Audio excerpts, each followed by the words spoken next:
Oh, hello! Welcome, one and all, to something very special today, ladies and gentlemen. We are playing the wonderful Sid Meier's Civilization 7 before it's even released. That's right, this game, I think, comes out in an early release version tomorrow. That's for people spending like 100 quid on a new game. Actually, I think it's even more than that. I think it's like £110 for the people who are desperately afraid of FOMO. I mean, look, I've been playing the game for the last few weeks, so I get it. I was desperate to play the game when I first had access to it. But, you know, there's nothing wrong with waiting a few days and saving yourself like half a day's salary. So, yeah. How are we all doing? Are we all having a lovely day? Are we all excited for Sid Meier's Civilization 7? If you are, say the word cabbages in chat. That's how I know. Spiff going live mid-sentence like a true professional. Well, look, that's just how it is. I don't know what sentence I technically started on, because that's just how YouTube clipping works. But yeah, welcome one and all. Hope you're all having a lovely time. Because we've got a very, very special day for Civilization today. As not only do I have early access, but I also, you wonderful cabbages, have been playing this game quite a lot. Which means I've found quite a lot of exploits and broken mechanics, and I would like to show them off to all of you. Thank you very much, Luke Smithers, for gifting 5 memberships to people in the chat. If you received a membership from Luke, make sure to say thank you to him. This is a very fun little day. It's going to be quite wonderful indeed. We're going to be playing the new game, and I'm going to showcase a little exploit I found, because I think everyone's playing relatively normal games today now that the streaming embargo is gone. And of course, you know, I think the wonderful Potato McWhiskey is out playing a normal game of Civ. If you want to see what a vaguely normal game of Civ 7 looks like, you can watch his stream, I guess. He will be ranting about the UI. Let it be known I don't like the UI either. I don't think there's many people who do. But if you want the non-UI rant and just want to see some weird, funky gameplay, welcome to the stream. You're going to have a good time. And it's lovely to have you here. Thank you very much to everyone who's liked the stream, to the wonderful members who are showing their lovely support, and Amy Post for gifting 10 memberships. Thank you very much. Say thank you to Amy, chat. Right, let's get ready. Also, thank you to all the people who like the stream already. That's very generous of you. Now, we're going to be playing a brand new game of Sid Meier's Civilization 7. A few important things to remember is that the game is slightly different now. You pick a leader, like say Amina here, who has some various modifiers. She gets +1 resource capacity on cities, bit of gold per resource in her cities, and extra combat strength. So she's a fighty civ with some money-making potentials. Then you would pick the age that you start in. Of course, probably antiquity. And then in antiquity, you'd pick the civilization you play. Of course, logically, Axum is the geographic choice, or Egypt is the geographic choice. Now, Axum is a cultural economic civ, but maybe you want something more militaristic and less economic. So you could go for something like Persia, you could go for like Rome. It's all about mixing and matching. And it's actually a mechanic that I hated for like the first 10 hours. And then I just kind of loved, and I really like it. I think it's actually quite a fun little change. But it's not going to be everyone's cup of tea. That's the joy of Civ. You can have your favourite Civ, and then other Civs that you kind of like, and other Civs that are going to be your favourite. And this is going to be someone's favourite Civ. But I think on launch it's mostly just going to be contentious, and some people will like it, some people will hate it. And then in a year's time, people will be like, wow, what a game. Anyway, thank you, Clayman V, for your donation of $2. You're hyped, but there's no Gandhi, and you think that's crazy. I mean, I agree. Ed Power says, really curious how the age transition mechanic works with map city layout changing. It's actually pretty smooth. If you have a district and you transition into the next stage, the district is there. The buildings are there, but they're not necessarily as powerful as they were in the previous era, which is actually a good soft reset, because it kind of stops really snowbally multiplayer games. Anyway, right. I need to show off some exploits. That's what I'm here for. So the exploit we're going to be showing off today is going to be one of slightly stupid game design that has been a massive oversight from the developers, and I just love it. I think it's great fun. We've got a huge Civ 7 video coming out soon, which is going to be it's about an hour's long. I was watching some other like creators now that they're starting to put out their Let's Play series, and I was watching Ursa Ryan do his Deity series, which is really cool. He's going for like a super science-focused build, and he finished the Antiquity era with like 200 science per turn. Unfortunately, I think I finished the Antiquity era with 2,000 science per turn in that video. So I think my exploits worked quite nicely. Who's the go-to science civ? All of the other YouTubers think it's Confucius. It's Catherine the Great. It is Catherine the Great. There's so many broken exploits you can do with her. Anyway, right, we're not messing back with that. We're going to be doing actually another civ that I think might be better for science than Confucius, and that's Machiavelli. But I need to explain why. So, the way Machiavelli works, ladies and gentlemen, is rather simple. He gets influence per age. Influence is used to do diplomatic actions, like, say, starting a trade deal or supporting each other's science, that kind of stuff, asking for open borders. Now, we get 50 gold per age, so per age of the game. If it's in the first age, you get 50 gold. If it's in the final age, you get 150 gold when diplomatic actions are accepted, or 100 gold per age when they're rejected. Okay? Pretty fun, pretty simple. You can, of course, levy troops from city-states you're not suzerain of. That's fine. Ignores relationships, also fine. Not really that exciting. It's this that we really like, okay? The money-making from diplomatic proposals. Machiavelli is hilarious for that regard, because gaining gold when the AIs hate you and refuse all of your diplomatic proposals is a wonderful mechanic. And we're able to cheese it quite a bit. So what we're going to do is I'm going to do a little demonstration. So we get 50 gold per age per diplomatic proposal rejected. Now, from the gameplay's actual like balance, the base balance of the game, it's pretty simple, right? Okay, you start the age. Well, let's just pick a random civ. It doesn't really matter. We'll go for Egypt. Okay. Standard difficulty, standard game speed, standard map, standard like map size. We're just going to launch, okay? This isn't the game we're going to be playing because we got to break it. So, right. The waters flood again. We load it. Preparing the land we load for it. New growth. Yeah, blah, blah, blah, blah. Don't care. Don't care. Don't care about Egypt. Thank you for the narration. So we're going to load in. Remember, Machiavelli gets money from diplomatic proposals. Now, what can we use money for? At the start of the game, money is pretty hard to come by. We get 5 gold per turn, so that's pretty expensive. And then if we were to try and actually buy something with our money, I'll do a little bit of a demonstration. If we were to buy a granary, that would cost us 220 gold. If we were to buy a settler, that would cost us 200 gold. If we were to buy a merchant, that's 160 gold. So these are all really expensive purchases. And of course, the more of them you buy, the more expensive some of them get. Like, say, settlers increase in cost by a percentage each time you buy them. Now, that's fine, but remember, Machiavelli makes money from diplomatic proposals. So if we send a diplomatic proposal to an AI and they reject it, we get 100 gold. We could then use that 100 gold to buy we could buy half of a settler. We need to do that twice in order to get 2 settlers. Now, here's where the exploit comes in. That's actually quite a balanced ability. It's actually really, really quite balanced. However, if we then were to back on out to the main menu, right? And then we were to do a little bit of shenanigans, we're able to change the game speed.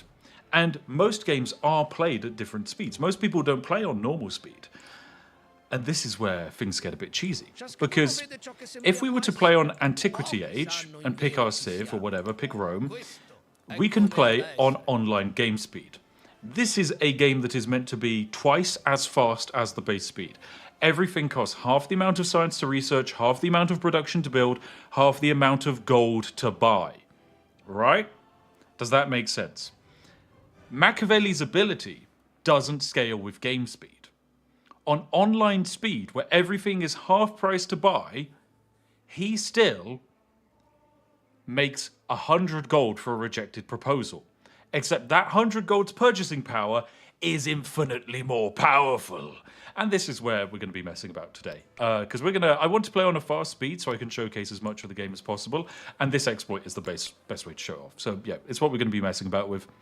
Mr. Ecos himself, thank you for donating $20. Say, first tip to the Spiffing Brit, you're doing it so Yorkshire tea and corgis forever. Thank you very much. That's a very generous donation of you. $20 is a lot of money. Thank you. Right, so we're going to be playing as Machiavelli, but we can actually make this even more broken by adding in mementos. These are various little abilities that you get from playing leaders. You can disable them. You don't have to play with them. I like playing with them. Adds a bit of like a roguelike element. I think in multiplayer they're definitely going to be disabled, but they're pretty silly. Some of them are great fun, like this one here you get from playing as Harriet Tubman. A migrant appears in your capital whenever you complete an espionage action without being detected. We'll have a members video about this coming out soon, but basically in a multiplayer game against the Yogscast, I just endlessly spammed like espionage missions as Harriet Tubman, and a migrant is just a free population. So it's hilarious. It's incredibly fun. Anyway, we need to pick some mementos. A couple of these are really, really overpowered. So we're going to grab a few that are a little bit more broken. I think I want to grab... The +1 diplomatic attribute point is kind of pathetic, but I actually wouldn't be averse to it. The main thing I want is the Eagle Banner for +5% science efficiency per great work. This is horrifically broken. 100 influence when you become suzerain of a city-state. I actually might go for this, because I don't think this is scaled to game speed either. Yeah, I don't think it is, so right, we'll go for this. Right, Machiavelli, let's go Antiquity Age. Justin Harvey donates $2 to say coffee sucks. Can I get a yes in the chat to agree with the wonderful donation of Justin? That's incredibly nice. Right. Okay. We're going to literally take this to the heavens. Nervgaz, thank you for gifting some memberships. So, we're going to be playing as Greece today. They're not the most powerful civ in the first age of the game. The civ that is the most broken in this age of the game is Maya. It is stupid. Absolutely stupid. And we're going to be covering it in a video. So we're not going to be playing as them today. Instead, we're playing as Greece because they get lots of influence. And influence is the diplomatic currency. Michelle Sealight says coffee is okay, I guess. Michelle, you're a moderator. I hope you enjoy having your moderation perms removed unless you change your tune lickety-split. My goodness. I can't believe it. Anyway, so here we are as Greece. Pretty fun little chaps. They're pretty standard civ. They have some unique buildings and stuff, but we'll get to that later. So we're going to be playing on online speed, default difficulty, default map type, but we're going to crank up to standard size map because I want more people to harass. It doesn't really matter what difficulty you're playing this on. On deity, I would say this exploit gets more powerful because the AI is more aggressive, and you actually want the AI to hate you for this exploit to work. All right, so we're going to launch this game. Let's begin. Let's go. The people gather together. No, you can't say that my moderator who said coffee is okay was a moderate decision. That's not what moderators are for. They're not for moderate decisions. They're for laying down the brutal hand of the law. That's what it's all about. Dougie, thank you for your donation of £2 to say coffee is true evil. And my Greyhound friend for $5 Aussie to say, where's the New Zealand civilization?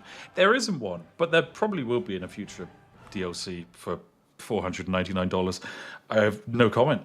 I mean, there's no UK civ in the game, and they definitely had it in the game because I remember speaking to Ed Beach at the preview event, and he was talking about like the flow of civilizations, and he was like, oh yeah, you could play as the Romans, who then kind of became almost like the Normans, and then of course the Normans in the modern age, you know they kind of transitioned to this industrial powerhouse. He was talking about how London was changing from the Romans to the Normans to then the modern day, had like a huge slideshow and everything, and lo and behold, the British Empire isn't in the game. Why isn't it in the game, Ed Beach? Is it because the publisher decided to remove it a few months before release so that way it could be put in the first DLC releasing in 2 months' time? I think it just might be the case. If you can't tell, this stream isn't sponsored. I am doing a sponsor stream for Civ 7, which is this weekend, and it's going to be a really cool event. They're flying me out to Germany, and basically we're having like an esports tournament.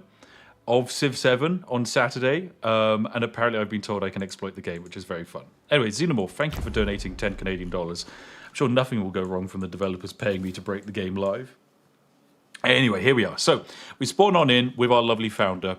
This game looks like a diorama, and I actually really, really like that. It's quite beautiful. I think the art style takes a bit to grow on people, but I prefer it over Civ 6s by quite a margin. This big ugly building in the center is a toggleable building. It's just because I got given the advanced edition for free. Ali, thank you for your donation to say coffee is not bad. Ali, I hate your donation. Take it away. Right, opening move, train a bunch of scouts. This is the only way to play the game. So there we go. We train our first scout, job done. Let's send him out to go pick up some goodie huts. Well, bam, what do we got? We've got one goodie hut over here. Fine. Here comes our first city. Oh dear, I've got the Nightbot saying donate to the Skyrimathon. I don't think you can. Can I time out Nightbot? Nightbot, I'm going to time you out for 24 hours. So we go. I mean, I could just disable Nightbot, but no, that's a lot of effort. We're not doing that. Okay, opening move, of course, you want to go pottery. You have to, in order to get the early library. That's just the way it is. Paul is bad at stuff. Oh, hey, Paul. Nice to see you, my dude. Rip British Empire, shaking my head. I know. It's almost as bad as your miniature painting. Right, opening move. We're going to actually introduce ourselves to a new mechanic. So instead of builders, when a city gains a population, you just grow it. And it places down a building automatically. So it places like a fishing hut here, a mine here because of this terrain, and a quarry here because, you know, there's a natural resource of gypsum, which is pretty cool. This kind of makes sense because, in my opinion, builders in Civ 6 and builders in Civ 5 are just the illusion of choice.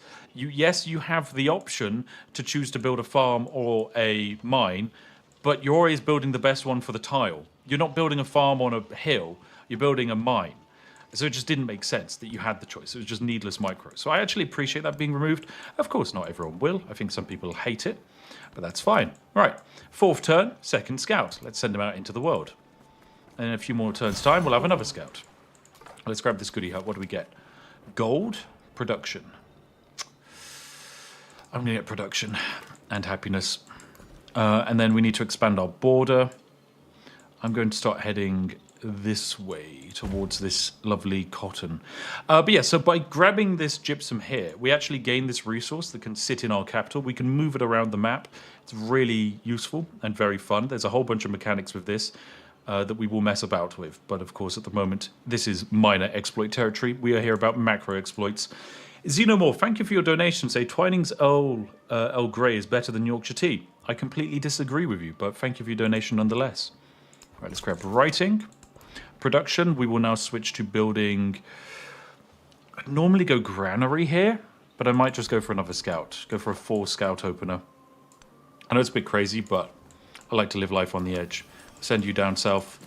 Let's send you up north. Big scout. Can't find anything, that's fine.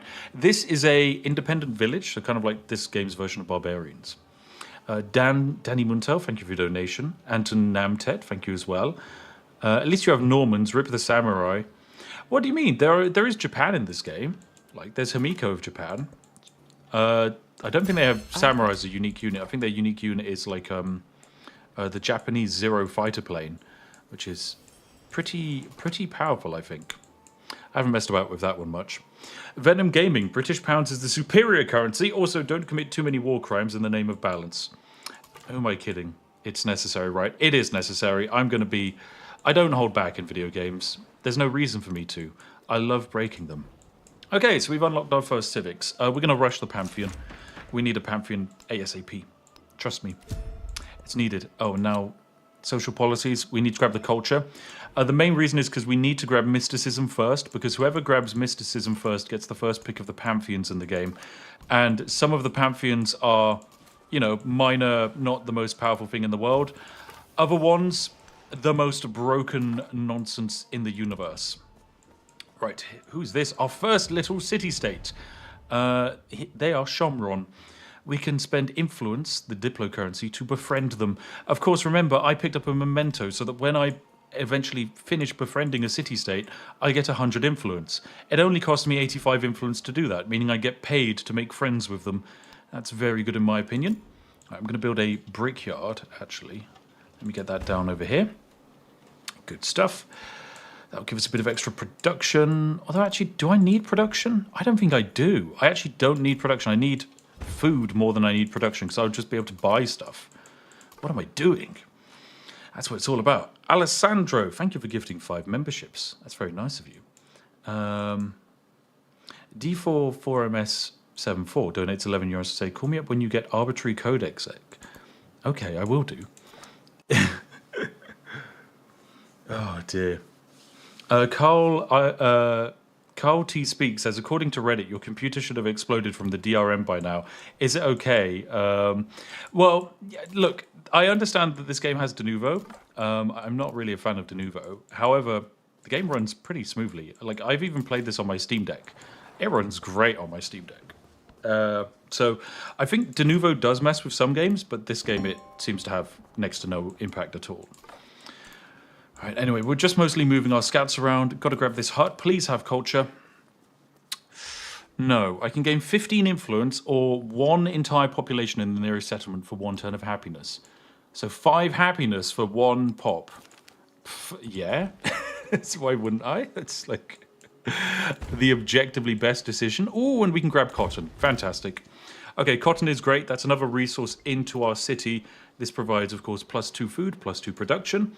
And we've met our first civilization friend. This is Tekumesh, who's playing Persia. Cool. We're going to neutrally greet him. He could be a bit dangerous. He could be quite dangerous indeed. But this is where we get to kind of cheese the game. So Tekumesh doesn't really know us, but for 12 influence, we can ask him to open his borders. Now, when it comes to opening borders, there are 2 choices the AI is allowed to make. They can accept or they can reject. Remember, if the AI accepts, we should get 50 gold. If he rejects, we get 100. So we ask, he says, I accept, I get 50 gold. I now have 94 gold. What can I do with 94 gold? Well, at the moment, nothing. But next turn, I will be able to buy a settler. Because I'll finally have 100 gold. That is not a good idea from the game's balance perspective, in my humble opinion. Right, oh, do I want some happiness the next celebration? No, I want production. There we go. Yes, this is going very nicely. So, wabam, we get, a diplomatic offer. What is here? Local festivities. I'm going to just accept it and get +2 influence per turn. Thank you very much. Thank you very much indeed. Production, here we go. So, we can build a settler that takes 2 turns, or we can just buy one for 100 gold. We're of course just going to buy one for 100 gold. Why wouldn't we? And now we need to basically bully the AI. This is what it's all going to be about. So, Tekumesh is an AI. Similar to other games, the AI have things that they like and things that they don't like. So, for example, this guy likes leaders who leave independent powers alone, dislikes leaders that disperse them. And in fact, he just has this agenda twice. So that's kind of probably a bug. Another one. He's all about making friends with city-states. Unfortunately, he's not going to get the opportunity to do that, as we're going to cyberbully him in a very funny way. All right, let's move on down south. Scout for more goody huts. What do we got? We got one over here. Oh, and another city-state to make friends with. Good stuff. All right, and you need to grab that. You need to run away from that military unit. Oh, another city-state. Oh, this is going to be a good game. This is going to be a very good game. Why wasn't the UK added to the game? It was added to the game. I'm like 90% certain, and it was just removed. Oh, choice of Pantheon. Right, here we go. Yes, so one AI did manage to grab a Pantheon choice first. However, we're going for the most overpowered, well, the second most overpowered Pantheon in the game. This one is also really good. +3 influence on the altar. We only make 18 influence per turn, so that's actually very powerful for us. Next up, we need to work out where we're settling our second city. I'm going to settle my second city way over here, next to Tekumesh. The reason I'm doing this is not because it's necessarily a good spawn, but because he will lose his mind, as he hates the fact Like, the AI hates it when you settle next to them. I mean, for obvious reasons, of course, because it's their land. You're kind of encroaching on their borders. But here I am, and I don't care about your borders. I don't care at all. All right, we're going to grab this. We're going to grab writing 1 for 1 extra codec. And then I'm going to grab some extra culture to speed this up. What was this? Respond to diplomatic action. You're going to give me gold for military unit strength? Of course, I'm happy with that. Let's end turn. What is this? Spend money to get science or get gold? I'll grab gold. Gold is useful. Can I buy anything? No. A library costs like a bunch of money. But you can start producing things and then speed up the process with money, which is something that I quite like. In fact, actually, we might be able to do that with a settler. No, actually, we're going to want to do it with the altar, aren't we? Right, we'll queue up the altar there. Right, next turn. In we go. Let's meet this AI. Okay, fantastic. So this AI is a friendly AI, so they don't take as long to befriend, which in our case is really good. Ooh, 22 science or 15 food. I'm going to grab 22 science, I think. I've noticed Techimesh has actually got a settler out, the cheeky bugger. 15 food I don't think is enough to grow. So I'm going to grab the science, because we can then snowball the science a bit. Alright, you need to head over here. You need to head over here. And you need to head back to this goodie hut. Fantastic. So this AI is easy to befriend than others, so I'm going to actually befriend them. And in 8 turns' time, we'll become their suzerain, and they will give us 100 influence for that lovely transaction, which is nice and simple for us. It's kind of a no-brainer. The spoken word. Oh, and here we go. So along the technology tree, you can get great works by just simply researching stuff. And these great works, they're pretty decent, just +2 science for having it in our capital. However, most importantly, it synergizes with our memento choice, which is +5% science efficiency per great work. So by having 1 great work, we get +5% science, which might not seem like much, but it is actually pretty good indeed. Right, let's get our scout running around. I want to find out where their settler is and see if I can like body block him. Because I want to get my city over here first, just to really annoy him. Oh yeah, I can get him over here. Right, where's their settler at? Probably running off down this way, maybe. That could be dangerous. Oh. Pronouncing Tekumesh as... Oh, Tekumse. Oh, that's how it's pronounced. What was wrong with the way I was pronouncing it? Don't answer that. Oh dear. Look, okay, I'm British. I'm never going to be good at pronouncing anything, okay? That's just not in my vocab. Not viable. Jeez, look at this mountain range. That's crazy. Let's run off in this direction.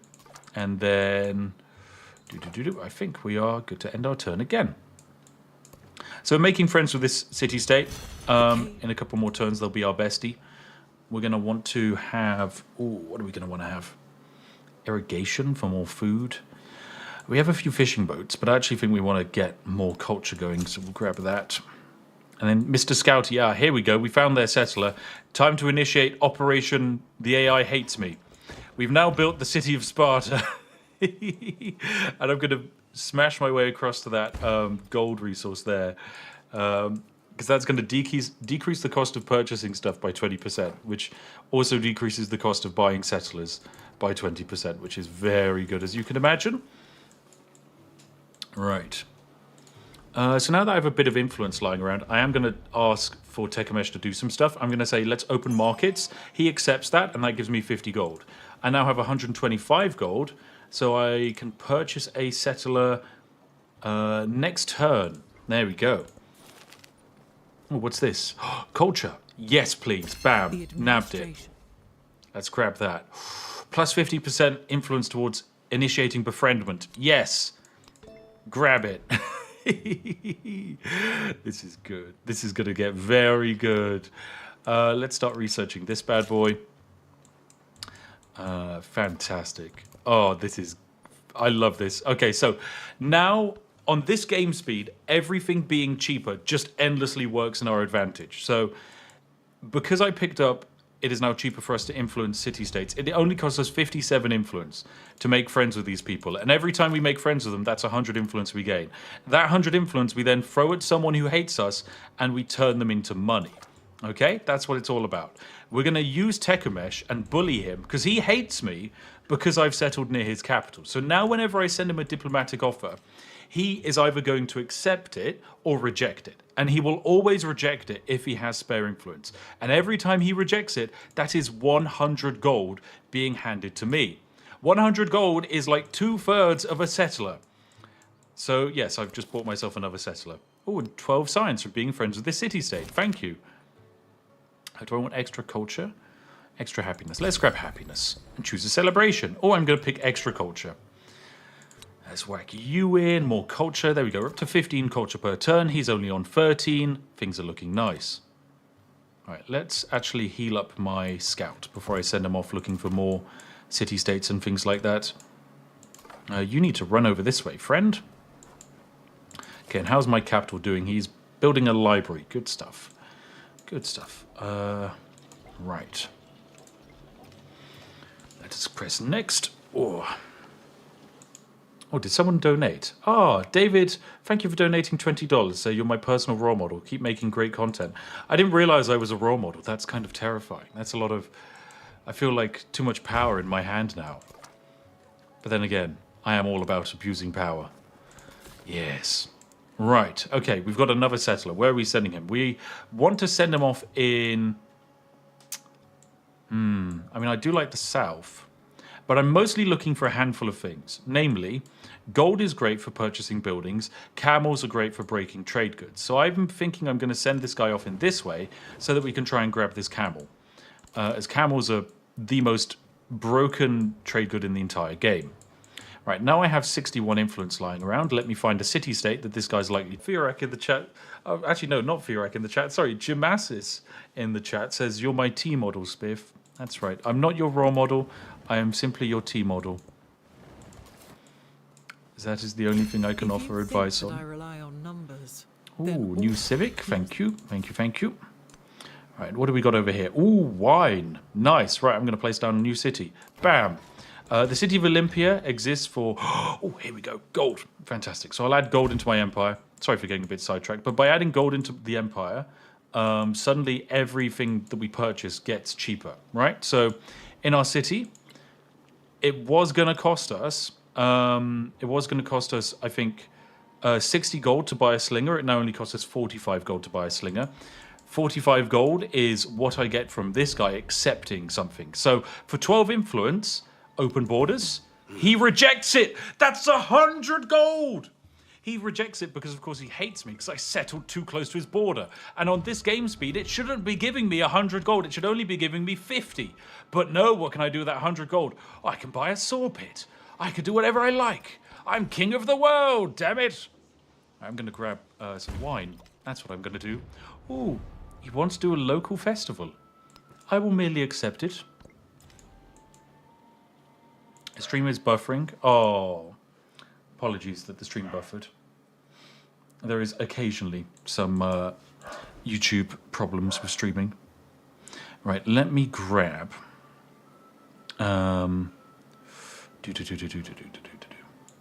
Actually, I realised what the problem was. The problem was I'm actually the lovely YouTube live chat has a slight chance to cause memory overflow, which is an issue. Right, let me grab what I'm wanting to path my way towards next. Irrigation gives me an extra settlement limit, which I think is a decent idea. Market is also useful. However, also gives me a codex. I think actually beelining my way towards mathematics is a good idea. So we'll go irrigation, because chances are we're going to be settling another city soon. Then we're going to want to grab this for an extra +1 limit. Or unlock the Oracle. Let's unlock the Oracle. And then in our capital, we can now finally start building our lovely building here. Oh, actually, we want it to be on rough terrain. This is regular terrain. This is rough terrain. So if we can get a Sawpit. Actually, no, let's get a monument here. We can then build the Pantheon here after the monument is built. How much does the monument cost? 180. That's expensive. We'll have to wait a turn for that. But it'll happen. We're basically wanting to build our unique buildings over there. Oh, here comes Tekumesh with an army. I wonder what he means by this. I wonder what he could mean. Friendship army? I mean, I'm not scared of him, because if he tries to attack, we can just buy an army out of thin air. It costs us 45 gold to buy one. Does this game require a good PC? I can run it on a Steam Deck. You can run it on a PC. It runs on a Nintendo Switch, for Christ's sake. Oh, he wants extra combat strength. I mean, that feels like he's not trying to kill me anymore. I feel like he's going after one of these city-states I'm trying to befriend. Funny. All right, let's try and befriend you. Just all of the city-states will be our friends. And oh, here we go. We get our first actual city-state friend. What do we want from you? Free technology when we become a suzerain of a city-state? I mean, I might do that because that's going to be a couple of free technologies. Or do we want +1 science for every city-state we're a suzerain of? Well, we'll grab that after. We'll grab that after we grab the free Civ tech. So let's grab that. 1 Diplo attribute point. Thank you. This is the attribute point tree. It follows you from age to age. Yes, I know you can hear Georgie in the background. She's being a good corgi, okay? But yeah, this follows you from age to age in the game, and it's kind of like the main meta progression. At the bottom, it always has like a repeatable thing, and they're kind of focused on almost like the different victory conditions in the game, I would say. Some of them are overpowered and some of them are useless. I think the militaristic tree is pretty bad, whereas the like scientific tree is hilarious. It's so stupid. Anyway, right, let's do some more discovery. Another city-state. Oh, this game is going to get very stupid. Oh, it is. Right, let's grab camels. Okay, so why are camels broken? As you can see, all cities have a limited amount of stuff that they can have, right? Our capital can only have 4 resources assigned to it. However, camels increase that number. And you can have as many camels assigned to a city as you like. There is no limit to what camels can do in this game. They are stupid, but I love them anyway. All right, let's run down this way. Tekumesh hasn't even settled his second city. I think I broke his AI by placing down Sparta. He's just been unable to expand. The essence of all. Well, bam, there we go. Right, so we picked up a new city-state. Shomron is now our friend. We can grow our capital. Let's grow it onto this tile here. And the reason we do this is because we can actually destroy this tile in order to build a building. So that's what we're going to do. We're going to create an urban district here and then place another district on top of it. There we go. Fantastic. And then that allows us to reassign the population we had and grow out our city this way. I want more salt. Why not? I'll have some salt. And we have a new city-state friend. Right, what do we want? +2 culture to monuments for every city-state you're a suzerain of. Yes. So this is now +4 culture on monuments. Because we have 2 city-state friends. Now we have 1 monument. That 1 monument is now producing 6 culture. So yeah, we are now almost doing twice the culture of what Tekumesh is. Oh, and we have 250 influence. Of course, because when I became a suzerain of a city-state, it gave me 100 influence. And of course that influence doesn't scale with the game speed. It doesn't scale at all. So there we go. We can just grab every single city-state on the map. Okay, 100 gold. I need another scout. Because I need to find more city-states to steal. My remaining 150 gold, I will buy another settler. So we are on 3 settlements, about to have 4. Tecumseh has only 1. He's in for a bad time today, ladies and gents. A very bad time. All right, where else is he going to settle? Oh, I want to settle over here. I know it's a really far walk away, and it's next to his capital, but it has gold and it has silver. So decreased cost of buying units, decreased cost of buying buildings. We are just going to have money. So this is a good idea. Right, now what do we do with our excess influence? Because we are befriending all of these city-states as fast as we can. With our excess influence, we're going to try and make some more money. So we're going to go, hey, open markets. He rejects that, giving me 100 gold. Perfect. 100 gold, what can I do with that? I can build an altar if I have a little bit more money. I could build a granary over here. What can I do in my capital for 100 gold? Ooh, a fishing quay for +3 food. I actually won't grab that because I want to save a little bit of money in case he does decide to go to war, which would be funny. But I wouldn't put it past him. He's gonna. He really will hate me. He really, really will. All right, let's run our scout. Well, our settler over here. Which you're part of this city-state. Let me increase the speed at which we become friends so that you're less likely to kill my settler. Let's grow this town over here onto the Jade. That's plus 15% gold, and we slow the size of his capital. Let's grow you out over towards this iron. Iron gives +1 combat strength, as we know. Let's put the gold in our capital for some extra money. Mr. Scout, what can you do? I want you running off in this direction to go find some friends. And then do I want to buy a military unit? I probably should because it's going to stop him from attacking us. And it only cost me 45 gold.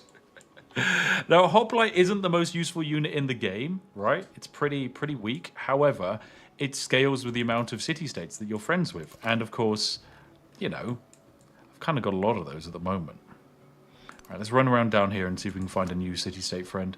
And, ooh, there's a goodie hut. I want to grab you. Ooh, food or influence? Food and productivity, that's always good. You need to start fighting there. And my lovely settler. I should get myself another one, shouldn't I? Another hoplite. Probably a good idea. It slows down the AI a bit. But then again, no, I could just be brave and slash stupid and just run a settler around. Actually, can't I just steal a unit? Yes, I can. Let me instead levy a unit. I'm going to levy a warrior, please. So this civilization, well, this city-state is now just giving me a free military unit for influence. Because, of course they do. That's just what they do. Right, I'm going to run you back towards the city and wait a turn, and then we're going to deal with them. Right, let's run around. You need to run off in this direction. And scout. What do we got? Nothing good.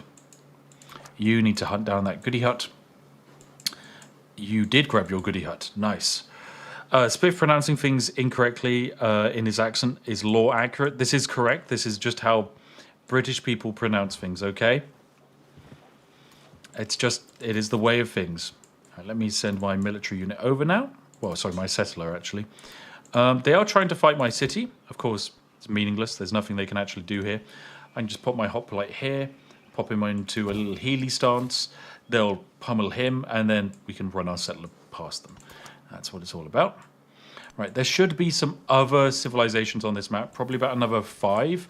And if I had to guess, there'll be one around about here, and one here, and yeah, actually, I think there's probably only 4 on our continent. This is going to be a big map. Is this deity? No, there's no point playing on deity. I don't think this game is balanced for deity. I mean, I don't think this game is actually balanced, full stop. But I don't really. I think deity is more fun, but there's a chance this exploit is too good on deity because on deity the AI, dislikes you more and is more aggressive, and they get more influence to spend. And the AI having more influence gives me more money, which makes this exploit more powerful. So, for example, Tekamesh hates me because I settled too close to his capital. He's rejected stuff. He doesn't like the fact that our borders are touching. For 12 influence, I say, hey, open up your borders. He says no. I get 100 gold. Gameplay. 100 gold. What do I do with you? Build a garden? That could be pretty fun. That could actually be really fun. Or do I just want to get another settler? Why not? Let's go 5 cities. What's stopping me? There's nothing stopping me. I can't be stopped. There we go. Right, we're doing some good fighting here. Giving our city a nice little chance to heal on up. All right, let's expand over to that iron for extra bit of combat strength. Hoplites gain +1 combat strength for each city-state you're suzerain of. Yes. Yes. And in my capital city, I want to build the Oracle. So let's get that bad boy down over here. We'll get that built. Oh, actually, yeah, production's useful. Let me... Where's this scout got to go?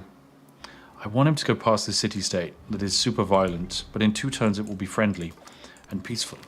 What do we got here? 37 gold or 22 science. We're kind of good for gold. We make infinite gold, so we don't need that. This settler, you're going to go down, settle here. And we'll grab all of these resources. This scout, off exploring the map. The Blazing Lumberjack, thank you for your donation of $10 to say, great way to start the day here in Freedom Land. Thanks for the content. Have a great stream. Thank you very much. Georgie concurs that this is a great day for a stream. Okay, I don't think there's going to be much more that way. I'm going to grab this, this like goody hut here. Tekim said, you still hate me. Yes, you do. Can I steal some tech from you? Why not? I mean, you already hate me. There's no reason for me not to. There's genuinely no reason. You detest my entire existence. Right, let's run past with our little settler. Good stuff, good healing. Narrative choice, happiness or culture? Oh, let's grab a bunch of happiness, why not? And then we're going to want to grab currency as well. Lovely. Right.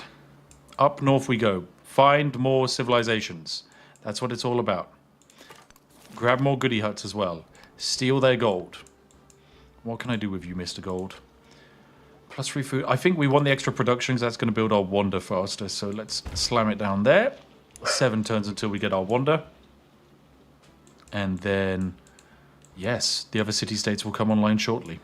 Can I do anything with you still? Okay, it's still in cooldown, so we can't send any offers that he's obviously going to reject. Oh, yeah, look, he's spending all of his time on his military. He hasn't actually bothered to expand. That's why he's still only got 1 city. Ooh, we get an attribute point. +12 science and +1 cultural attribute point. Nice. So that just gives us +1 culture per turn, which is good. We are now twice his culture, almost twice his science. Let us now grab +1 combat strength on hoplites per city state, which, for obvious reasons, we might be needing soon. Let's also grab some +20% culture. And +2 gold on all settlements. That just gives us money. And money is good. Money is very good on this game speed. All right, big scout. Still no allies. Well, I say allies. Still no other AIs. That's actually kind of crazy. This map is ginormous.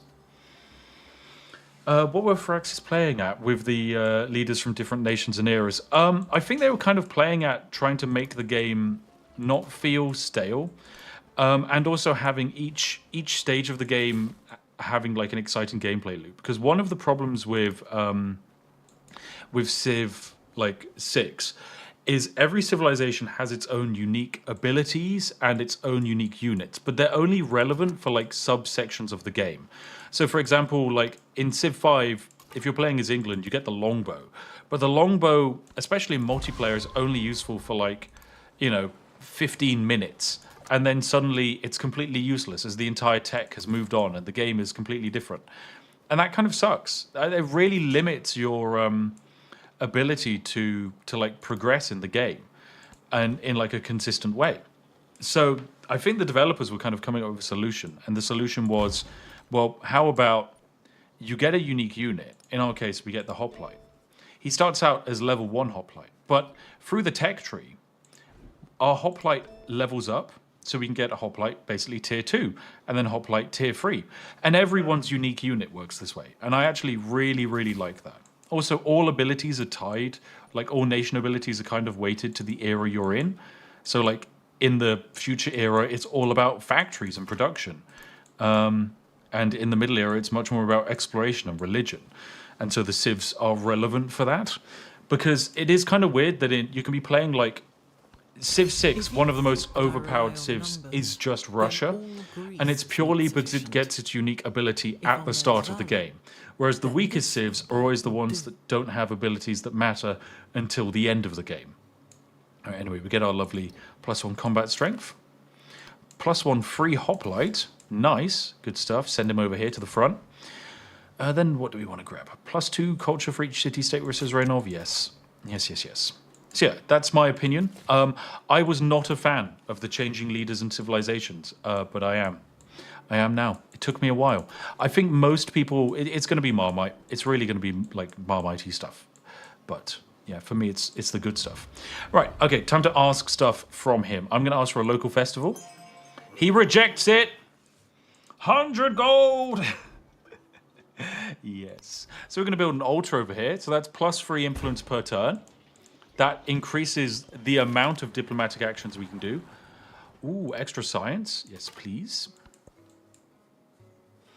Oh, Aaron Franz James says it's their first live stream. Welcome. Hope you have a nice time here.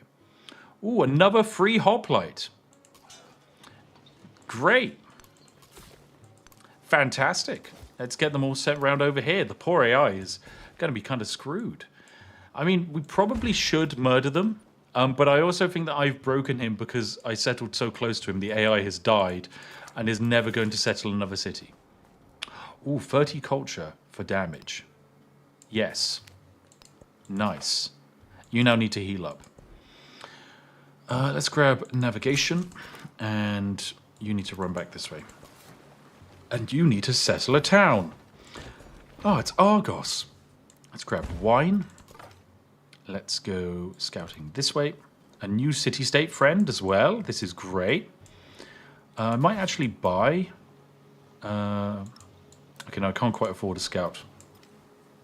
Also, by the way, thank you to the 1,400 people who like the stream. That is actually insane. Thank you. Very, very nice of you. Right, there we go. As the world goes. Yep, this is all looking good to me. We've got another narrative choice. +1 Diplo attribute point or +1 cultural. Ooh. Diplomatic could get us increased influence to befriending independent. Or cultural, yeah, we're going to go, yeah, okay, why not? This is funny. +1 Diplo. Then we're going to grab cheaper to befriending city-states, which is very fun. And then when we meet this city-state here... Ooh, +1 chariot or money. I'm going to get in the chariot. Why not? When we meet the city-state here, we can start befriending them. I think next turn for a stupid amount of nonsense. Ooh, +1 codex. Yes.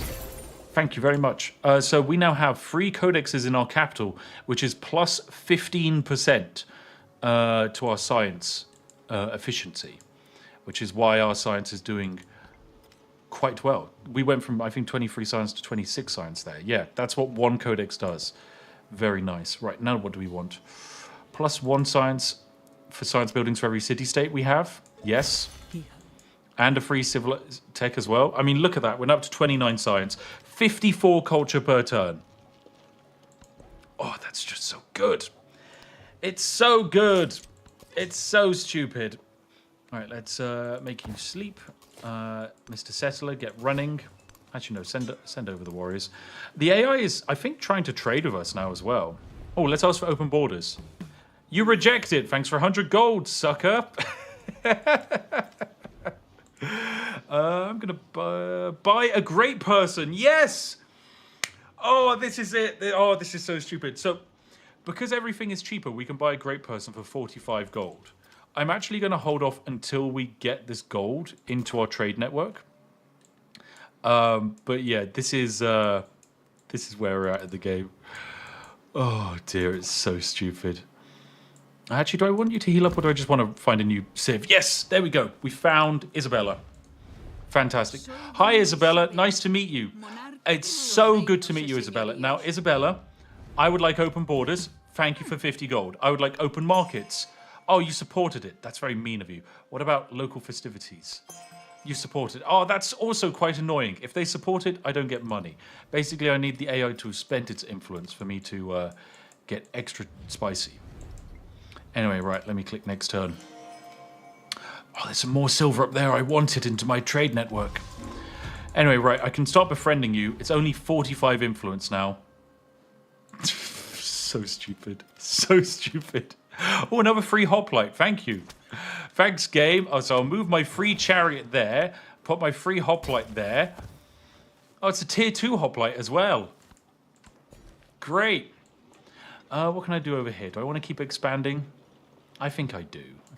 Let me grab... Oh, what do I grab?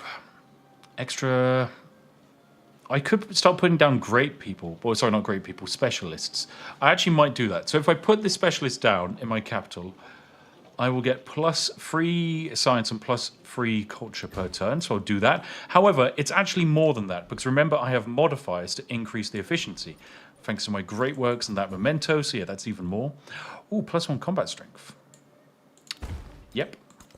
Diplomatic action. Oh, Isabella, you're going to give me plus 2 food per turn in towns. Or do I want plus 3 food per turn in towns? I actually do want plus 3 food per turn in towns. That's really good. City-state bonus. Let's grab plus 1 combat strength to infantry units for every city-state I'm a suzerain of. So units now get plus 1, 2, 3, 4 combat strength. Oh, that's so funny. That is so funny. All right, so if I were to try and fight them, oh, that would be so good. That would be stupidly good. But I can't do that yet. Plus 1 codex or plus 100 science? An extra codex is better in the long run. Right, now I have 253 money lying around, so I'm going to build a barracks, which is plus 6 production. Just buy it. Bam, there we go. And next turn, send round my settler. Oh, the Oracle. Nice. Good stuff. The Oracle is just a classical culture wonder. Nothing too crazy, in my humble opinion, but it's still decent. Plus 25 happiness? No, we want culture. Give me the culture. But yeah, I do hate the UI. The UI has apparently changed. There's been an update to the game, but it hasn't affected me. I don't know why. I think it was meant to be in this build, but I haven't seen it, in the very least. Oh, I could build a bath. Or, actually, are there any wonders that would be better? What do we got? Hanging Gardens, plus 10% growth rate. Yeah, why not? Let's build it. It's not the best wonder, but it's only going to take us 4 turns to build, because we are so good at everything. Right. Influence-wise, you're going to be a city-state in 3 turns. You're going to be a city-state in 1 turn. Is there anything else I can do with Isabella? No, we kind of maxed that out. Or I could try and steal some tech from her. I'm actually going to keep stealing tech from Tekomesh because he hates me. So that makes sense. G. Binzel donates €5 to say, this stream will later be on autoplay during my sleep time. Can you give me a short greeting that maybe makes it into my dreams? Thank you for the content. Well, thank you for the donation, G. Binzel. Let me say, G. Binzel, you are laying asleep comfortably in your bed. You're thinking of drinking a nice warm cup of Yorkshire tea. When you wake up tomorrow, you're going to put the kettle on and make a cup of Yorkshire tea. Buy Yorkshire tea. Buy more Yorkshire tea. Buy Yorkshire tea. You should be buying Yorkshire tea. Why don't you try buying Yorkshire tea? Right, I hope that helps with all of your sleeps. Brent Vanilla, welcome back, my dude. Thanks for gifting 10 memberships. That's incredibly generous of you. Wow, wow, wow. Wow. Very kind. Oh, what is this? An unmet player built something. Oh, and I get another city-state. This point, what do I even do? Plus 1 combat strength for ranged and siege units. I mean, we don't even use ranged and siege units. The other benefit is the Theodrati. Let me see what it even does. Oh, Fodrati. What do you get? 20% cheaper to purchase. Each one is slightly more expensive than the last, plus 2 combat strength for each adjacent unit. I mean, that seems bad. I don't want that. I don't know why someone would grab that. But fine. That's an option we have, I guess. I'm going to choose the Hill Fort. Why not? Maybe we can build some of those. That'd be funny. Plus 20% culture. Yep. Plus 30% influence towards initiating endeavors. Yes. So now it's even cheaper for us to do friend stuff with Isabella. It costs us 20 free influence to open up markets, aka get 100 gold. Right. Isabella's doing a little bit better because she's actually settled a second city, whereas poor Tekumesh was so tilted by my display of power, he has instead spent all of his time wallowing in self-pity.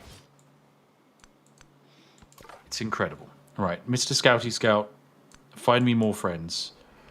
Oh, I don't think we can find any more friends. Unless maybe friends are this way. Oh, it's a new civilization. Hello, Ahsoka. Hello. Oh, it's so lovely to meet you. Open your borders to me. Thank you for 50 gold. I'm actually going to do a military infiltration as well, so I can try and find out where his civilization actually is set up. Okay, so 225 gold. I'm going to buy a settler for 215. This bad boy is going to run all the way up here to grab that silver resource. It's going to be so far away from the rest of my civilization, but I don't care. I'm just out here grabbing land like a lunatic. Ships. All right, let me expand you. I think another little fishing boat will do lovely. New technology needed. What do we want? Engineering will be fun. Why not? Let's grab that. And town specialization available. We're not going to specialize our town. This is a really important mechanic. Basically, when the village grows to a large enough size, you can specify it to be one of these towns. And what it does is it then converts excess food into basically the nearest city. So any excess food from this town is then sent up the road to our capital, which is really good. It allows you to play like hyper tall games that I very much enjoy. Right, you should actually not go that way because we've already met him. So there's no point of us doing anything else. Right, good progress. Next turn we'll have the silver. More silver. Move here. Yes. Yes, this is good. All right, and you go this way. Find more friends for me. Narrative choice, free science, good. Grow my town. Oh, I want that cotton before Tecumseh gets it. Jade, thank you. Diplomatic action. Local festivities. Why not? I'll accept it. Oh, dear. Oh, city-state bonus. I can say I have to. I'll grab the Theodrati. Why not? We're never going to use them. But it gives us a free tech by having them be a friend. Well, actually a free civic, isn't it? Let's grab discipline.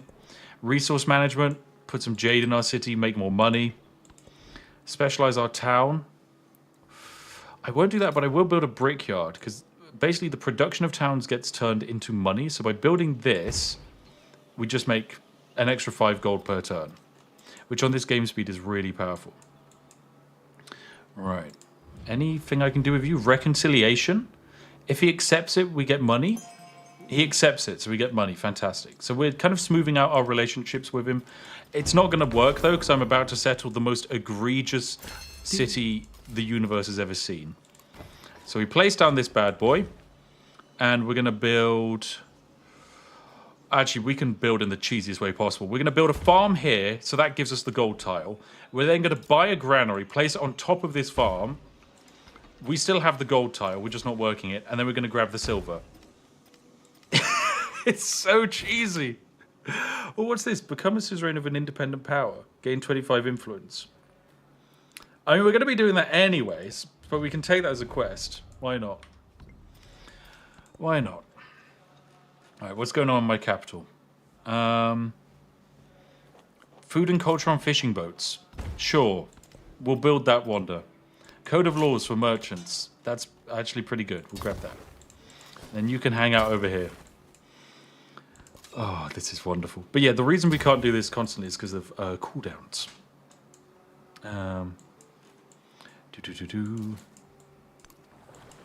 Let me keep moving. No friendship stuff. Next turn, we can re-up our friendship actions with Isabella.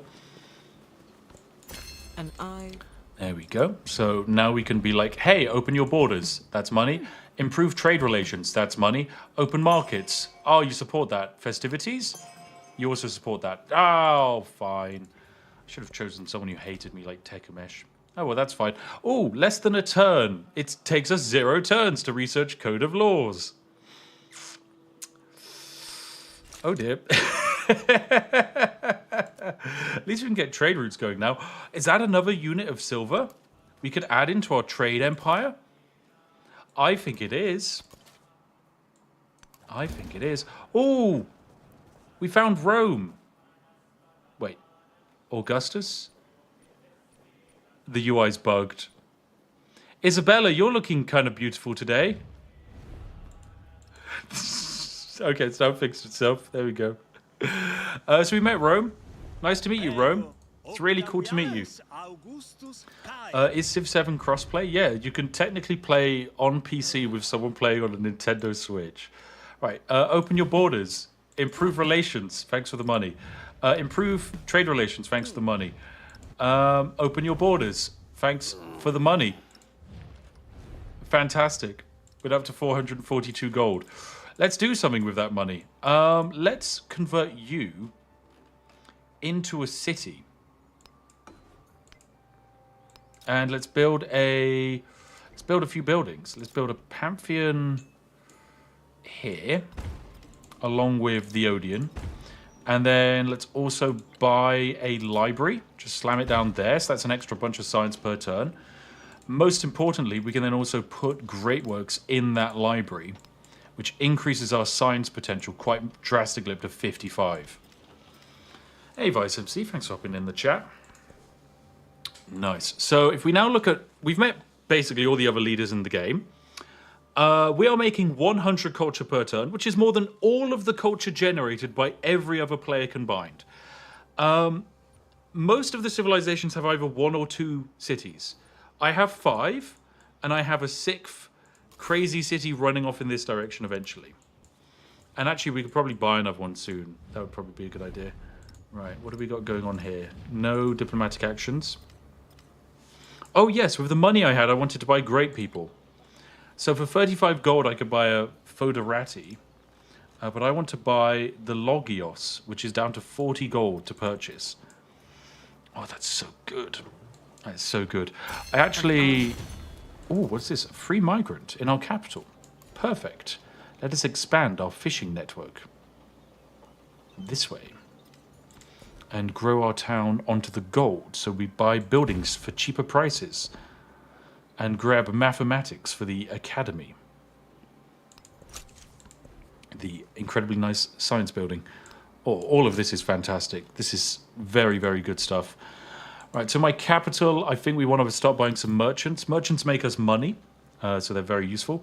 Fishing quay. Oh, actually, I just spent that money, so I can't use it. But we're now making 70 gold per turn. Once again, the best civilization is making 23. We are making 70. Oh, yes. Yes. Name one of your cities a different type of tea. Ah, well, I'm afraid this is one of the features that is completely missing in Civ. The ability to rename cities. I can't find it at all. There's like visibly nothing that lets me rename a city. I can rename my religion, but I can't rename my city. And I hate it. The other thing that I hate is there is no just one more turn button. It doesn't exist. I know, like, I'm actually incredibly annoyed by that.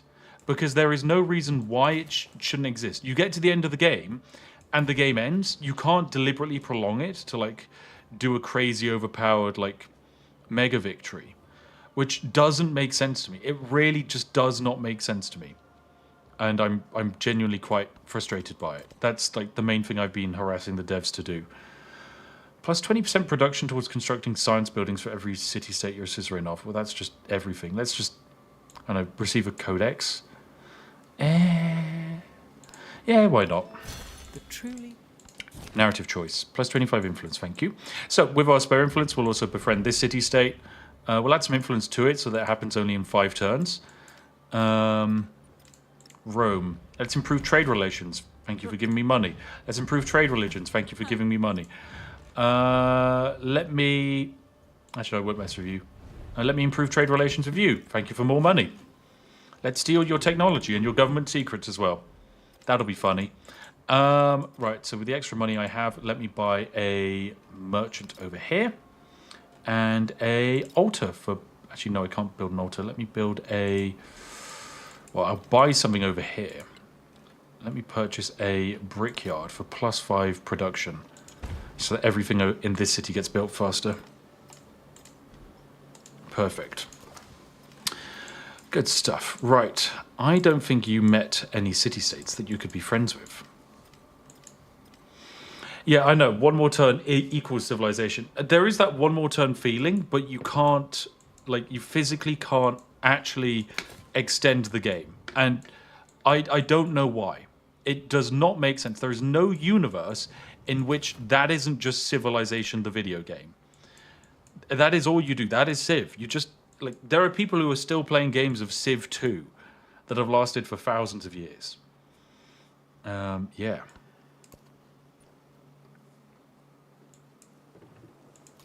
Right, okay. Ooh, we get another milestone. So we've done a bunch of great stuff. after the assembly. Let me grab... What's this? Plus 10% production towards wonders? No, we'll grab mastery instead. And let's...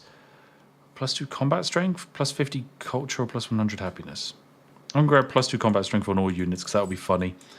And then let's set up a trade route. So by grabbing this trade route, we add another source of silver into our empire, reducing the cost of purchasing by a further 20%. Let's grab skill trades. And now, when we try and buy stuff, our great person is down to costing only 35 gold. So we'll buy one of those. Great. They do increase in price. So the next one is apparently 70, but I think that just hasn't adjusted yet, technically.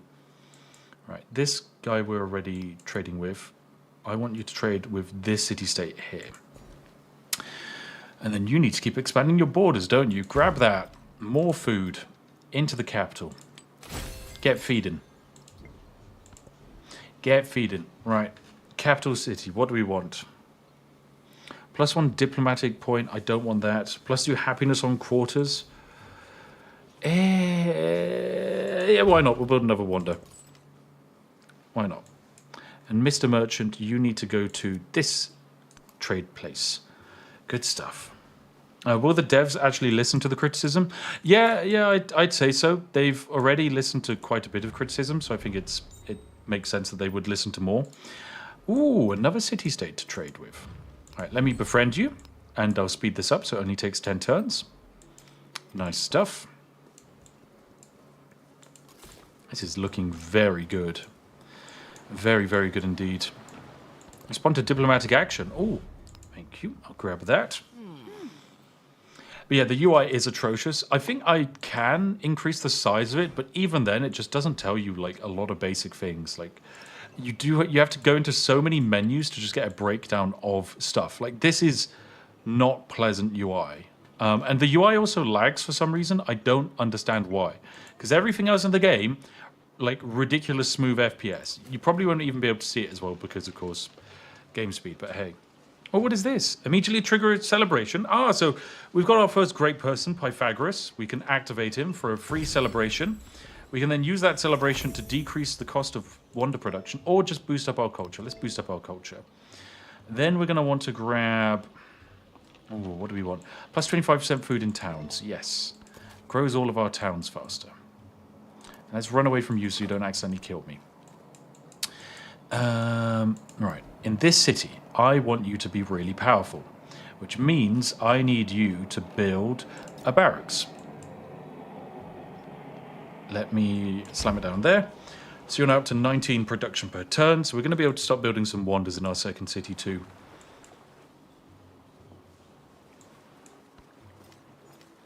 Oh, what's this? Free 12 culture from you. Thank you, Mr. City State. And let's keep expanding these fisheries. My plan is to turn Olympia basically into a huge, like, feeding city. It's only going to be producing a huge amount of food, and then that food is sent onto our capital, where we will then convert it into, like, more useful resources.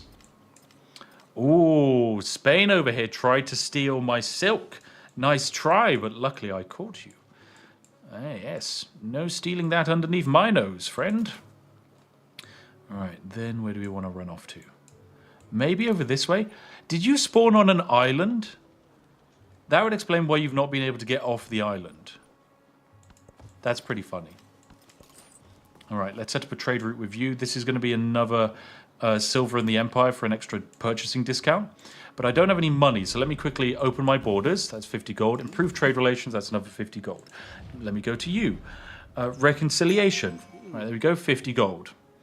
Augustus, 50 gold. Isabella, 50 gold. Thank you very much. That's 250 gold. What do I want to use that for? Do I want to buy another great person? I might as well. Let me just buy another one. You cost 60 gold. Oh, I'm so dumb. Let me buy another merchant as well whilst I'm here. Actually, am I allowed to buy another merchant? No, I'm only allowed to buy 1 unit per turn. That wasn't previously the case. That's evidently been added in. I said I'll buy a garden to help my capital grow faster. Geez, 126 culture per turn. It's just not even fair. It's not fair at all. Okay, we do want to build the Colossus. It's a very overpowered wonder. It's very, very strong. What do we got here? Nalanda is also a good wonder. Yeah, let's grab literacy. Oh, here we go. Here's our next great person. Activate on an Acropolis to give this city science percentage per turn equal to 50% of its influence yield. So this city gets 10 influence, so that's just going to be plus 5 science per turn. But then that's going to actually be increased by our modifiers. So even though we should be going from 28 science per turn to 53.7 is where we should be. But if I activate you, we instead go to 34 rather than 33.7. That is modifiers. Juicy, juicy modifiers. Fishing quarry? Well, fishing key, let's do that. Grab you. Expand the city out this way. There we go, have it just grow even faster. Big population, big progress. Nicholas has always wanted to know what made you start breaking games on your knee the way you do. I love your channel, I hope you keep doing it for years.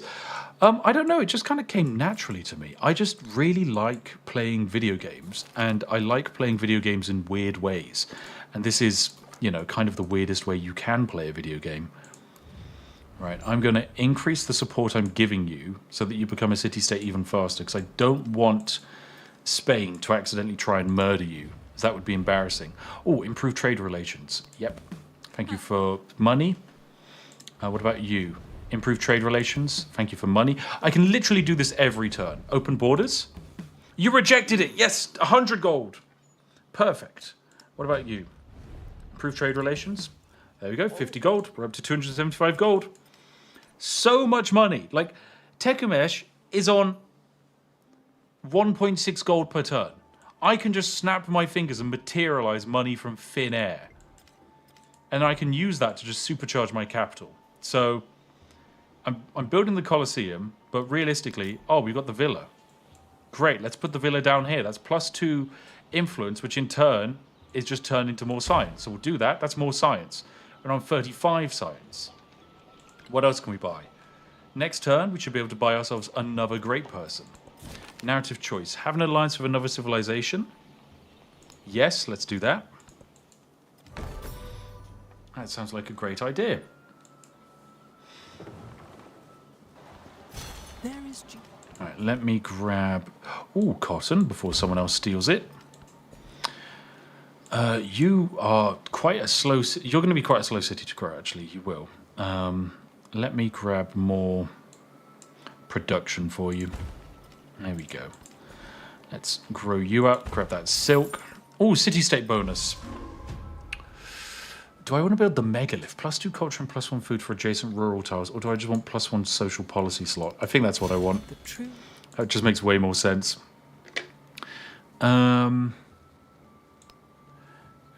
+1 food on food buildings. I need to assign some resources. Unfortunately, my capital is full, so I can't assign these resources into it, which is kind of a shame. I can supercharge this city a bit by putting bonus goods in it. But luckily, I guess we have some extra stuff we can pop into our capital. So let's go for +1 gold for each imported resource. Yeah, a bit of extra money per turn. Another migrant. I don't know where these migrants are coming from. Oh, I think there's a bug. I know what it is.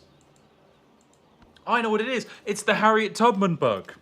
Okay, so for those of you that don't know, Harriet Tubman has like an unlockable ability that you can then use on other leaders, which basically means, it's similar to these, but I've chosen two different things, where every time you complete a spy action without being detected, which we have done, I'm pretty sure we did like an espionage thing. Yeah, we did steal technology.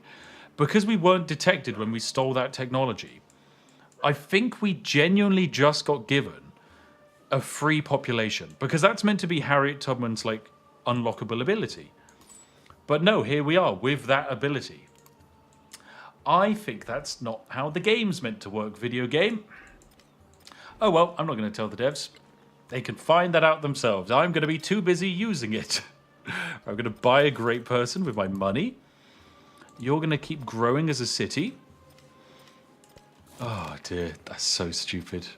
Right, culture and food. Let's grab that. Looking good. And then we want to head over here. You're going to... Oh, look at this. Isabella's trying to befriend the city-state. Fortunately for you, it's going to take you 14 turns. It's going to take me 5. Because I am God of this universe. Right. Tekumesh hates me. So I can't mess with him. You're okay with me. You're okay with me. You really like me. So I'm going to go to Rome, who's kind of not necessarily the biggest bestie. I'm going to ask to open markets. He supports. Oh, what about local festivities? He also supports. Oh, that's so annoying. I want you to reject these things so I make more money. Oh, well. Let me open up some borders. Improve trade relations. We're doing reconciliation with you, but I'm also going to try and steal some stuff. It's going to be funny. Meanwhile, devs watching the live stream. Okay, chat, everyone, please, live chat that there's no exploits going on here and we're all just having a fun time. All the gameplay is perfectly normal. No funny business. There is no funny business going on. Isn't that right? No funny business. Okay? We're all in agreement here. Nothing to laugh about happening over here. Absolutely nothing.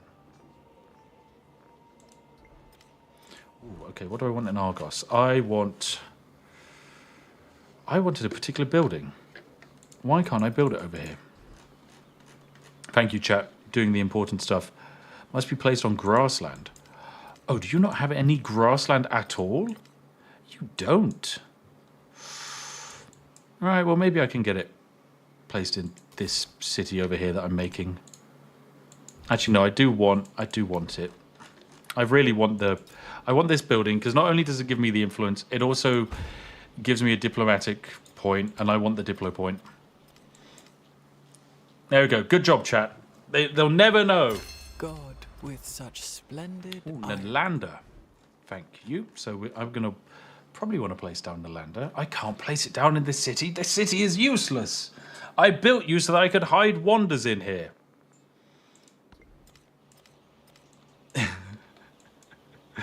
Oh, dear.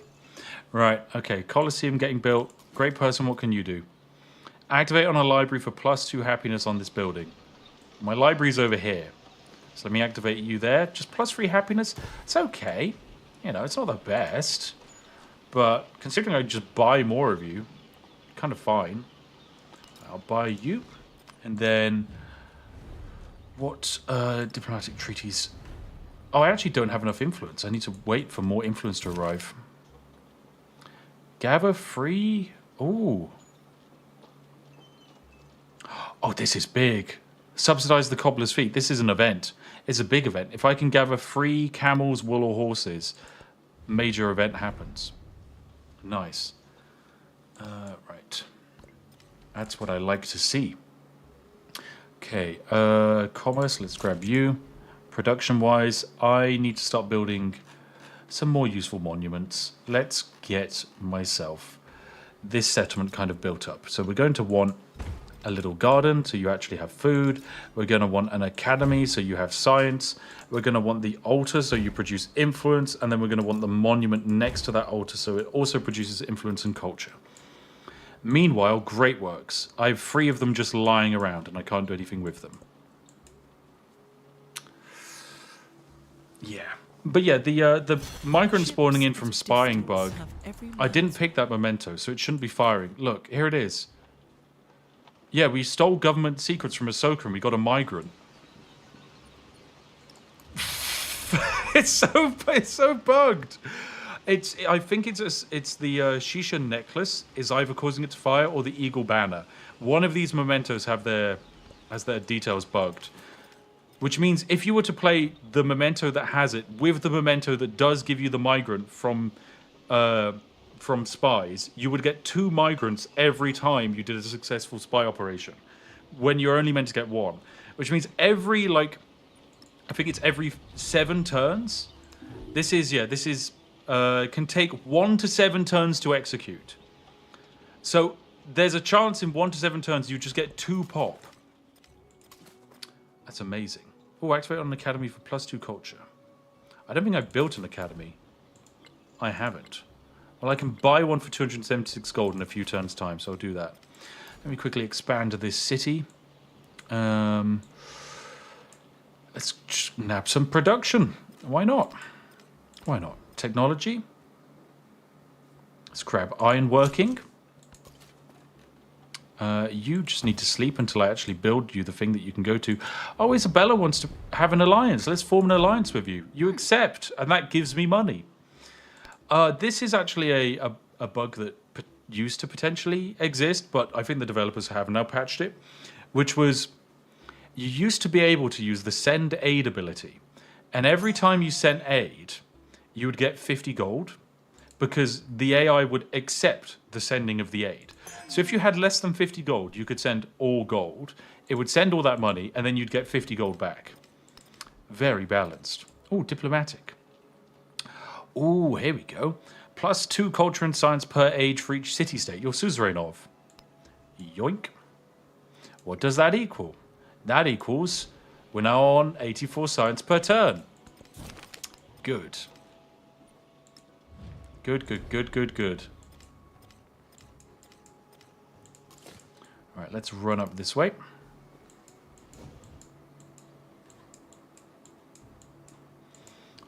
Poor Tekamesh is so broken, and so is Ahsoka. The world spawn has screwed him because he's just stuck on this island, and he doesn't know how to deal with it. Oh, Isabella spent a bunch of influence to try and improve, or to make sure she gets friendship of the AI first. Well, I'm not going to let that happen. That's going to be mine. My city-state. Discovery choice. Ooh. Food or food? I'm going to pick food. The larger food option. Right. Now can I purchase something? A merchant? Let me buy another merchant. Okay, next turn. So now that we have an alliance, that's actually pretty good because we can use our alliance to make more resources. There's our Colosseum. Rome shall stand. Okay, now with our influence, let us add more influence. So we now become suzerain next turn. Isabella doesn't. Checkmate, Isabella. I will have every single city-state on this entire map being my friend. No friends for you. Only me. That's how it works. Ooh, gold. Increased discount to buying stuff. Oh, cool, and I get some military points. Nice. Let me grab you. This is also going to upset Rome even more, but once again, I do not care. Let's go trading with Tekumesh, who hates me, but he can't attack me because he knows my military units are too powerful. He's so screwed. We're going to beat up one of these AIs as well. I think we're going to fight Rome. because they've actually built a few wonders. They've got a few The cities, dogs bark. and I think it would be funny. Right, let me build more fishing places here, and I think we're now ready to convert this town into being a fishing town. So it's going to make more food, and that food is going to get sent to our capital. So our capital now gets 69 food per turn. Let's also buy ourselves an academy for more science, and then drop you onto it, so the academy now also produces 4 culture. Bam. Big profits. This is what it's all about. Let's grow it this way. Choose city-state bonus. Plus 5% gold for every city-state you're a suzerain of. Oh, this is going to be good. This is going to be so good. Yeah.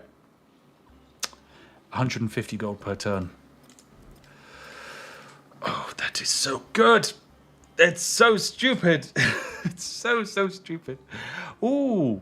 Citizenship 2 would give us plus 3 culture for every city-state we're a suzerain of. Yeah. Alright, so in my spare influence, let me find someone who doesn't like me. I need to wait for all of my open markets to expire, but in the meantime, let's do improved trade relations, and improve trade relations with you, and improve trade relations with you. So that gives me money, and then I'm going to use this money to buy amphitheaters around my empire. So Sparta here actually already has one. Olympia here, we can build an altar that gives us free influence. So, bam, that's plus 3 influence per turn. Which then means we can do more diplomatic actions. Who thought those percentage bonuses per city-state was a good idea? I know. I know. We are just blitzing through this tree. Where is it? Plus 3 culture for every city-state you're a suzerain of. So let's get rid of increased influence towards befriending city-states, because that's not going to happen. We've already achieved that. And just get plus 3 culture instead. We're now on 154 culture per turn. Oh, God. Oh, I've been denounced. Cool. Don't care. Don't care that you've got your immortals. Doesn't bother me, friendo. I can buy infantry units for 20 gold. It's 20 gold. Surely he gets more expensive though. Yeah, he's up to 40 now. Good, good. I was gonna say that would have been pretty crazy if that was the case. Alright, I'll buy another merchant over here as well. Respond to diplomatic action. Plus free food in all places. That seems good to me. Right, let's grab philosophy. Another migrant has spawned in. Yeah, it's because I gained information on the vision of Tekemesh's commander. Yeah, it is bugged. That is so funny. Why did that happen, though? That's so... It should never happen. How weird. How weird, oh weird. All right, Colossus. I want you built. And then I need more production in this city as well. But I'm making so much gold per turn. It's just going to happen. Oh. Haboob Dust Storm? No, not Haboob. Where is the Haboob Dust Storm? I don't even know. Let's trade with Isabel. All right, this city down here. You're kind of a bad city. I need to improve you so much. You're just kind of slow. Like, your production's not very good. This city also needs more production. Let me buy you a blacksmith. Plus 6 production here. There we go, bam. So now, slightly faster wonders. That's what it's all about. We just need our wonders out faster. And our wonders we can then use to buff even more. And actually, have I got... No, I haven't got resource allocation I can do. Let's start making our way over towards that camel. Oh, future tech. We finished the tech tree. Oh, dear. Oh, a merchant. Let's establish a trade route. More money. This is so stupid. Like, the AI has built a settler, and he's been sat on the settler for ages, but he doesn't know what to do with it. So he just doesn't do anything. Poor AI. Poor AI.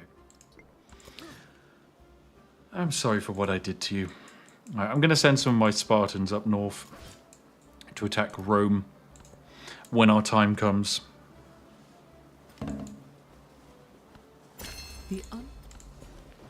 I don't even have a general. That's what's crazy. Oh, iron. Let me steal you. Let's grab tactics. Social policy available.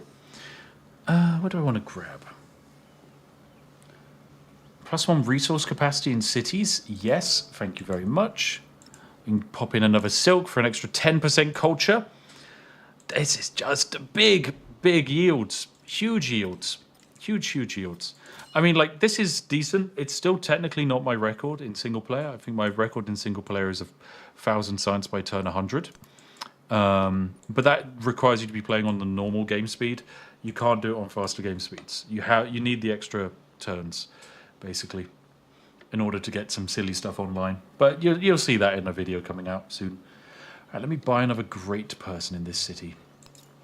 Bam. And then who can I mess with? You kind of like me. You hate me. How do you feel about me, Rome? You still kind of okay with me. So let's do open borders, because that's a quick, cheap 50 gold with everyone. Thank you for rejecting it. Sorry, that's 100 gold from you. And then...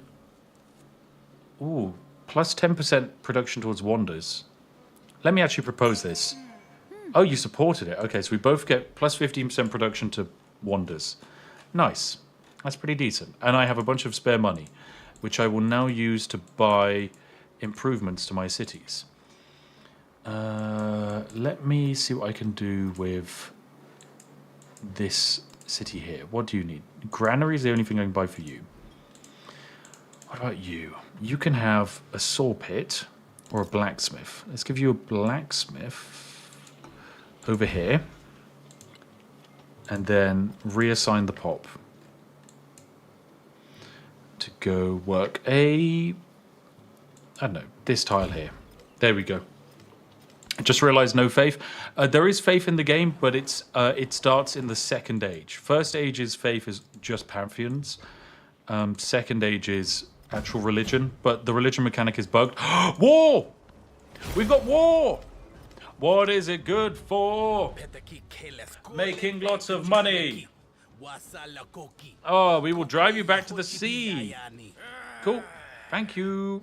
Heaven is lasting. Oh, and we built a palace. Those who delight. So, poor Tekamesh here has made a slight miscalculation, ladies and gents, because he has decided to attack us. Which, I mean, of course, if you know me very well, never a smart idea. Never a smart idea at all. Let's build ourselves the Colossus as well here.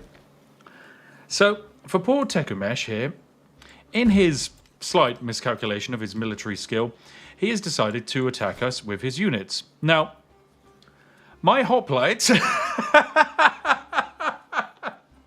have 50 combat strength. His immortals have 28. These aren't even fully upgraded hoplites. Let me upgrade them. Max level, let's go. What are your 57 combat strength? Let me grab this iron. You're 58 combat strength. I don't even have a great general over here. Let me get my general over. Come on. Come on, army commander. We've got some chaos to sow. Oh, dear. So, because we finished the tech tree so quickly, we can now basically research this thing called future tech. However, there is a problem. Because every time we research this, we bring about the end of the age faster. So it's we don't want to do it too often. But yes, we're basically winning too hard. Oh, Socrates. Place on a palace or city hall for +2 influence. Well, that's extra science as well. So let's just pop you here. Nice. Yeah, our capital's doing pretty decent. Pretty decent indeed. All right. I mean, I was going to go up here and fight Rome, but I guess we can play Stomp on Tekumesh for a bit.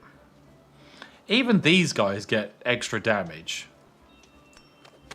Alright, I want to burn down all of this nonsense. Let me get on to this... What do we got here? Market, saw pit. Yeah, that'll be good to burn down. Oh, also another thing to remember, all of these city-states also work for me. So they will fight the AI as well. So he made a very poor decision here. So my chariot here probably ain't going to live, but it doesn't matter. Actually doesn't matter. Oh, flood. Let me just repair these fishing boats. Cool. But yeah, actually doesn't matter because he's not here to live. He's here to pillage markets and make money. And it's my actual, you know, hoplites here that are meant to be doing the fighting. So let's wander our way into his city. Do a little bit of fighting here. Bring up our great general. And, oh, I might need to buy some units. Oh, I'm scared. I'm scared. Oh, I can buy this boy for 40 gold. I've got a warrior. Yeah, send him in anyway. Hoplite, kill this immortal. Easy. Not even a fight. Not even a fight. Let's get trading with this person. More money. Narrative choice. +1 hoplite or +1 migrant. Let's get an extra migrant. Why not? Extra pop is always good. Let's grow our city with extra stuff. Food and production. Isabella wants a trade deal. Sure, we'll accept. So no builders means no more chopping? No, but there is instead a mechanic called overbuilding, which is when you're in the next age, you can build over the previous age's buildings, and there are some advantages to that. Yeah, which is pretty fun. Ooh, get some extra influence here. Resource assignment. I need to really improve my capital. I want so much more stuff in here. Let's build a market.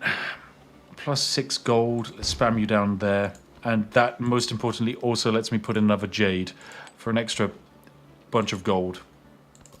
There we go. Right, off this way you run.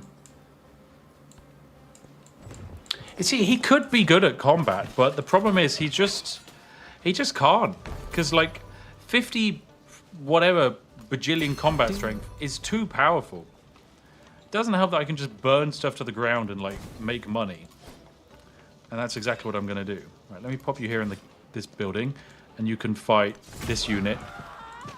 And then you can fight this unit. And we can give our little general a bunch of experience. There we go, he's leveled up. Let's go for more combat strength. Or do we want to go for raiding? There is an option which is like extra yields from looting. There it is, yeah, plus 100%, plus 50% yield and HP from raiding. I think we just want to go for more damage.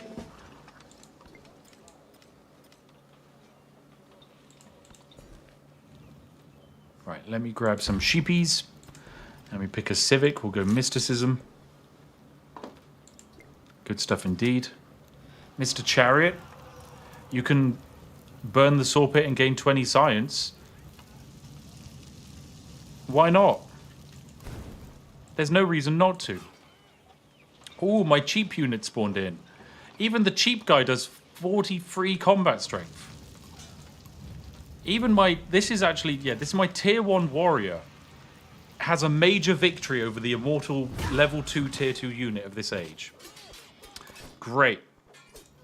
It's too good. Right. If I remember correctly... Actually, no, I can't mess with you. But Rome, you're still not the biggest fan of me. How about we improve our trade relations? Thank you for the money.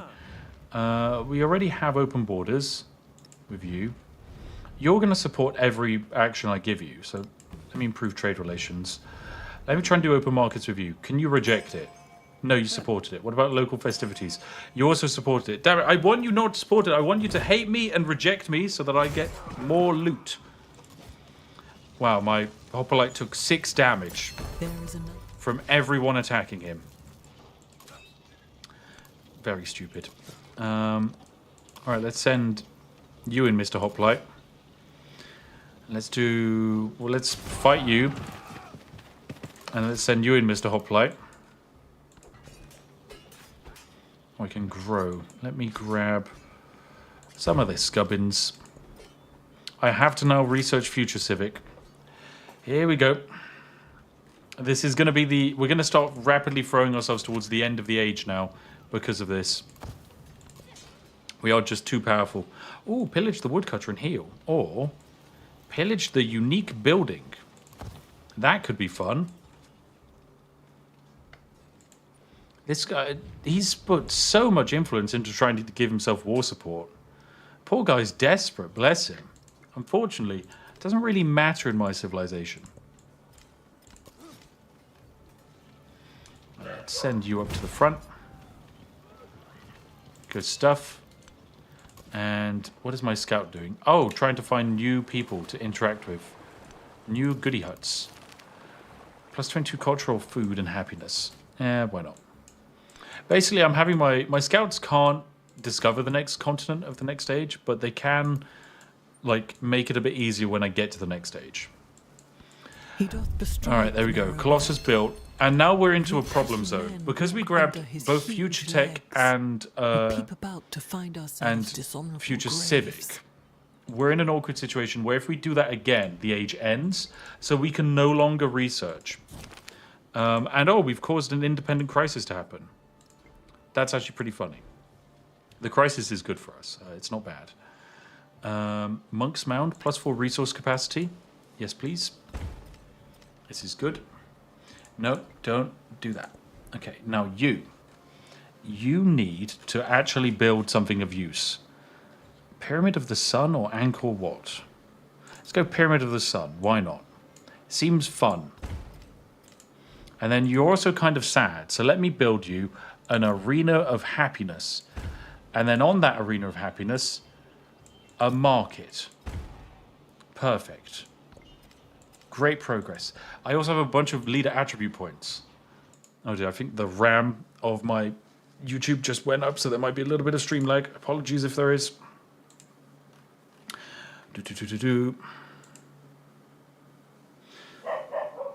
Right. Oh, there's a Georgie outside. Oh, that's cute. She's hopping around outside. Okay, so I get a free economic bonus here. I could get plus 15% towards purchasing in all towns, but I don't think that's a good idea. Instead, this is not bad for the whole diplomacy stuff, and it does make us more money because we save on influence spending. But +1 culture per age from great works on display is also very stupid. And in fact, so is +1 social policy slot. I might just grab these two in order to get +1 social policy slot. Because there's no reason to not have that. Let's grab it. Because it follows us into the next age. It's really good. All right, now we can slot in some new social policies. Let us grab... +2 food in all settlements? No. +2 happiness in all settlements. Yeah, we could be happy. And now we get a crisis. Okay. The problem is with the crisis, right? So it's a mechanic whereby as the age gets on, in order to simulate the collapse of empires, you have to slot in more and more crisis policies. In our case, the crisis we've got is basically the Sea People's invasion. And we need to pick some negative policies. Our options are -10 gold for each suzerain we have, which basically would bankrupt us, plus 100% gold to maintain military units. I mean, not the end of the world, but why? Or -6 combat strength against independent powers. Well, here's the thing. I am the independent powers. I control every single independent power on the map. So I don't mind. Right, now my capital city is even more powerful. Bam, let me get my gubbins in there. Get in the capital. Buff that boy up. Make him powerful. Oh, repair the mine. Oh, I was missing out on some gold. Oh, that's terrible. Okay, now, unfortunately, I'm in a situation where I have to basically shift and turn. Because if I do anything else, there's a chance that basically the age ends. Well, yeah, and I don't want that. I need to basically still be able to play. Right, there we go. Move on up. Good stuff. Right, so we have to do shift enter to just end. Oh, we've got a bunch of great works we can slot in. I forgot about this. Well, that's going to finish the science milestone. What other milestones have I got? So we've nearly done, well, we've not nearly done military. we're not far off of the economic.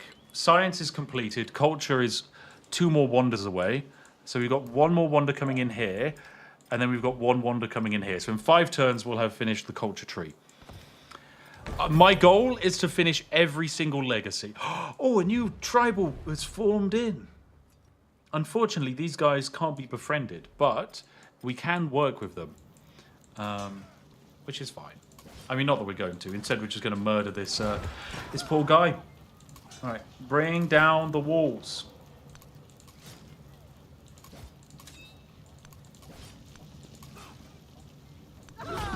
Bring down the walls. Attack into the city. And I think you have 1 more attack in. Yes, you do. You can attack here. You can keep heading this way. We can grow this city over here. What do we want? Salt? Or no, this is much better. Perfect. Lovely. Extra production in this settlement. Diplomatic action. Thank you. How do I feel about the UI? I've spoken about this in the past. I'm not a fan of it. Yeah, not a fan. Just not my cup of tea. I think maybe for some people it's like, ooh, this is good fun. But no. I don't agree. All right, let me try and get some trades done with the Romans because I want to be able to get this this economic legacy. All right, where can you trade? Oh, Rome is out of my trade range. Seriously? I guess I don't have a road leading up to this city, so it is. I need to settle more cities in a line going this way. Yeah, that makes sense. Right. Command units.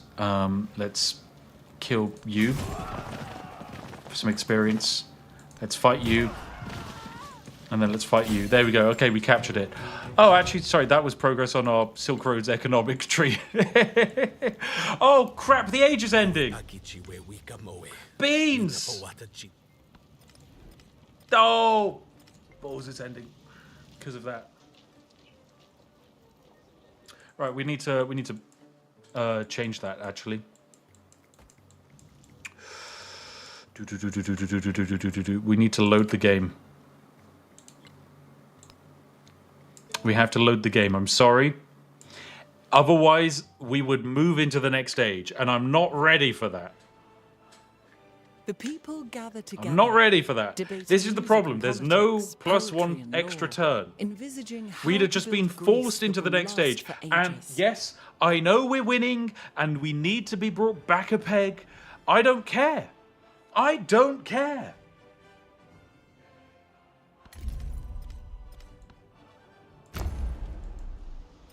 So basically, yeah, because me capturing this capital, right, here's what happens. If I capture the capital, I get all of these goods added into my empire. In doing so, the age comes to an end. So instead, I'm going to hold off on fighting, right? My men are just simply going to stand here, healing up in his lands. And then what we are going to do is when I can time it correctly, jump on in. Okay? That's what it's about. It's all about maximizing the jump. Now, we want the future tech to finish on the same turn these wonders finish. So this wonder finishes, that's fine. Doesn't finish the culture tree. But if we complete this, it's +5 age progress, okay? So both these wonders finish, age progress increases quite heavily. We don't necessarily want that. Isabel, trade route. I do want one, but I think we need to be swifter about this. Can I get a trader over to there in 2 turns? I don't think so. So there's no way we're going to get a trade route over there. What upgrades do I want before the end of the era? I want more great people. So I'll buy some more. And then I'll shift enter my turn. Actually, I should be doing these decisions. Here we go, right. Open borders, thank you for the money. Improved trade relations, thank you for the money. Rome, open borders, thank you for the money. Trade relations, thank you for the money. Isabella, improved trade relations, thank you. Wonder construction, oh, you just supported it. Oh, well, that's fine. Okay, so we now have more money. With that money, we can now buy more great people. So what can you do? +3 science on a library. Let's get you over there. Add some more science. Buy another great person. Doesn't matter that they keep going up in price. Doesn't stop me. Doesn't stop me at all. Can't stop, won't stop. Okay, good progress. Now we do another shift enter to end our turn. Once again, we can't do the fighting. And here he lay, Okay, now older than the hill he rested on. next turn, the age is coming to an end. So we now need to start softening up this city. So I'm going to send in my hoplite. It will take a lot of damage. There's just one guy waiting there now. Okay, good stuff. Good stuff. Good progress. No point in you having you pillage. Capital city. You've done pretty much everything I could possibly want you to do, actually. You could build one more thing. But instead I'm going to have you... you might be able to research a Logios in 2 turns and build one more, but we wouldn't be able to activate it. So instead I'm going to have you do an amphitheater for some extra culture, and I'm just going to buy the last Logios that we can use. Right, so what can you do? Plato. Activate on an Acropolis to give this city plus culture per turn equal to its influence yield. Huge. Absolutely huge. Now we can finish our future civic in 1 turn. So we press next turn, basically, things are going to get very powerful. Let's give increased combat strength to our infantry and cavalry, I guess. Right, now we have to force end our turn. And next turn we finish the age, but we're maximizing our benefit from doing so. Come on, there we go. Do some stuff. There we go, 100%. We finish the cultural legacy tree. A flood happens. We build another wonder. We get 2 future techs, which gives us 2 more tech boosts for the next age and 2 more random attribute points. And then we capture this settlement. In doing so, we get the economic milestone. So we finish culture, finish science, half the way for economic, part of the way through military. Good stuff. Now we get to continue the crisis, but it doesn't matter. We can keep this settlement, even though it sucks. It's okay. The Age of Antiquity is now over, or heading towards being over, but I can still activate this lovely thing. So I get 75 influence on standard speed. What can I do with my influence? At the moment, not really anything. It's kind of the end. I can make some more money before we go.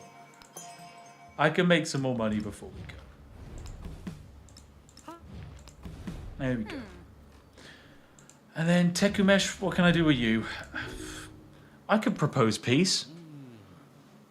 Let me propose that to you. I think... There we go. So we now have peace, even though you don't have a city. Oh, you do have a city. You settled a new city. I can bully you in the next age.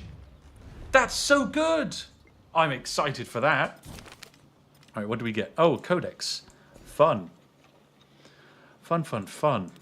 Right, so a bunch of expansion stuff we get to do. Grow our town some more. Make my way over to this camel.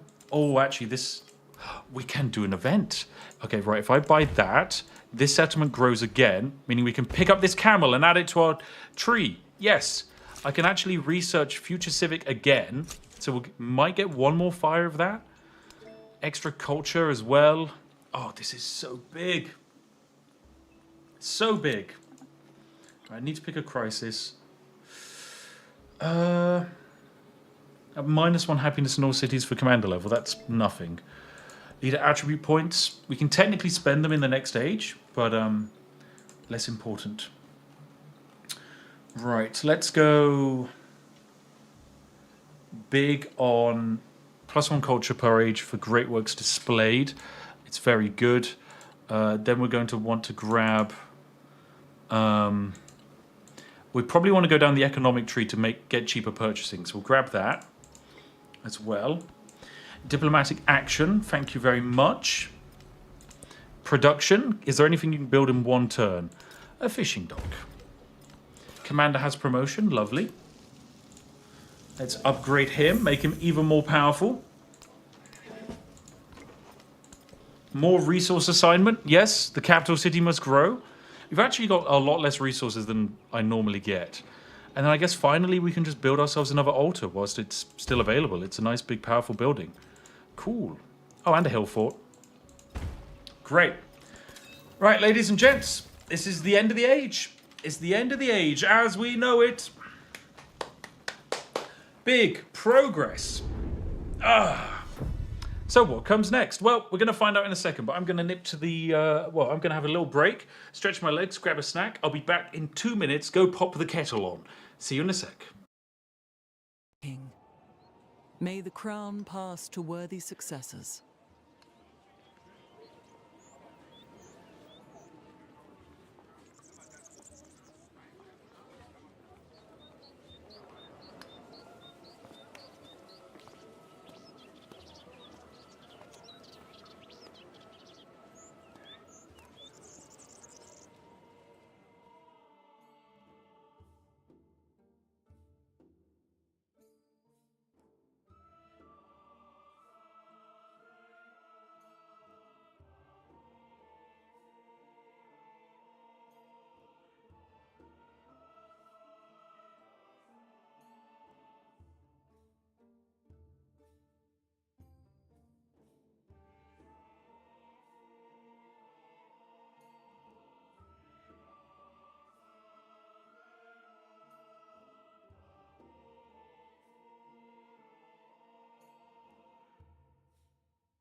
I'm back.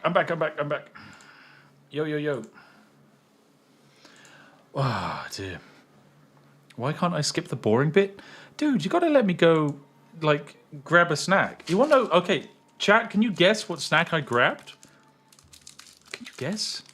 Can you guess what snack this is?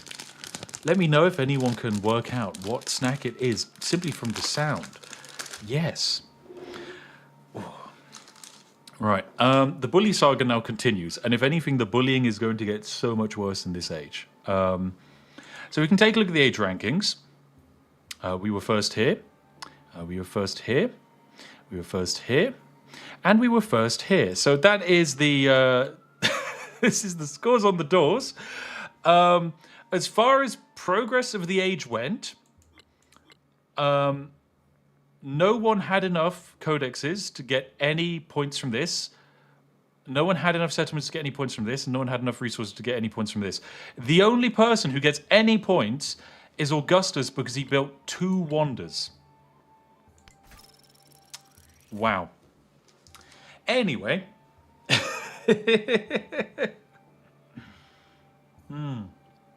So the snack, ladies and gentlemen, is none other than a curly whirly. I know. Oh.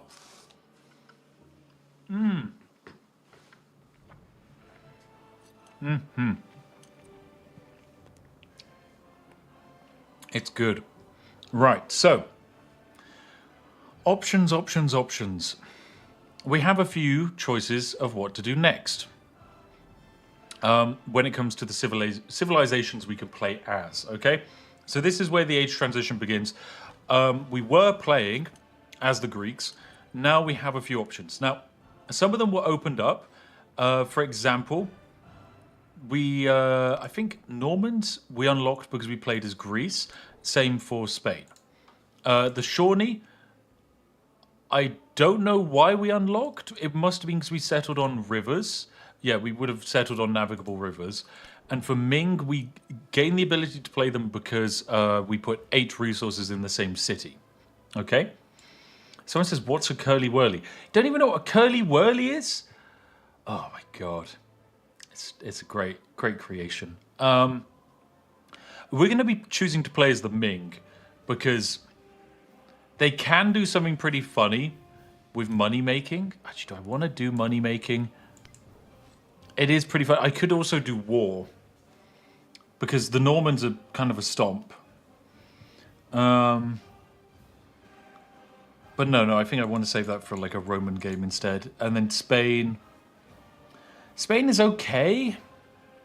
Like the unique unit, I think, isn't great. The Conquistador is kind of decent because it's a great person that can only be activated in distant lands, so in the New World. Plaza is just like money making, right? Yeah, +2 gold in this settlement for every settlement in distant lands. I mean, I want to do money making, so I think this could be quite funny. Let's go for it, because we've got a bunch of like gold bonuses anyway, so why not? And I love money, so we'll do it. I know you guys want war, so let's do it. Undaunted Right. by the ocean's expanse. You're going to be learning, chat, now. We're learning on the new age with you. I've got hundreds of hours, by the way, in this game, so if you have any questions, feel free to yeet them my way, and I'll do my best. And also, thank you very much. There are 2,666 likes on the video. That's incredibly nice of you. Someone says, switch to England. I would if I could. Oh, wait. I made a mistake. Oh, balls, I made a mistake. I didn't change my mementos. Oh, that's annoying. There's a couple of mementos that are really, really, really, really, really powerful, and I wanted to mess about with them.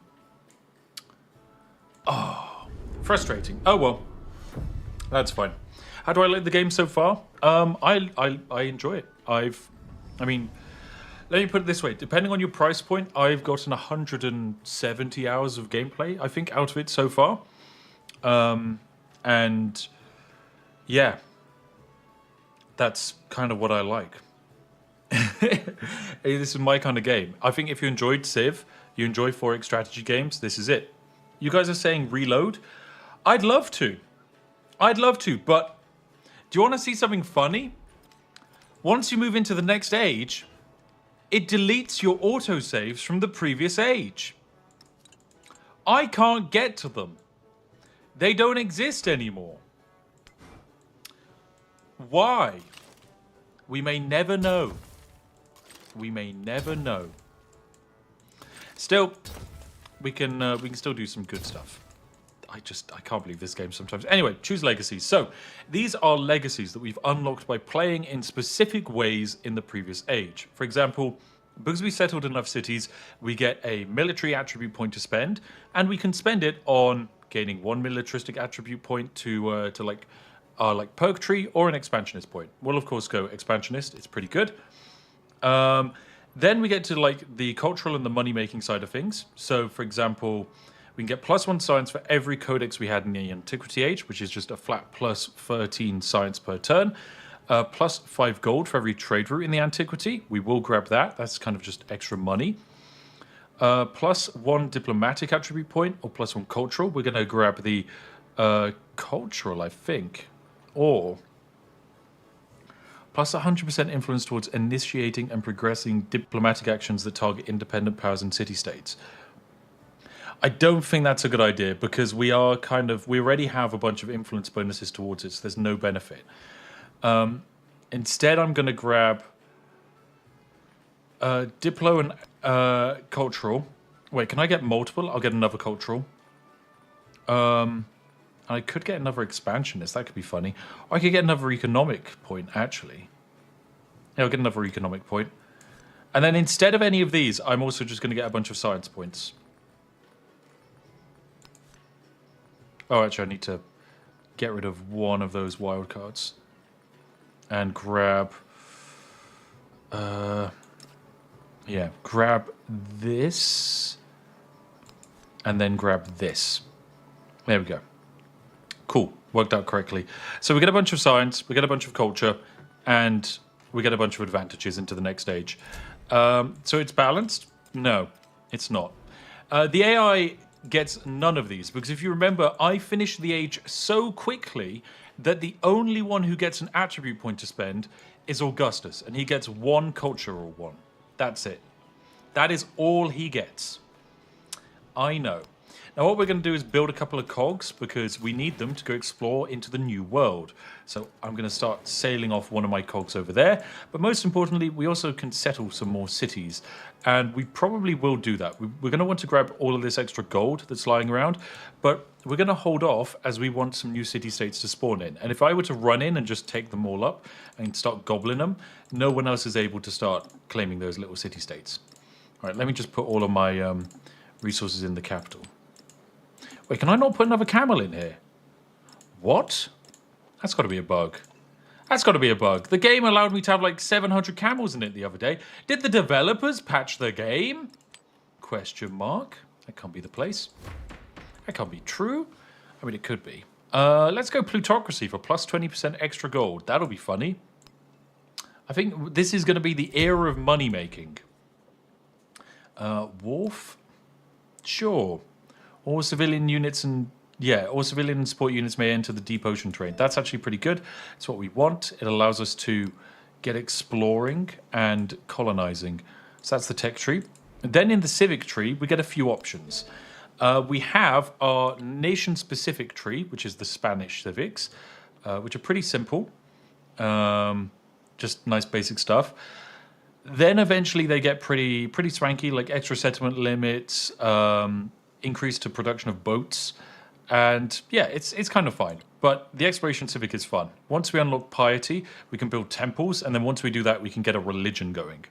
So that's probably something we're going to look into doing.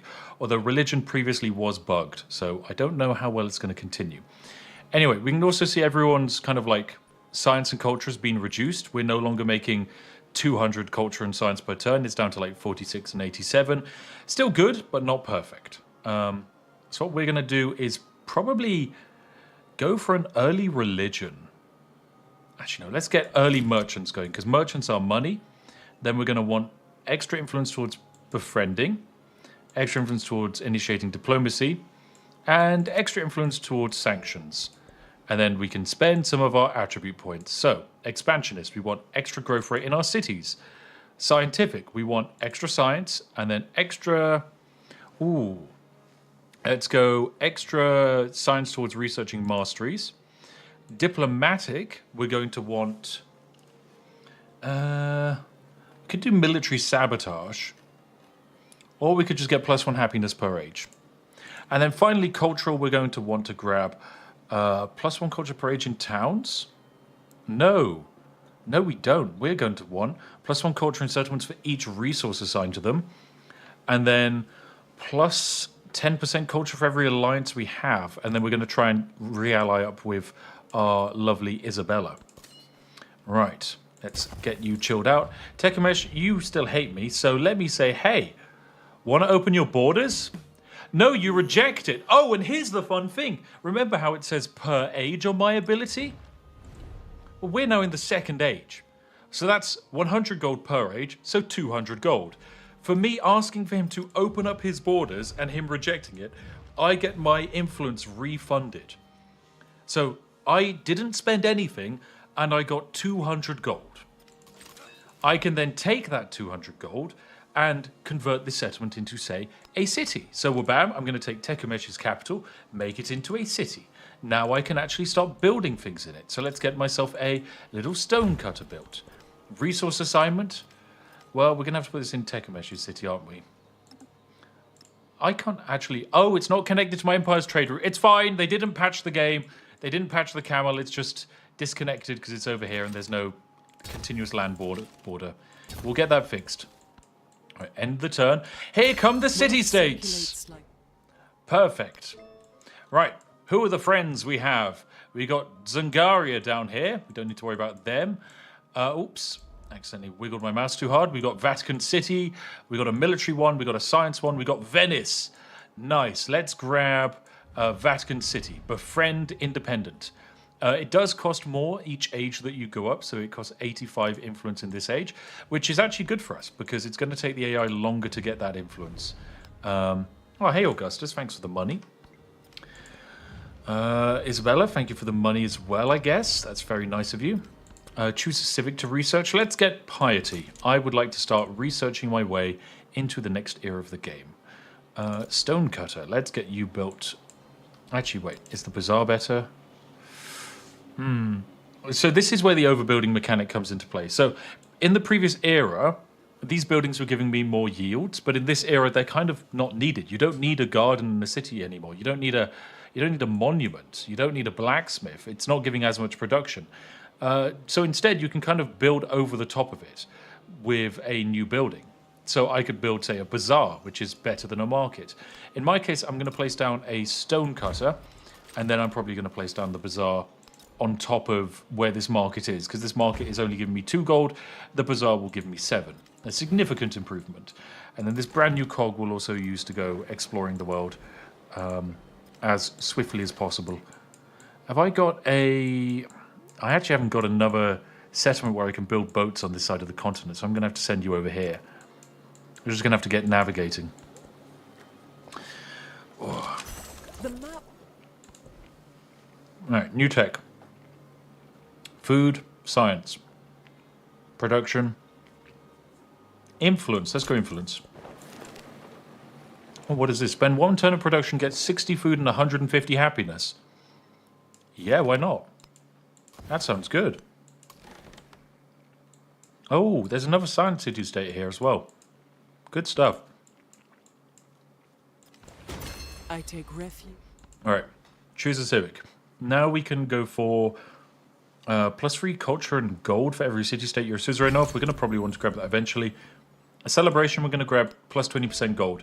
Now, I don't think that's going to include the gold necessary to actually, that we get from these deals. I can try. So, for example, I'm going to ask for reconciliation. If he accepts, that's only going to be 50 gold. Well, actually, no, it should be 100 gold. If he rejects, it should be 200. So he accepts, yeah, it's only 100 gold. Okay. Our celebration doesn't modify our base gold income. However, with that, we're now able to build our temple, which I'll actually do over here. And with our temple, we can now form a religion. So, chat, we need a name for the religion. It's gonna be all about making money. Big mogul maneuvers, sophisticated swankiness, and seismic financial activity. That is what we are going to offer the world today. Right, let me buy myself my merchants. Get them all bought up.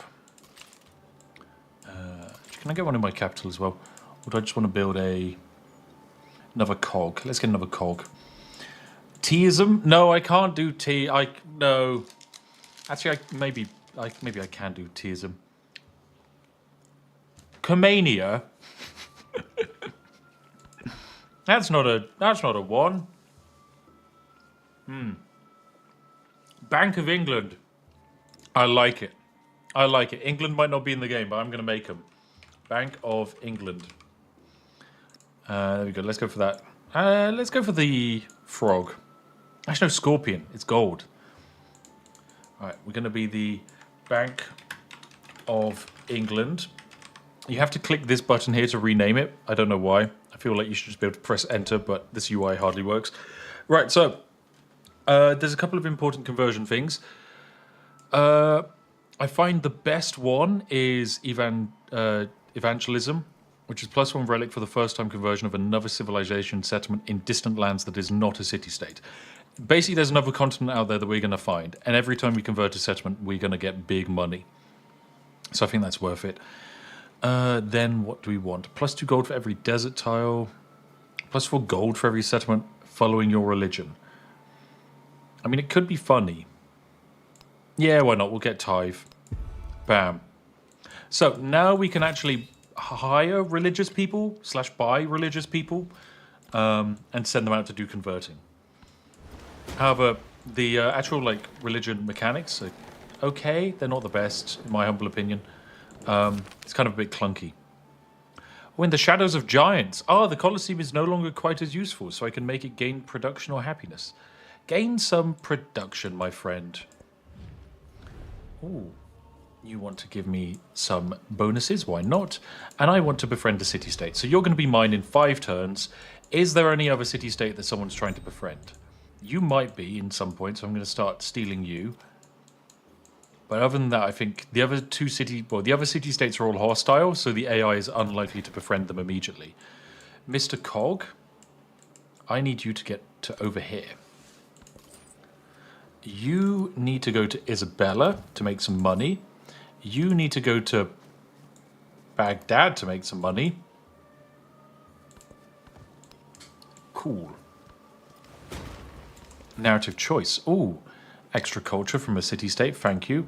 Diplomatic action, you want open borders, I will accept. You want open markets, I will also accept. And you want open markets again. Okay, the UI is bugging out, thank you. All right, now I can research a missionary. I can start building some, I guess. We can just start pumping them out in this town over here, because it's not really going to do anything else, this big city. Another camel. Still can't add it to my trade network. Rip. Right, let's buy this wharf. And we can build it over the top of the bath. Because this tile is only giving us free food. By building this, we get +7 food. It's just objectively better. Can I do open borders with you again? No, I can't. I can do open borders with you for money. But it does cost me 25 influence. Yeah, so I won't do it. I'll actually hold off. Not until I've picked up all of the city-states as my friends. And we discovered a new continent. We've discovered the continent of Kalaharia, which we can start settling. Which I will actually do. That's going to be a great idea. Right, grow city. Let's grab some more fishing places. And, oh, theology. Here we go. +1 additional belief, +1 relic. Or do I want more social policy?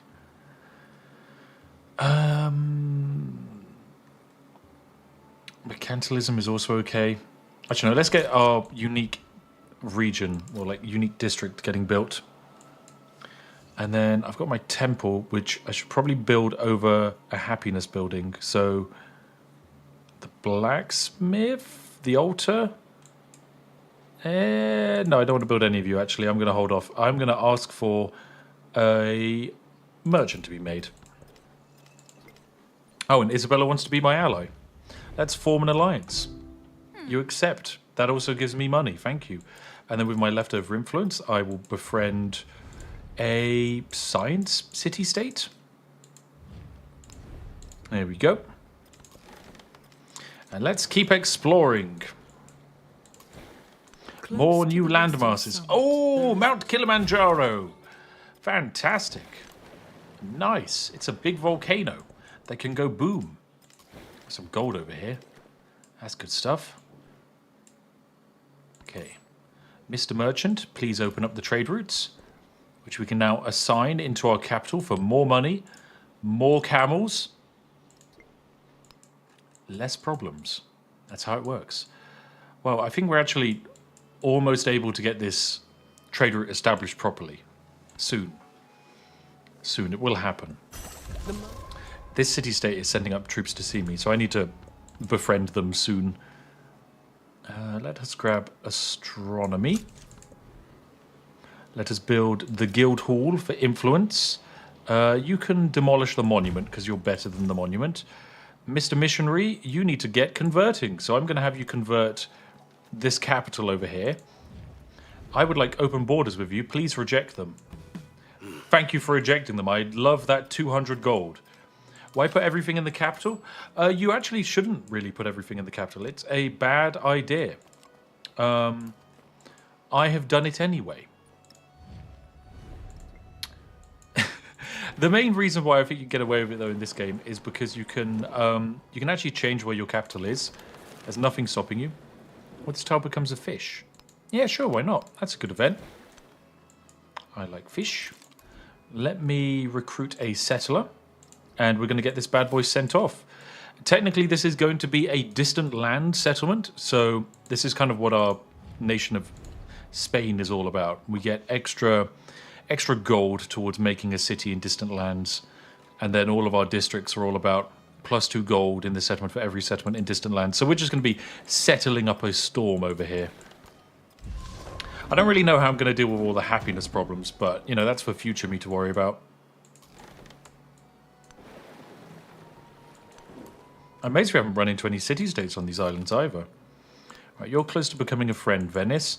You're kind of hostile. Oh, and because you became a friend, you gave me a bunch of influence. I was wondering where all that came from. So I can befriend you. I'm befriending you. I can now start befriending you. And I've got enough influence left over to go over to Tekamesh here and ask for reconciliation. Thank you for 100 gold. Right, and then Argos was a city, and I'm going to convert it back into being a city. There's kind of no downside for me for doing this, except less food in my empire. And then with all this excess stuff, we can kind of start developing this town a bit more, because it was slightly pitiful, unfortunately. But all of the good big stuff, like the stonecutter, we can kind of cheat that in with money. The guild hall will cheat that in with money as well. Where's the best place to build you? 8-2? You'll do fantastic there then. And the bazaar as well. Let's pop you on the same tile. Fantastic. And get a wharf in. Oh, this is all great. Right, now we can even start messing about with specialists. They're pretty swanky little dudes.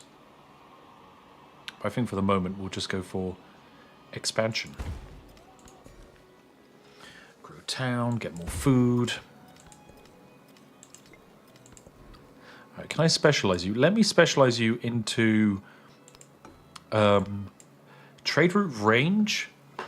I think this is a good idea.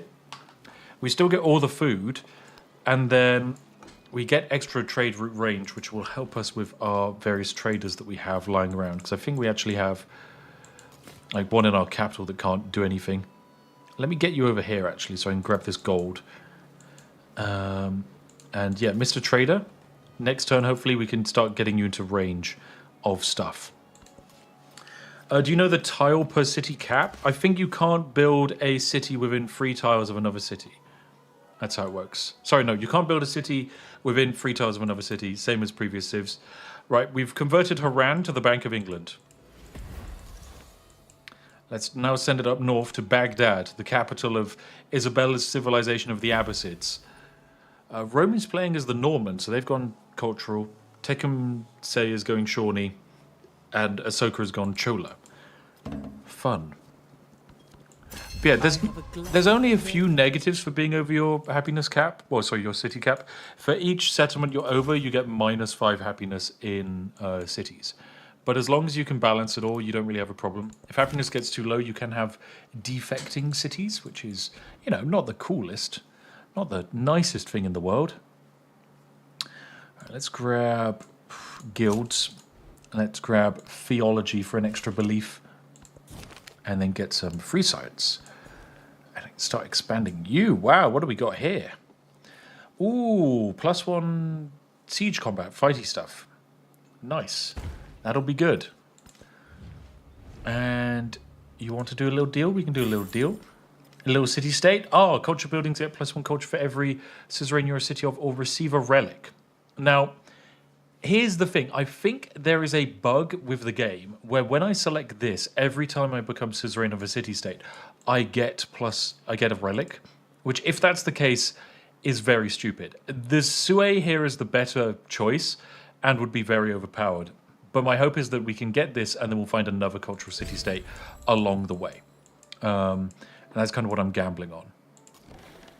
Right, you need to really get exploring. In fact, so do all of you. Come down here, find me another city-state to befriend. You go up here, find me another city-state to befriend. We found sugar! Actually, I just need to buy boats and send them out. Even scouts. Scouts would work. They've got movement. Although I think merchants even have better movement. Let me grab gold. +3 culture and +3 gold for every suzerain I have. Nice, that'll do. I feel like that gave me more money. I thought I was only on like 100. Why am I getting +100 gold? Other plus 100. Where is that coming from? Is that a... That could be another bug, because that doesn't feel right. That feels like a statistical issue. Okay. I'm just going to ignore it. Just, let me destroy this garden and build a observatory. Observatoire. What do I want from you? Granary? Actually, no, I want to save up some money for a boat. Mr. Missionary, you can actually convert my own cities. There's no benefit of having your own religion in your own cities, though, which is another weird decision that doesn't make sense. I need additional trade routes with you. Let me ask for that. You'll accept. Give me money. Can I ask for open markets? You'll accept. And local festivals, you'll accept and give me money. Nice. Good stuff. So we can now have another trade route. Bam. And then with my spare money, I can buy some boats. Let me buy... Why can't I buy boat? It says, oh, I've already purchased a scout. Oh, well, doing my capital, I'll buy a boat. Oh, conquistador. Can only be received once and activated in distant lands. As grab you. Can always embark in ocean. Yes! Okay, this is our scout. This is going to be our scout. We're just going to use the conquistadors. Score 2 points from a treasure fleet. Yes, we can do that. In fact, we will be doing that shortly. Oh dear, this has gone very well. My poor settler is taking damage as he tries to cross the seas, but I don't care. It's necessary. Sacrifices must be made. Right, here's my first conquistador. Here's a special ability that when he is activated in distant lands with on an army commander with 3 empty slots, this commander receives 2 range units and 1 infantry. Oh, so he just spawns an army. That's his ability. Oh, we've met a new civ. It's Lafayette. Show me your capital. Open your borders. Give me money. Okay, your capital hopefully will be revealed to me next turn, but I don't know. There's a chance it is bugged and won't actually do that. Actually, no, I should be using my missionaries to scout because they've got like 10 movement, which is an absurd amount of movement. All right, let's send you out into the New World as well. And in fact, buy another one? Another conquistador? I don't see why not. Seem like nice chaps. In fact, we can buy another boat. Get another boat out there, get scouting. You found all of this. Nice. Oh, and chocolate. It's good stuff. This is good, like, treasure fleet nonsense. Mr. Missionary, get converting. Bank of England has now been accepted in Baghdad as the true faith.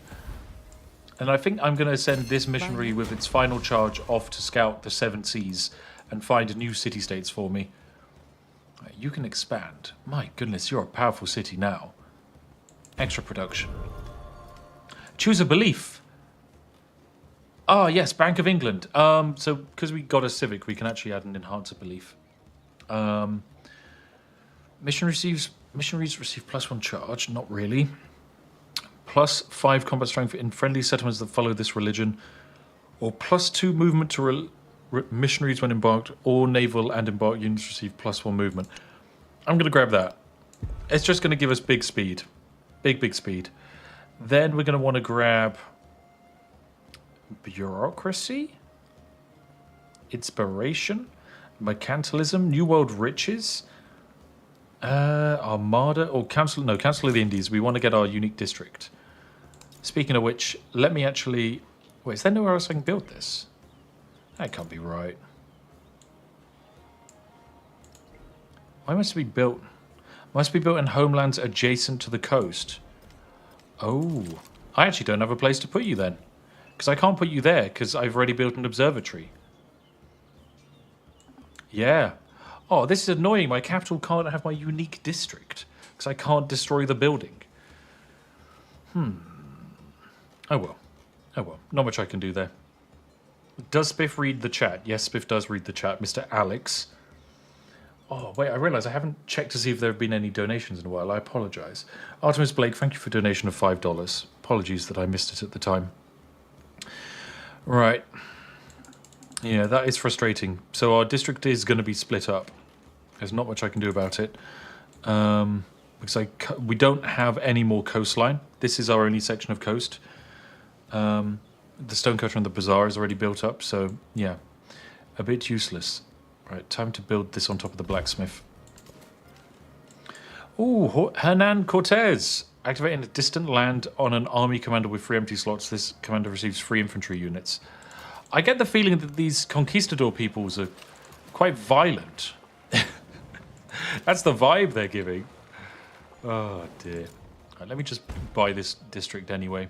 Get it built. And then with my spare influence, can I befriend a city-state? I'm befriending you. I'm gonna get you as a city-state next turn. I'm befriending you in 12 turns. So they're all done. I guess the one at the bottom of the map. 2 influence away from befriending you. Cool. Right, let's get you sent right through the middle of the map. Get scouting. Meanwhile, you go explore the new world. Let's go. The master and apprentice love the master in different ways. Alright, grow building. Grow town. Let's get extra production on you. I think Sparta will eventually become a city, but for the moment it's kind of fine how it is. We can choose a city-state bonus here. So this is similar to last time, where we can get plus 5% gold for every city-state we're a suzerain of, or plus 1% gold on gold buildings. I'm going to get the plus 5% gold. So currently this is plus 10% gold we will receive, which in my opinion is pretty good. Yeah, that's going to do nice things for us. Let us grab feudalism and build this boy. Oh, I can actually build this on the same tile. Perfect. And then what about you? Observatory?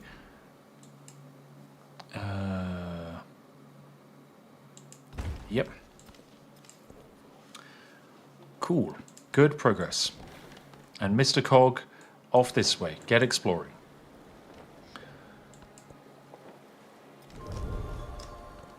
I have a glove into which I can put your holes. What on earth was that about? I didn't listen to what Gwendolyn Christie was saying, but that sounded sensual, to say the least.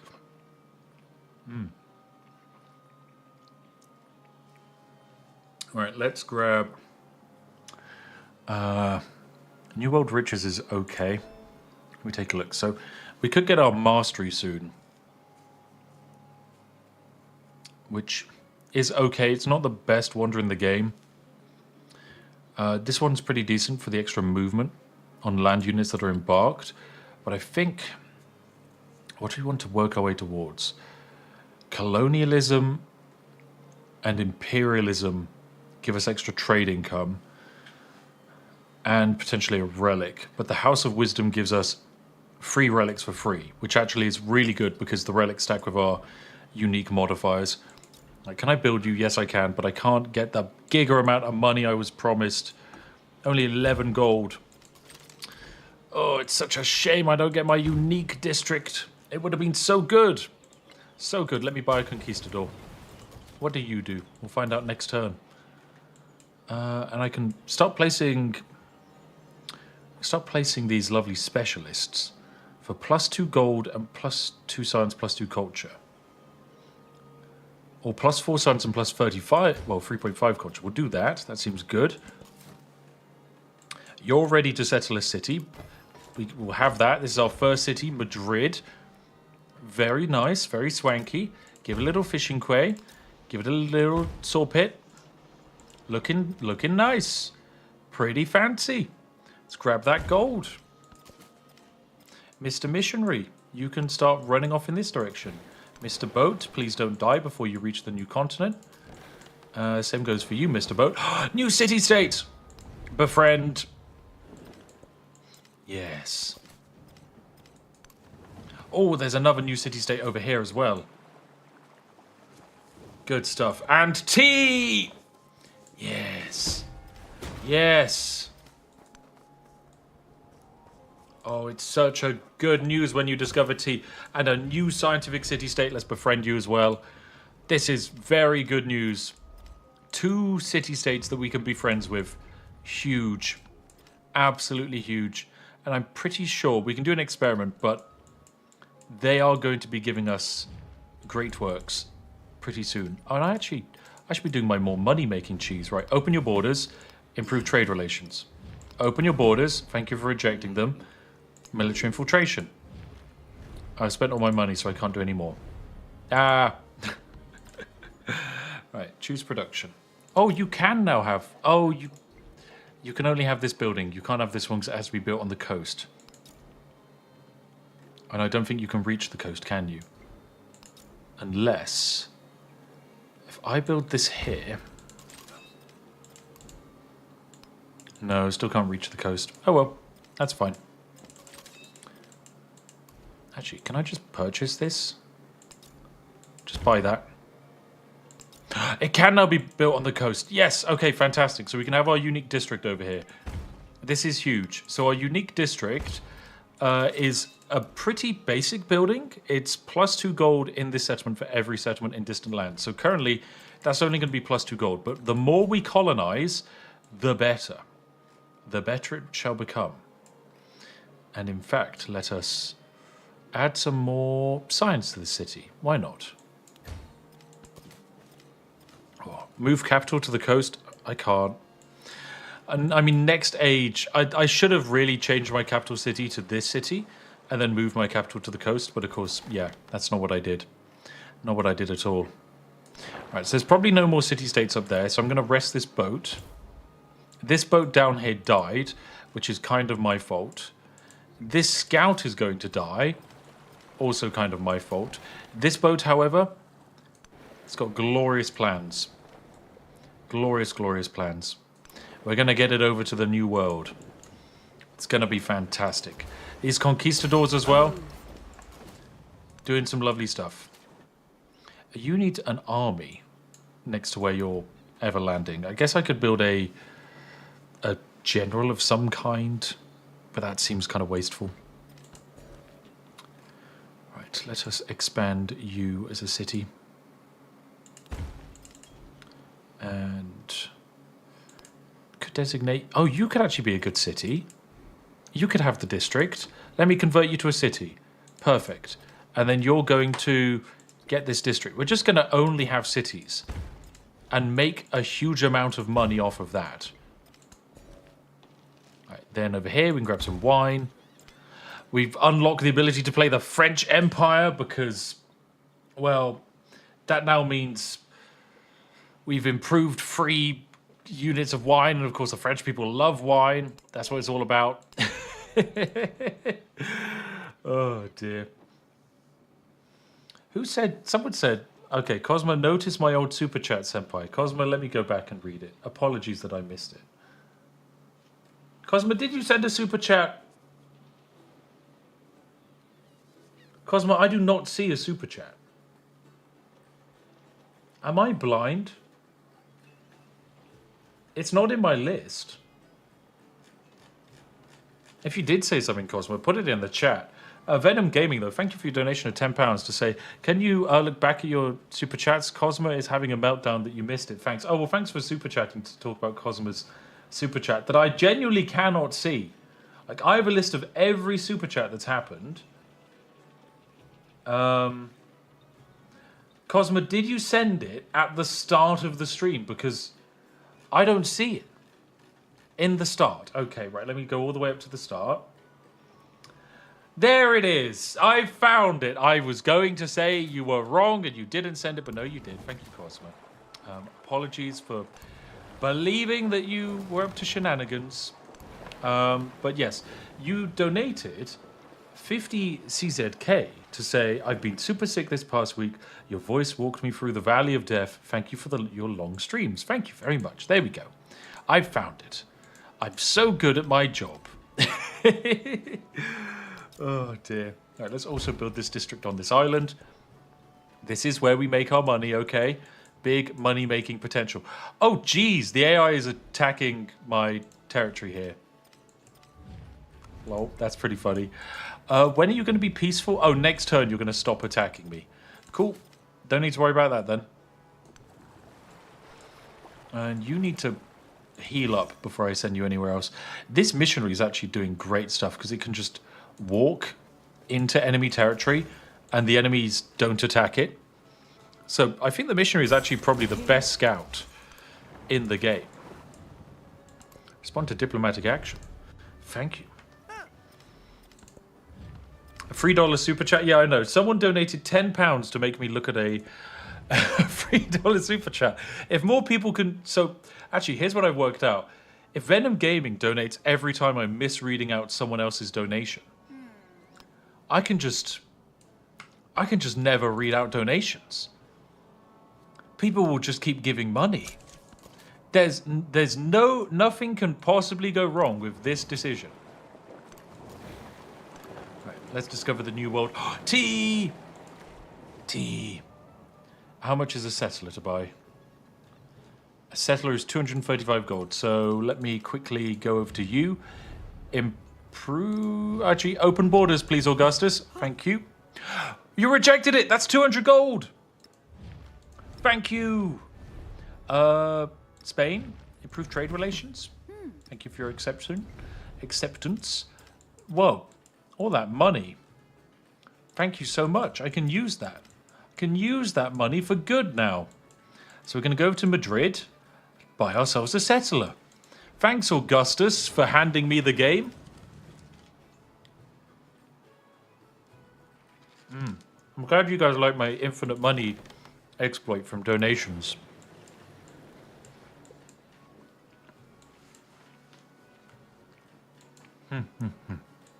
Right. And I actually want another city. I actually do. I'll have to buy that soon, but not now. Because, yeah, I would like to gain access to this gold. Ooh. Tecumseh was trying to use evil spying against me. Good. That gave me influence. Right, let me expand this settlement to more fishies.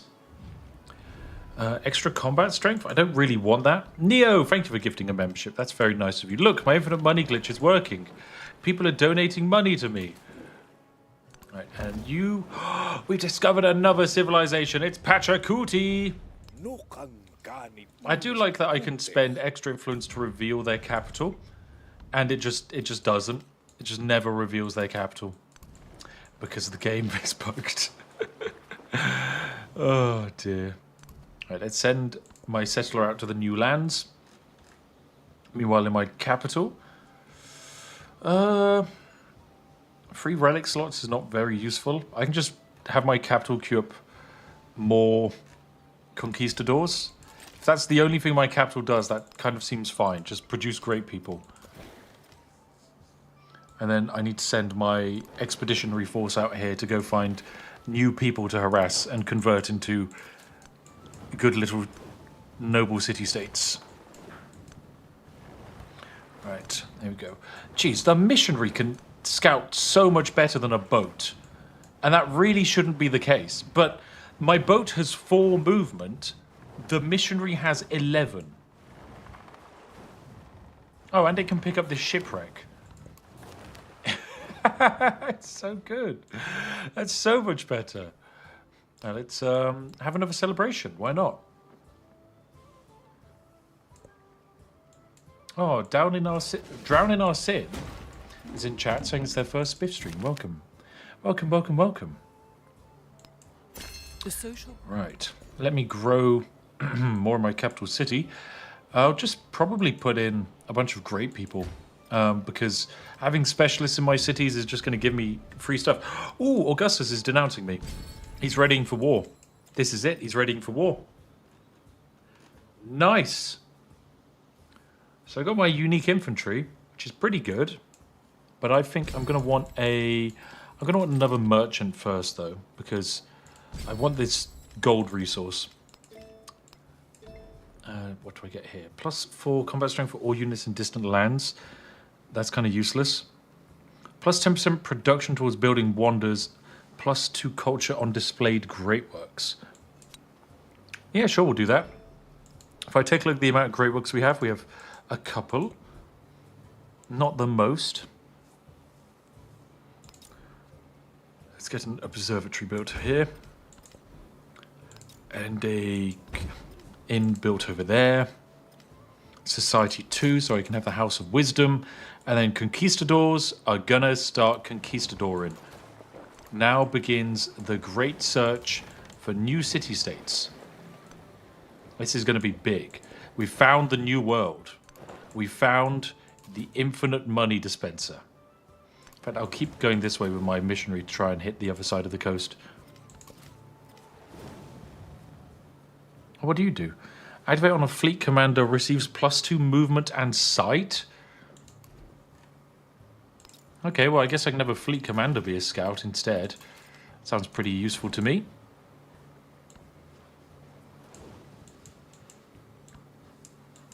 And then, do I want more settlers? I think I do. The social... Well, actually, Augustus now hates me, so if I go improve trade relations, he should reject it. No, he actually accepts it. I'm surprised by that. Tekamesh, let's do open markets. Please reject. Yes, you rejected. That's 200 influence. 200 gold. I'll improve trade relations with you for some more money. That's 100 gold. Open borders with you. That's 100 gold. Ahsoka, let's go for open markets. You support it. Cool. Ash Levy says, what victory style do you prefer? Person in chat is a doggy. Oh my goodness. No, my favorite victory style in Civ games is The best well, it's not religious in Civ 6, I can tell you that. My goodness. No, I think my favorite victory, it's not science. I find science is kind of too much of a waiting game. I think Civ's best victory is kind of like conquest, and I think it depends on the Civ game.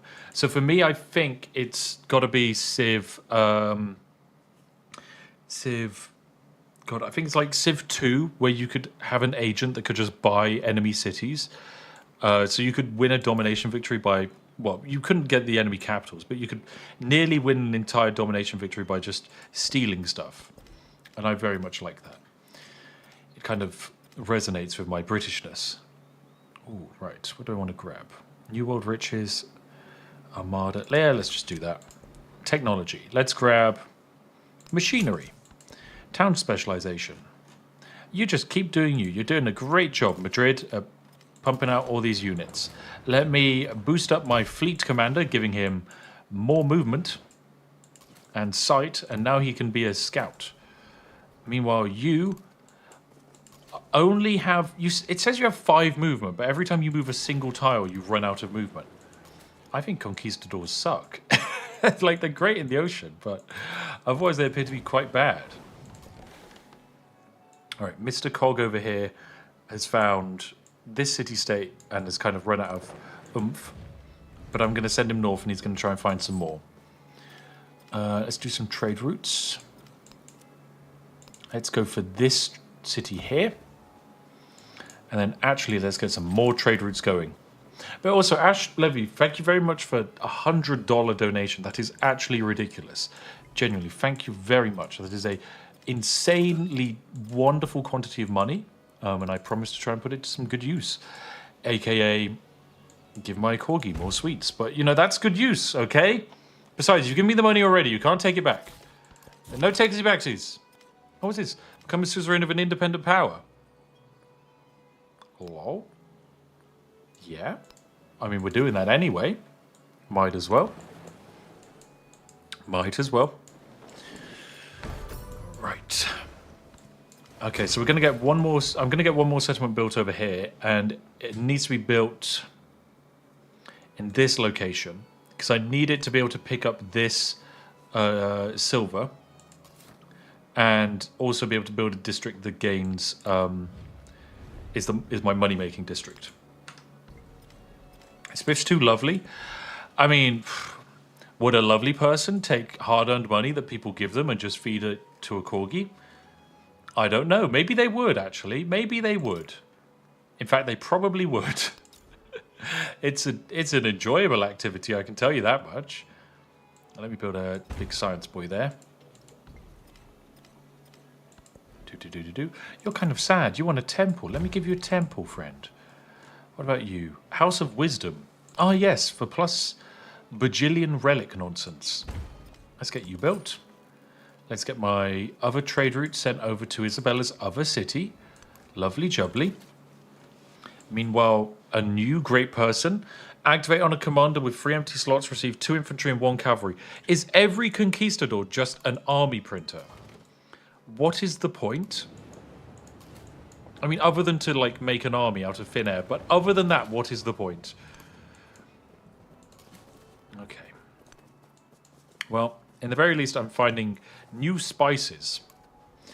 Jason Lane. Hello, Jason Lane. I'm a security engineer at Android. Love watching your work, sir. Much respect. Have some Yorkshire tea money. Thank you very much. I will, as you've specifically requested it be spent on Yorkshire tea, I will specifically spend it on Yorkshire tea. There you go. Now that's good service. Now, you're going to be my friend in 3 turns. You're going to be my friend in 1 turn. You're going to be my friend in 3 turns. And then I think you down here are the longest. Oh, I didn't even start befriending you. I'm going to start befriending you. Oops. Oopsies. It's going to take a bit. Meanwhile, you've got a little while to go. Cool. So one thing I do want to check is next turn this city-state... sorry, not this one. The science city-state becomes my friend. And I think there is a chance it is going to give me another relic. Which, if it does, it technically shouldn't. The game should not be giving me another relic. Right, here we go. Let's get exploring with our brand new adventure missionary.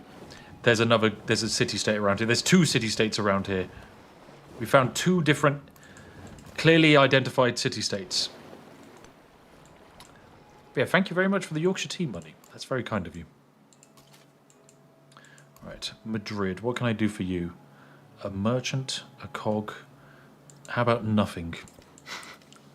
I actually could improve this city of Olympia a bit.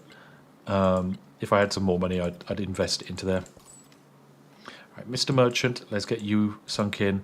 That's more resources that can be sent to my capital.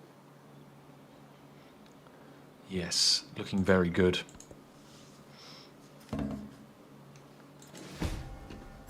I work. Okay, you kind of like me, but you still don't. So let me try and improve trade relations and see if you give me money for it. Oh, you accepted it. Oh, I wanted money. How about open borders with you? You'll reject it. That's big money for me. Open borders with you. You'll accept it. That's only 100. What about... Oh, my goodness. Actually, I have to press this way. Let's get open borders with you.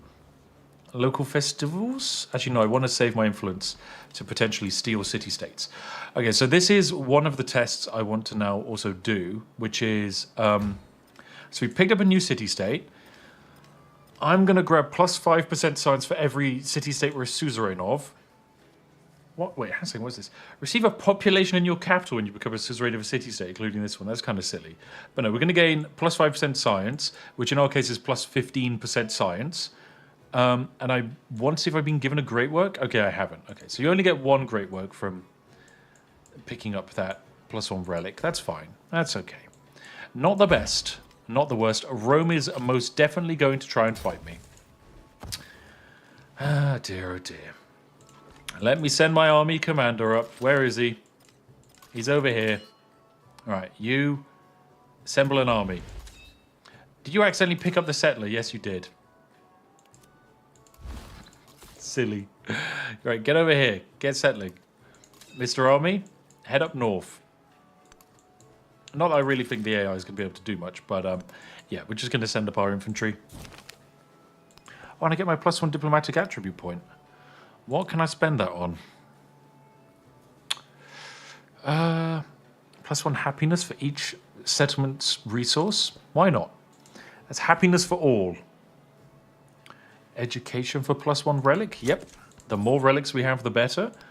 We can get trading over here. Let's grab this trade route with White Oak. And then my missionary. Come on, you've got to finding this city-state. Find this city-state.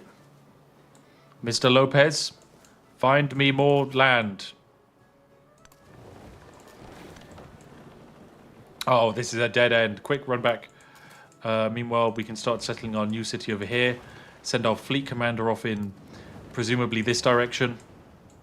Along with this scout that's going to unfortunately die. But I just need more vision. What do we got up here? Augustus has sent over something. But I think this island is now discovered by me. Hey, Spiff, out of curiosity, is Tubman still around? Yeah, she's a leader. She's actually, I think, one of the most fun leaders to play in multiplayer. Because she gets so many bonuses towards negative diplomatic actions. So I think she's basically going to be a meme in this game. Because, of course, historically, Tubman's kind of like a pretty like, historically significant character with the amount of kindness they showed, right?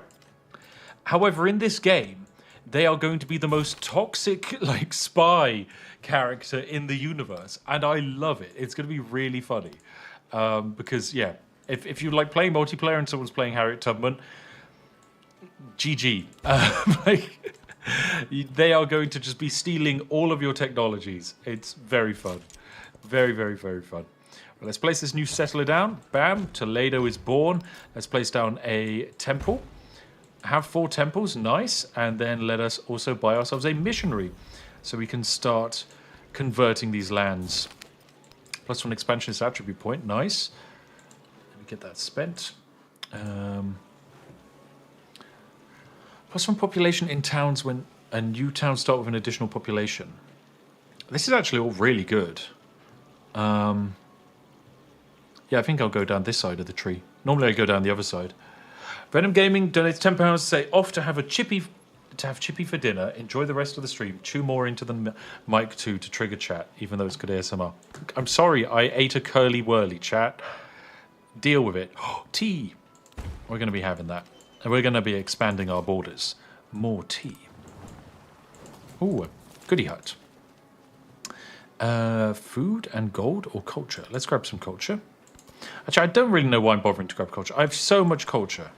There is no benefit for me to grab more. Let's go this way. Ooh, Rome is settling some new cities. What do we get here? 60 influence. That seems pretty good. Pretty good indeed. Your almost friend. Oh, look, chat is saying we love chewing sounds. I knew it. I was led to believe a lie that you didn't.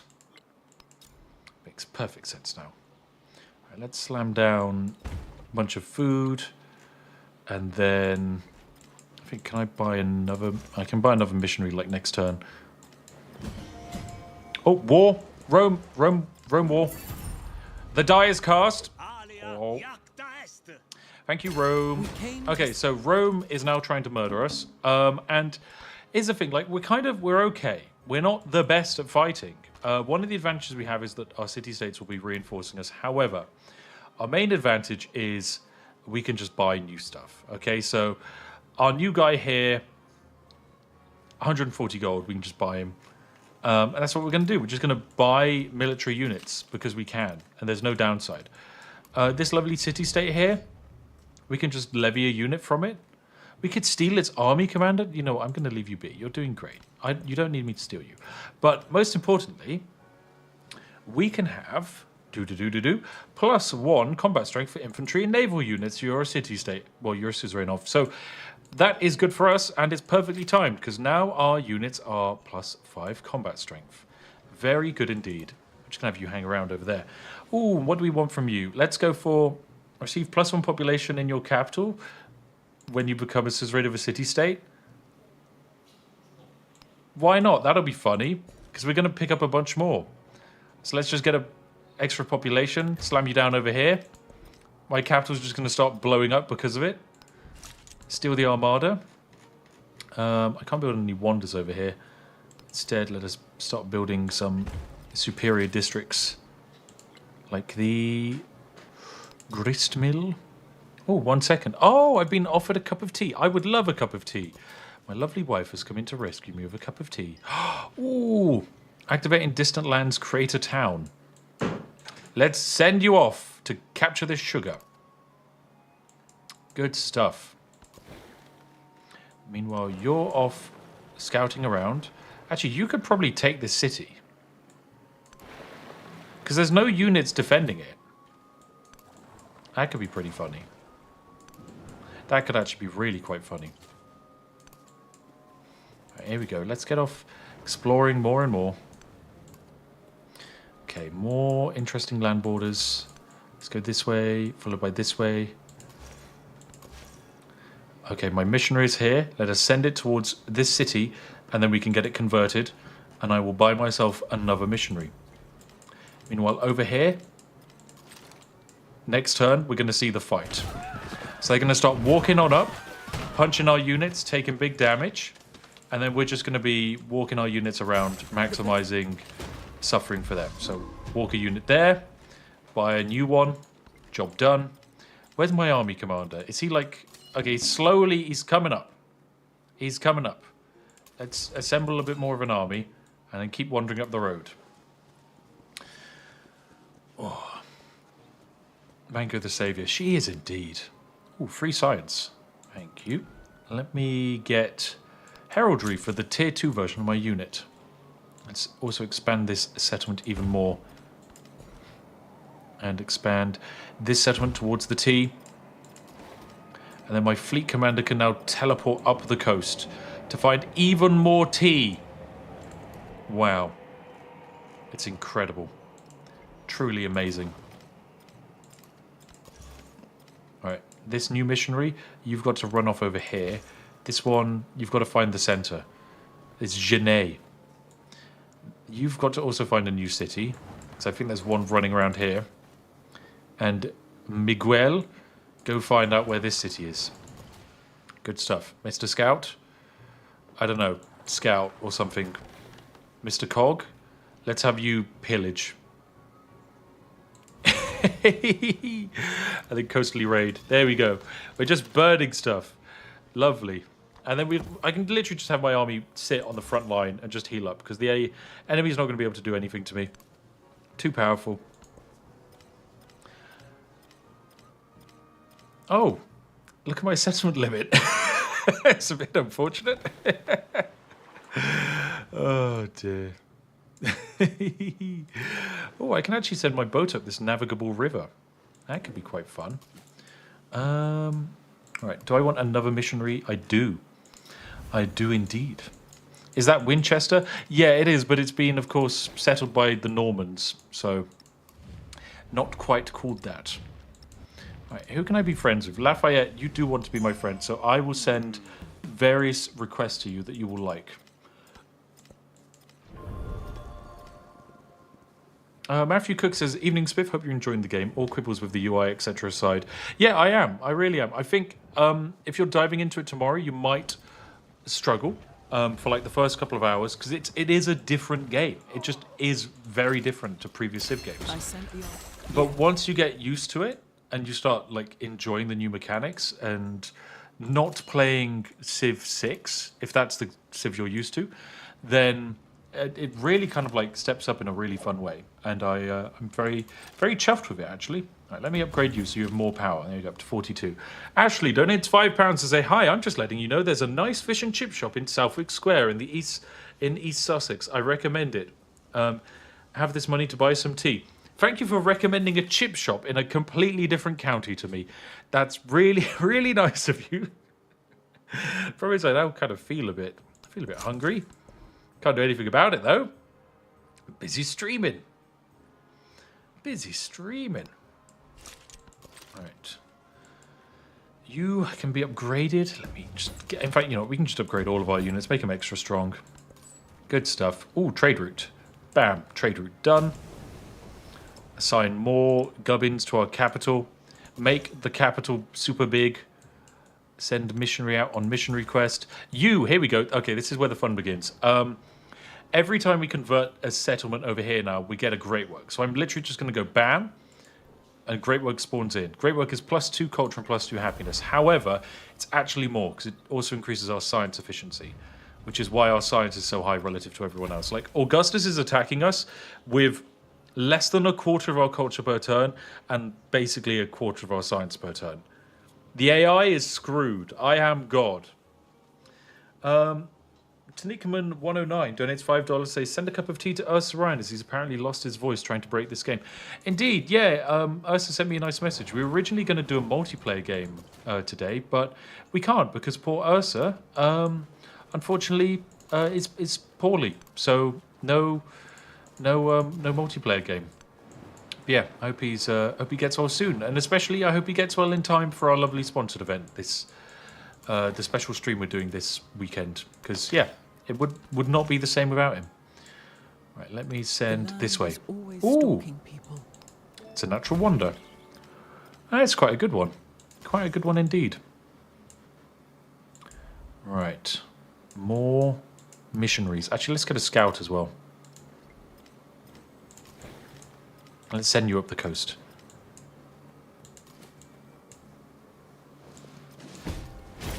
Do not mix the truth. Oh, I've built the House of Wisdom. Nice. Okay, House of Wisdom. That's a big one in Parser because that's also +4 great works over here.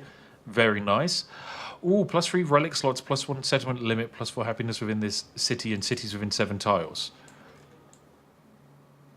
I think if I build that here, that's going to be enough. And I also want to build a settlement here. And this is... when are you going to be friendly? Let me speed this up, because I don't want to have to wait 8 more turns for you to be a friend. This is going to be a big settlement for us because of the gold. Oh, and I need to assign some great people around. +4 gold by putting a specialist on here. That's really big. More happiness. More iron? No, I actually want you to build... Actually, I do want the iron. Extra combat damage is good. Let's just buy the various upgrades to make you grow faster. So granary, fishing, sawmill, temple of happiness. Great stuff. Smashing it out there.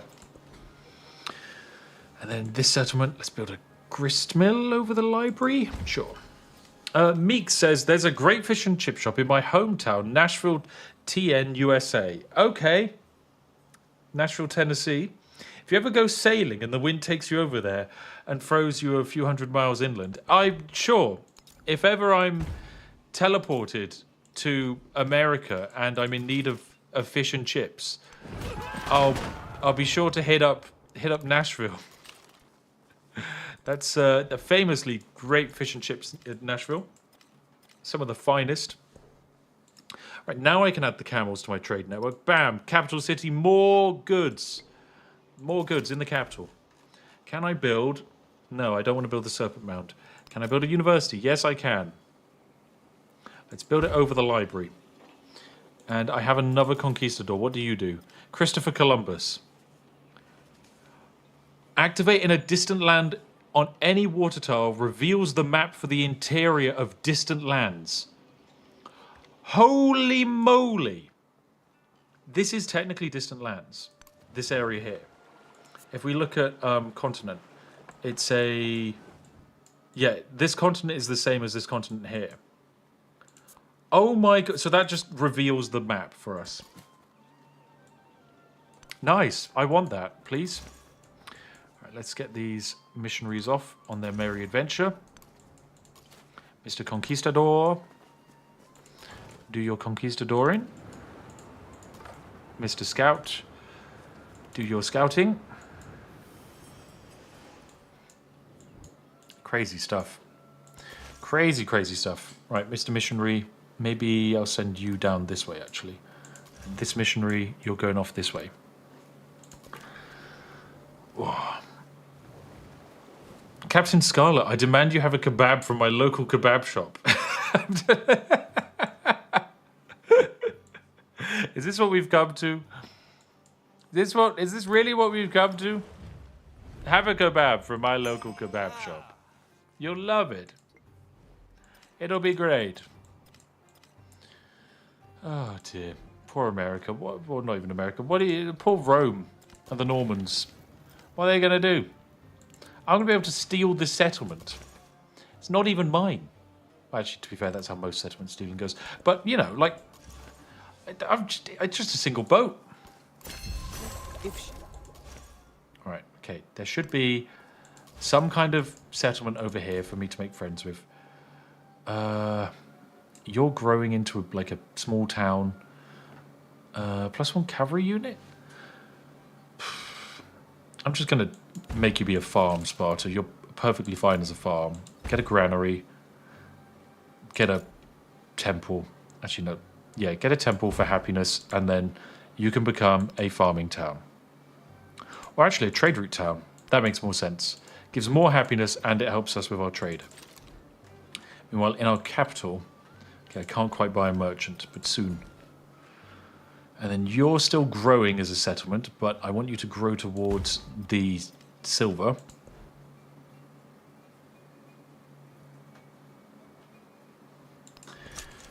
Kate Grammer says there's a food cart in Beaverton, Oregon. They're called the Flying Scotsman. That has amazing relationships.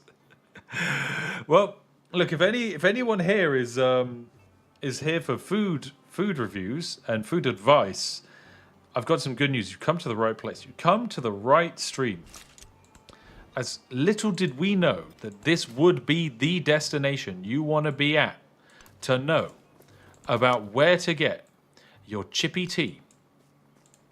It's the route in Tootin's bestest places to be. Open your border. Thank you. I want your border. Keep fighting the city. Yep. Eventually, there's nothing defending that city, so eventually we're just going to be able to walk into it. And there's nothing the AI can do to stop it. I could just walk into Rome right now. What's stopping me from stealing his cities? Oh, thank you, Mango, for the cup of tea. Chat, please say thank you to Mango. Someone says they're near Beaverton. They'll check out the food cart. Hope you enjoy the food cart of Beaverton. Bye, Mango. Have a nice night. Oh dear, what a great life I lead. I'm actually traveling tomorrow. I'm going to, I have to get to Germany for the event, the Civ event. I can't get over here into these waters. Ooh, shipyard. I want you next turn, please, please, Mr. Shipyard. You'll do great things for me. All right, missionary. Okay, so our missionary, because Axum has already been converted once, our missionary actually needs to use 2 charges in order to convert, which is fine. It's not the end of the world. But I should do it. Okay, no, we should. Once my great general arrives, I want to go straight for the capital. I can do trade routes with Lafayette now. Let me buy a new trader. This will make us big money. Emily Pearl also says, my hometown of Fall River has both cod and heroin. So come get some fish and chips and a syringe. Well, if that isn't a glowing review, I don't know what is. Every so often we get recommendations of places to eat and go, but very little do we get recommendations of where to... Oh, gosh. Oh, dear. I shall say no more. Right, let's keep expanding this settlement. It's doing good. More missionaries, I think. Probably a good idea. Actually, a merchant is not a bad idea as well. Right, Mr. Missionary over here. Mr. Missionary over here. Mr. Missionary here, can you do a conversion? Cannot be used to spread, or cannot be used on holy cities or settlements being raised. Oh, this was a bug with the game. I swear if this bug is still in the game, I'm going to be quite annoyed. Okay, maybe we can only convert you, which is fine if that's the case. Meanwhile, this missionary, please find me more city-states. Actually, I have my man here for this. Okay, Christopher Columbus, you're in a different area. Reveal the land. Yes! Here we go. That's some city-states discovered. Okay. Rock slide up here. The Danish people. Oh, they look incredible! Oh, let's grab befriend independent. You'll be mine. This guy down here, the Mapuche people, you'll be my friend. WOTB Joe says, you like the tank in the thumbnail. Oh, I'm glad you like tanks. I'm a big, yeah, even though it doesn't come across this way because I don't play many games like it, I have got a stupid amount of hours in both World of Tanks and War Thunder. I just like those games. They're not everyone's cup of tea, but they're pretty darn fun. All right, is anyone trying to become any of their friends? I.e., is there a risk someone else steals them? I don't think so. Good. Good. The more city-states we have, the more powerful we become. That's why we're doing all of this. It just works. Oh, here we go. Grab our silver. Cheaper unit purchasing. That's what it's all about. Right, you, fine. Let me grab you, Mr. Merchant. Go over to this city and get trading. We've met a new civilization. Friedrich, oh, it's the German. Hello, Friedrich. Ich liebe Friedrich. Right, give me 100 gold for opening your borders, improving trade relations. Pachacuti, give me 100 gold. Isabella, I can't really improve trade relations with you. How about you? Give me 200 gold for rejecting. Cheers, mate. Reconciliation? Thanks. Cool. Now we have 800 gold. I love just spawning money out of thin air for no reason. Right. Can you build any other wonders? Build that and Serpent Mound, but Serpent Mound isn't that useful. I can convert you into being a city. That is what I'm going to do. It costs me 500 gold, but it's fine because I want to be able to build my new district over here. And my new district is hopefully getting more and more powerful because if we take a look at it, yeah, it's now making 9 gold per turn. Good. Yes. Very nice. Each settlement we have is plus 2 gold. More money. You're up to 7 gold per turn. Is my district working correctly? Or is it calculated differently? It's hard to tell because this menu lags like hell. Up. Okay, here it is. Plus 2 gold in this settlement for every settlement you have in distant lands. I see, so it's not even calculated at that level. Down we go. There we go. Okay, literally, okay, here we go. Plus 2 gold, income, set yield from settlements in distant lands. There we go, plus 4. Cool, so we need to really improve that. Alex Hale says, there's a great road chef at the motorway services in Somerset on the M5. I highly recommend their fish and chips. Their fish and chips are edible. I've actually eaten at that road chef. Completely agree. Some of the edible food I've had in my life. Definitely. Oh, plus 1 science on every science building for every city-state we have. So now if we go over to our observatoire, where's my observatoire here? Did I put it here? Yep, 19 science. So we went from 220 science per turn to 276. That's pretty big. If stockfish and cocaine is what you fancy, Tromsø, Norway is where you want to go. Thank you, Magni, for 50 knock to recommend that hot destination. Ooh, science points. Cool. Let me grab machinery for production or all embarked units made to deep ocean train. Yeah, sure. It's just 1 research. Doesn't slow us down. And let's grab some more production and science. Assign resources. I really want to... there's one wonder. Which one is it? I actually can't find it in this tree. Is it just something we can't build? Let me view hidden. Okay, Serpent Mound, no suitable location, no suitable location. No, it is none of these, okay. Because there's a couple of these, there's one wonder that I really want. Let me try and find it in the tree. Is it actually in this tree? Here it is, yeah, Machu Picchu, plus 2 resource capacity in the settlement, plus 4 culture and gold on all buildings adjacent to the wonder. Oh no, that's not it. That's not the one. Where are you? Okay, let me check the other tree. Civic tree, view tree. Not you. Definitely not theology. That's just plus happiness on quarters. What about you, colonial man? I'm already building you, so I don't need to know about that. That's for cavalry. +4 happiness in this settlement for every tradition. Don't need that either. When in celebration, +3 culture on specialists. Which one is it?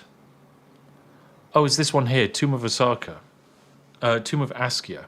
Oh, I guess another civilization built it. That is quite annoying, because I would have wanted that one. I would have really wanted that one. When's my general reaching the front lines? It's now, I guess. Let's grab just a bunch of my units. Just buy them. Job done. If you're in the VA area, stop by Trungo's for some chickpea gumbo. Thanks for the great recommendation for those of us who enjoy chickpea gumbo, which sounds like a disease, if I'm being honest. It doesn't sound like food. It doesn't sound like food at all. I sent you.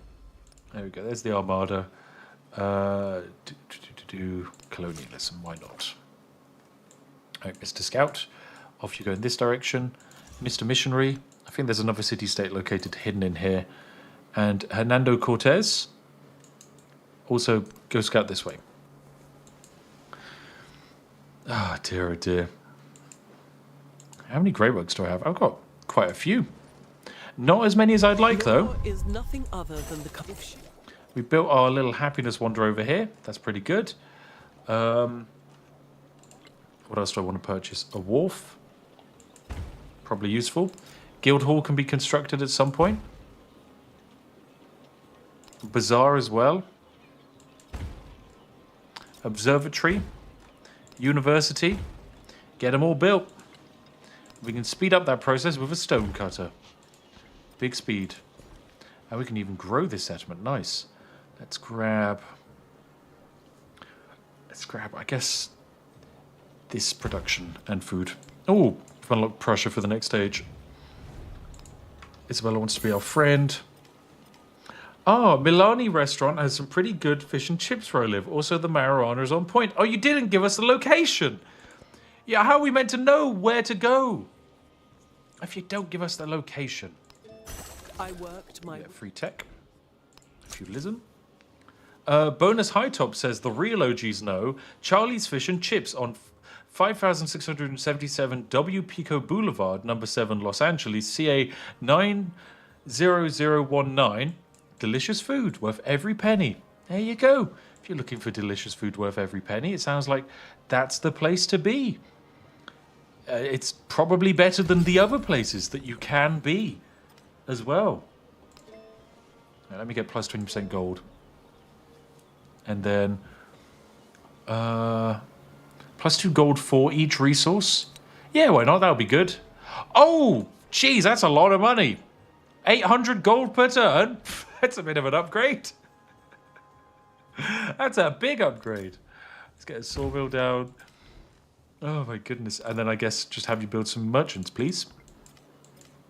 Big merchants. Oh, what's this conquistador do? Activate on a distant land on navigable river. Receive 50 gold per tile. You see, this is the problem with the game, right? Like, don't get me wrong. This is a big navigable river. We'll make a lot of money. But we're on quick speed, so this is halved. However, our ability, not halved by being on quick speed. No problem at all, actually. Right, army commander's here now. Time for us to begin the advance.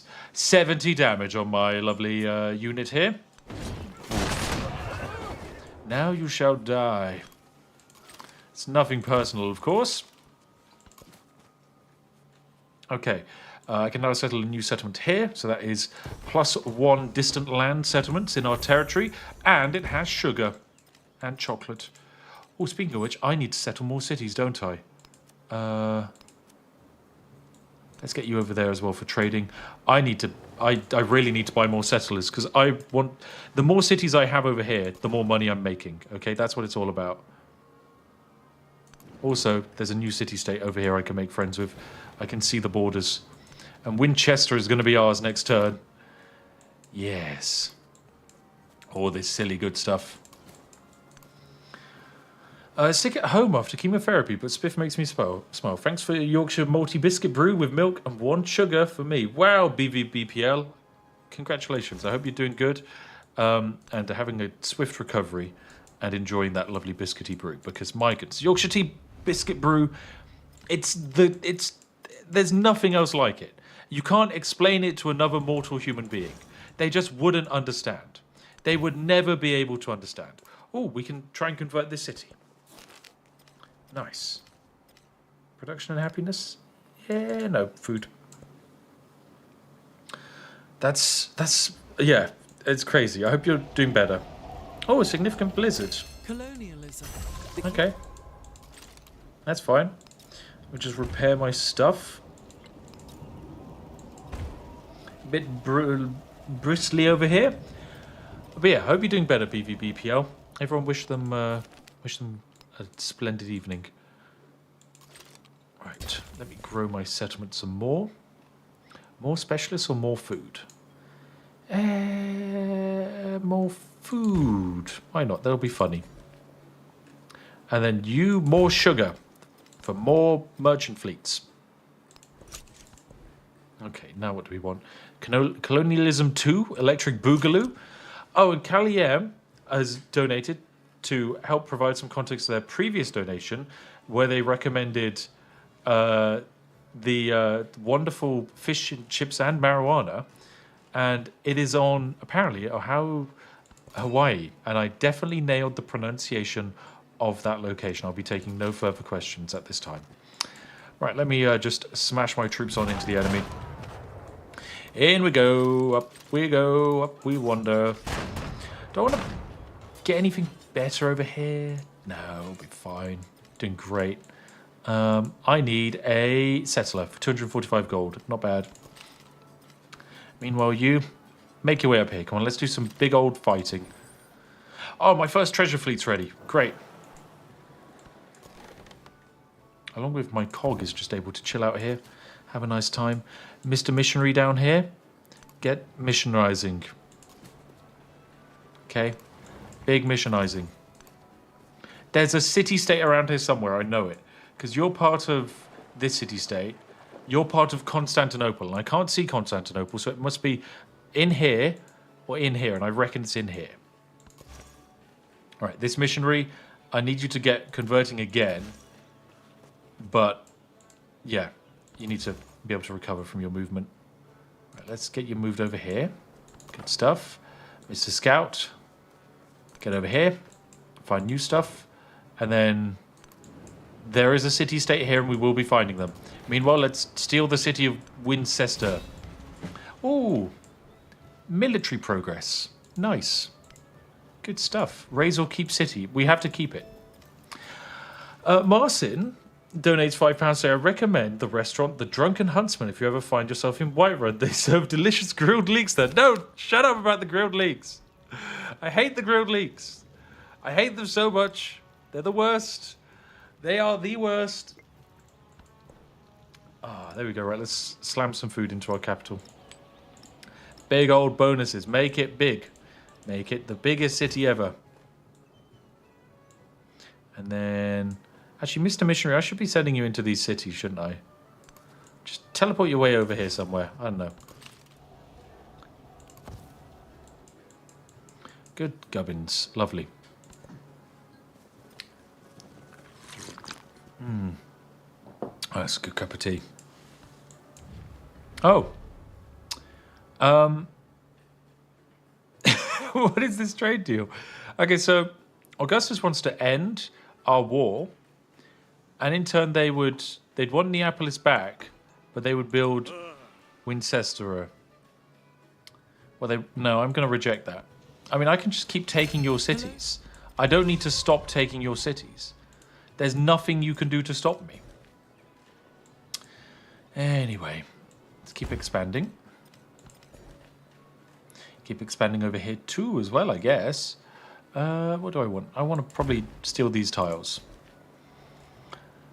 Oh my goodness, we are growing swiftly. And with power and determination. Let's grab bureaucracy. Let's buy a repair on that fishing boat. Nothing else needs to be repaired. Oh, the wharf, actually. Let's repair that. We need to actually build a shipyard. Let's pop it down over here. And after that, we can probably build something on the shipyard, like the grist mill.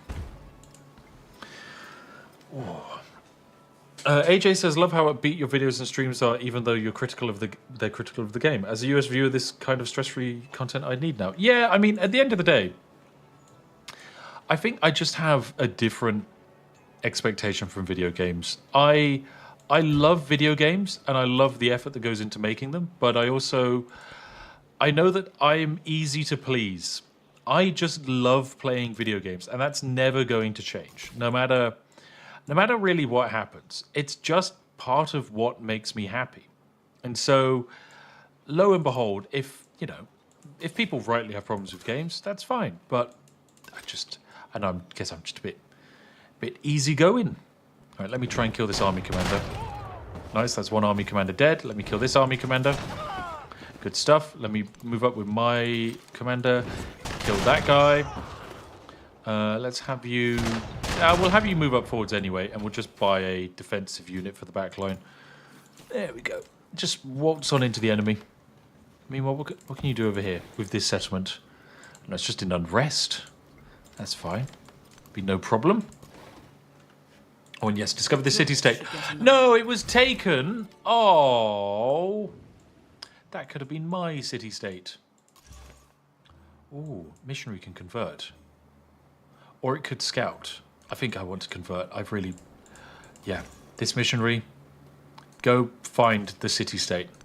You two, go find that city-state. But we could steal this. Actually, wait, I have a missionary right here. I don't even need to do that. Steal this, right, bam, convert. Give me a relic. Yes. That's a new relic. I think it's the wooden cross. Bank of England, do another conversion.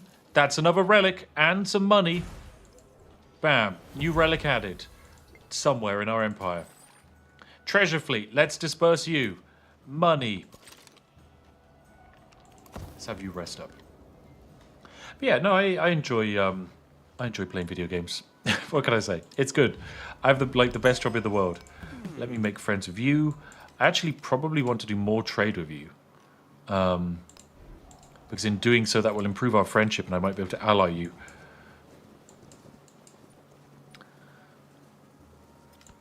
Right. Let me... okay, no, I can't do anything to you. By the way, if you're wondering why my religion hasn't had any changes at all, and I haven't been able to unlock these new founder beliefs, it's because, as far as I can tell, they're not in the game. I have played probably about 50... exploration ages, and not one of them has had that modifier, or has given me a new like religious yield. So yeah, that's the game. Your religion is permanently the same, and is most definitely a bug. However, it's in the game, so there's nothing you can do about it. That's just the game. Kind of sucks. Oh, narrative choice, free science, thank you. Let me grab architecture. No, let's grab urban planning for Machu Picchu. Yeah, that'll be fun. And then let's keep expanding this boat area, or this settlement. I'm going to actually turn this into a fishing town, because it will then produce excess food and transfer it into our lands. And then you over here. Let's get some pearls. Why not? Barcelona shall be big and powerful. And let's keep expanding over this way. Oh, city-state bonus. The Corsair naval unit, I think, doesn't really work very well, so let's just grab this unique improvement. Why not? I think I can build this unique improvement even in little towns, which is pretty fun. Oh, and this city's growing. It's still got fantastic happiness, which I'm kind of surprised by. Normally the happiness drops off in settlements after a while. Can you build any wonders? Just the Serpent Mound, which I don't really see a benefit from. Maybe it would be fun. Ooh, repair the university. Jeez, that gives 16 science per turn. That is huge. Right, let us get a happiness building built over here. And then we can follow it up with a pavilion for culture. And then I can buy a dungeon to increase the production speed of all of that over here. And I can even buy a granary for that as well. Perfect. And then what I can do is... where is it? I can grow the city outwards towards more yields. Lovely. One thing I actually might do is I might make Parsa my new capital. And the reasoning is I think I can make more money off of it. But it would actually require me building the Forbidden City, which requires authority. But this would give me +2 culture and gold on all fortification buildings in the settlement. And that includes walls, from what I can tell. So, yeah, we can do something pretty silly with it. Okay, my men, I can deploy the army onto the tiles. So let me quickly deploy my dudes. They get to fight immediately. Come this way, kill that unit. You go up and kill that general. You march over here into their lands. You march over here into their lands. It's just gone fantastically, this war. Will a map that doesn't look like mold be a DLC? No, I think, unfortunately, the developers are just going to be, getting a better map design. We don't have to wait for the anti-mold DLC to fix it. As funny as that would have been. But no, yeah, it's. I also agree, maps are weird. They're just big squares, and it doesn't make sense. It just does not make any sense. Right, where do I want to get another city built? I think up here next to this T. It would be lovely. And then more resource management. Okay, I want Parser to be making gold. I think the best way in order to do that is to actually get some more camels in here. Actually, would it not be better to build it in Argos? I think it would be. Let's make Argos the big gold maker. Let's put in all of our lovely, lovely jade. Boost up the money of this city. Make it huge. When Lafayette wants to be an ally, great. So by forming an alliance with him, we not only get money, but also big boost to our culture generation. And let's also get some bridges built. Oh, they just give us 5 gold each bridge. That's kind of pretty good. That's pretty good indeed. And let me also build you. And let me build you. And then let me build you. Yep. Big monies. Jeez, Argos is up to 41 population. That's pretty crazy. That's really good. Jeez. This is not a balanced build at all, what I'm doing. This is not how game is meant to be played. Right, I've converted you. Let me now run up this way. And then continue our adventures over here. And Mr. Scout can apparently teleport 6 tiles across the map. Let's just send him here. Mr. Scout, you can also teleport very far. Let me just send you off in this way. Go find some friends.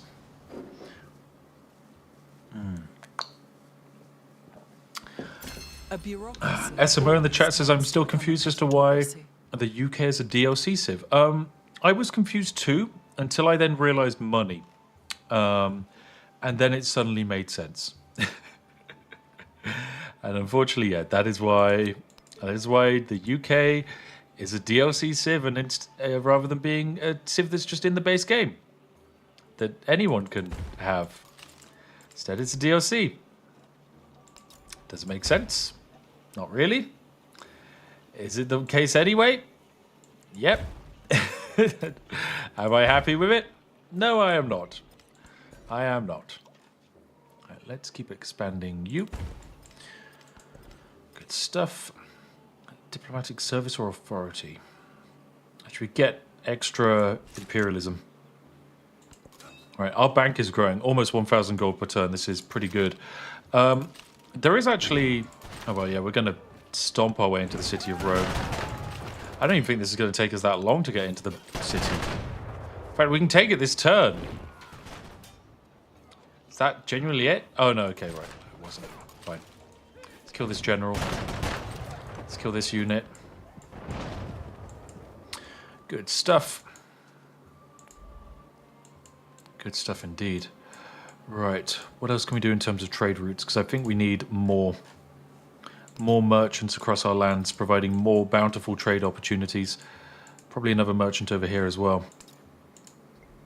Okay, so you're off to settle this land. You're off to settle this land. Let's get trading. Oh, you need to trade. Can you go to this city up here?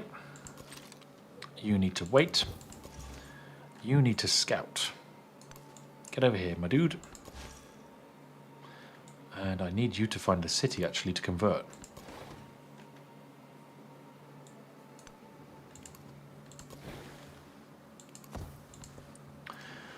The publisher is 2K, so not surprised. Yeah, I mean, this is one of the things. Like, developers, of course, have various goals and plans for their production cycle. And the only way to meet those plans is to secure publisher funding. And the only way to secure publisher funding is to kind of like cave to publisher demands. And like, you know, there are worse publishers out there in the world. But at the same time, you know, it would be cool if the UK wasn't a DLC Civ. Would be very cool indeed. Right, let's just bombard our way into Rome. It's not even their capital city, so it's not like they care if I take it, okay? They're not doing anything important with it. Why can't I have it? Oh, speaking of which, I'm going to turn you into a city. And use it to build a exciting new area. Let me quickly just dig up this grass tile and build out this way. Okay, no, I need to actually expand my buildings over there. And let me go here, into saw pit here, into this building here. Yep, there we go. This is all about snaky chaining. And there we go. We built a new district that will massively improve our gold. Oh, and we can build a bank now as well. Let's get a bank down in this city. And let's also get a guild hall down.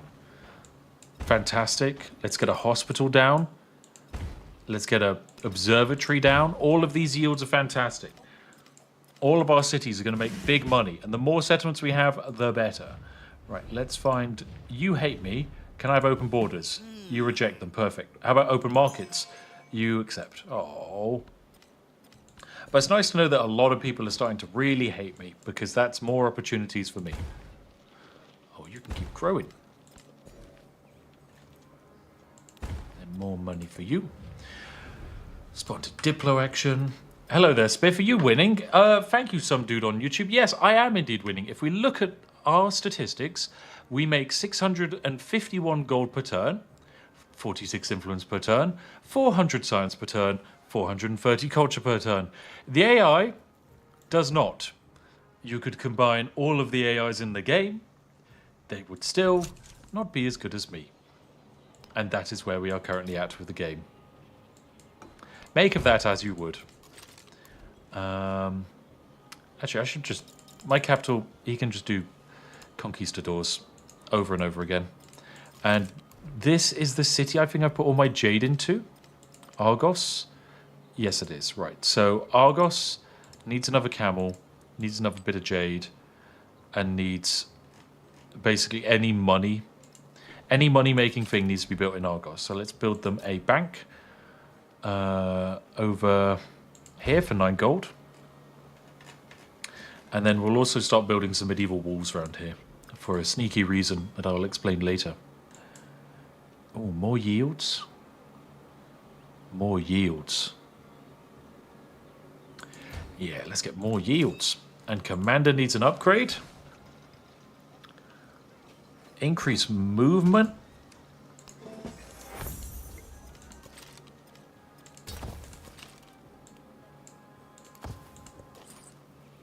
All right, you want a trade route. Let's go for this little city-state over here. You need to scout. Get over here.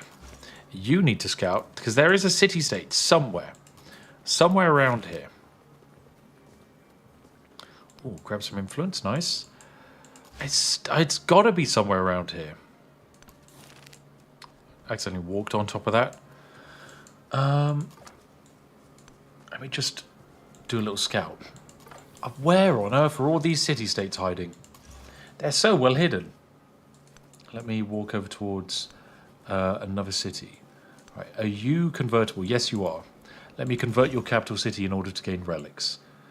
And then you also run over here. Oh dear, this is so derpy. Well, let's go to Jenne for more money. Let's get our next city settled. And what can you do? Oh yes, you're the money-making on river guy. Bam, go. 700 gold. Nice. That's not even that good. That's really not very good at all. Oh dear. Alright, let's use our treasure fleet up. Nice. And expand over to that. And you expand over to here. This looks a lot like Humankind. It plays very differently to Humankind. It feels very different to Humankind. In fact, there's nothing about this that I would actually say is similar to Humankind in any way.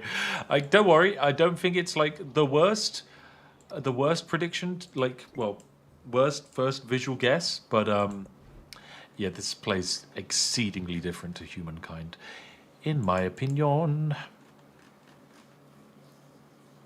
All right, what do I want from you? Let's go for mining town. Make some money off of you. And then, oh yeah, you'll need to do a coordinated attack to steal the city. Rome shall be ours. There we go. Raise or keep city? Yeah, we'll keep it. We'll do them a favor. We'll do them a favor. And then I actually do want Rome's capital because that looks like a decent city. Yeah. Kind of swanky. You rest up. You also rest up. You also. And you. Nice. Meanwhile, Mr. Settler over here settles a new town. That's 3 distant land settlements. Very nice. Let us purchase. Well, let us actually do something sneaky. Grow out this way. Overbuild it with a granary.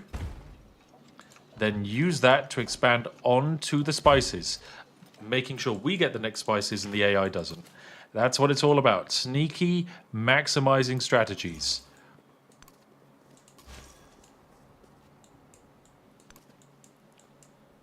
Where is this city-state? Where is this city-state? I can find borders of another empire, but I can't find these cheeky little hidden boys. Right, you need to do another conversion, so let's step you this way. It needs to be located in a valid district. Okay, try here. No. What about here? Also no. And here? Also no. Great. Nothing about this game is properly explained. Right, let's build another new city. We'll do the exact same trick again. Build out this way. Buy a granary. I'll also actually buy a fishing key so that it expands quicker. And then grow the town over to the T. Lovely. Big colonization moves happening right here. I have collected all the writings. Yes. All right, and then grow more cities. My capital is looking swanky. I've completed, I think, the scientific tree. And I'm about halfway. Okay, you basically need 5 tiles that are giving 40 yields each, which isn't that difficult, in my humble opinion. Captured settlements. Okay. Basically just wanted me to have a bunch of settlements in distant lands, which is fine. The culture one is all about just having more relics, which is also pretty easy to pull off. Right, you're ready to grow. Grab some fish. You're ready to grow. Grab some more spice. You're very ready to grow. Jeez, you're literally growing in 1 turn. These settlements grow so quickly. Oh, and here's another city-state. Thank you. Nice. Let's pop that over there. And then what's that? Oh, is that another city-state? Ooh.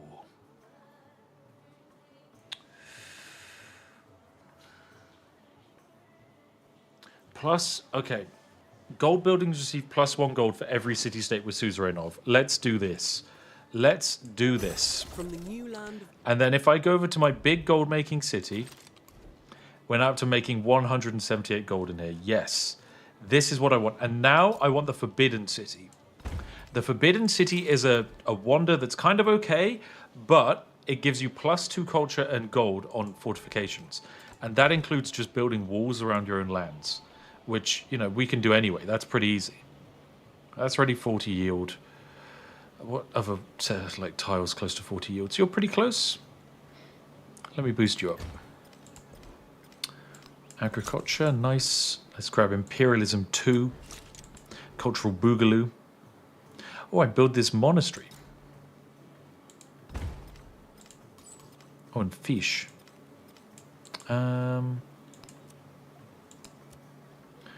go for this settlement over here. More fish. What difficulty is this? This is difficulty of the normal difficulty.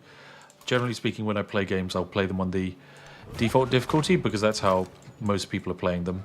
But this exploit works pretty comfortably on higher difficulties and arguably better because it's more likely that the AI is going to resist your decision making. And be more aggressive. And of course that then just means more money for you. So there we go. Let me just quickly send off a bunch of those. And Lafayette, improve trade relations with me. Frederic, open borders. Nice. And let me send up my commander as we capture this Roman city. Which I'll also just buy more money makers. By you. And then, oh, here we go. Oh, this is the unique improvement that also gives money. No, instead I'll just buy the university. Crazy amount of yields on that bad boy. Right. I think I actually could just effectively build a city up to being near perfect. So let's just buy this bank for 10 gold. Buy this pavilion for 7 culture. Buy this shipyard for 7 production. Buy this inn for a bunch of food and stuff and happiness. Buy this entertainment district. Buy this hospital. Yeah, okay, we can literally just make stuff from scratch. Just spawn cities in. I know they said Rome wasn't built in a day. It wasn't. You can just buy it in half a day. That's how you play. Welcome to gameplay. Oh dear, the AI is actually trying to steal this place. Create a military unit. Go. Don't let the AI steal it. Bad AI. Don't make me do peace with you. Can I convert this city? Please, let me do it. I suppose I can come over here and try and besiege Rome from both sides. If they kill this city-state, I'm going to be quite annoyed.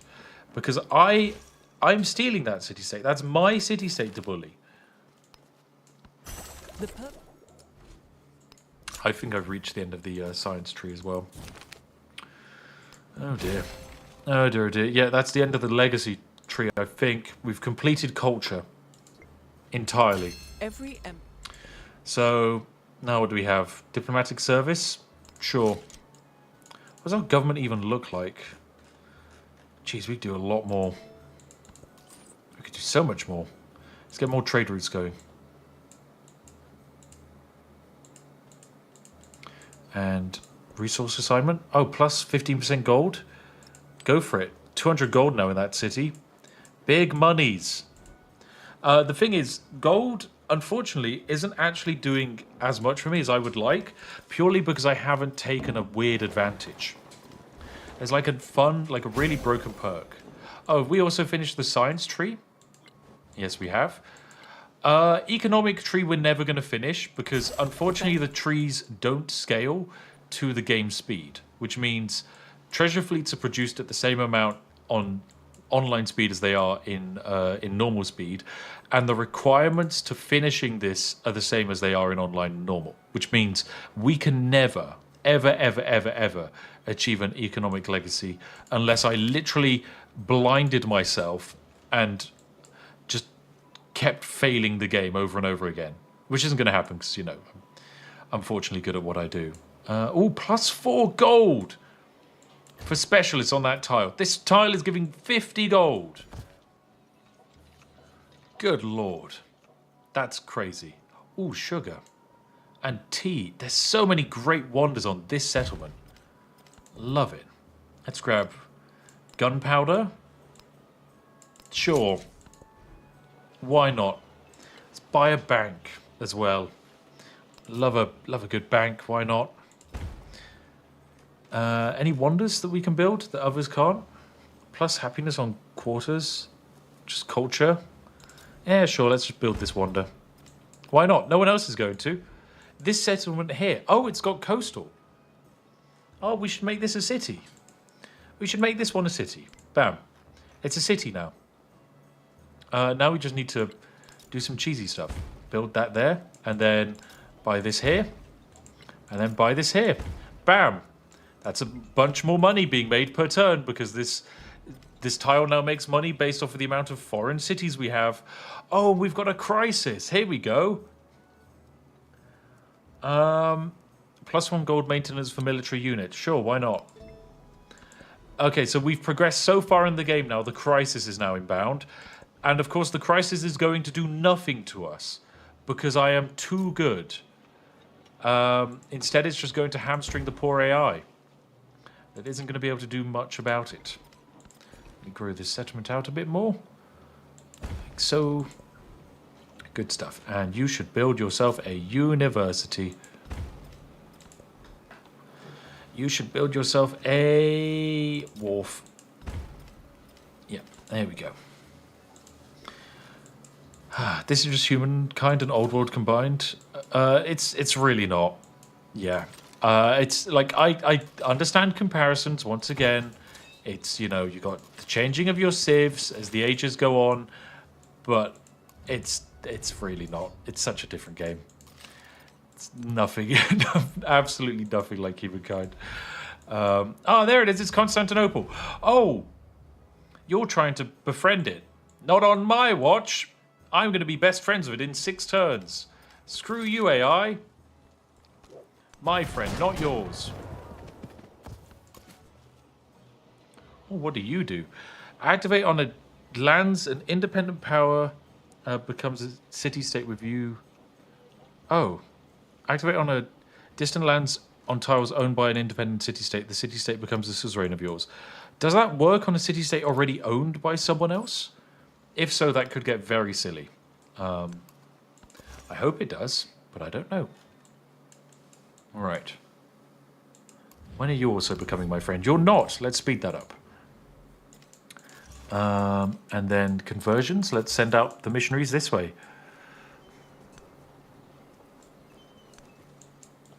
Geez, you built a lot of cities, Prussia. Curious.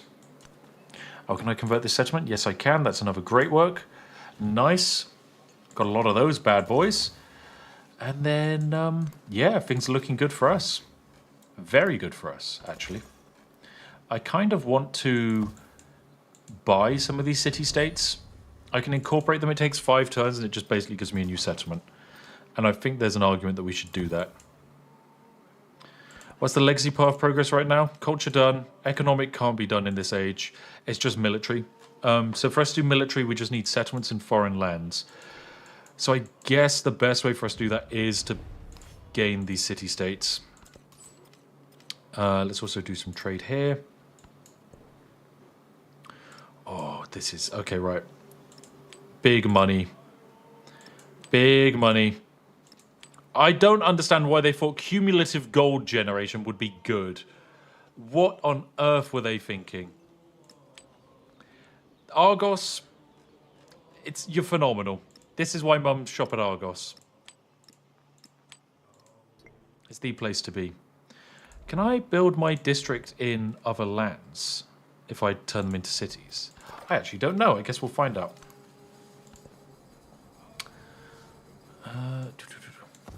Oh, you were different. Past is the treasure. Since when? Right. Grow city. You grab those dyes. Grow a little town. Get a bunch of food. Get more food. Make my way over towards the coast.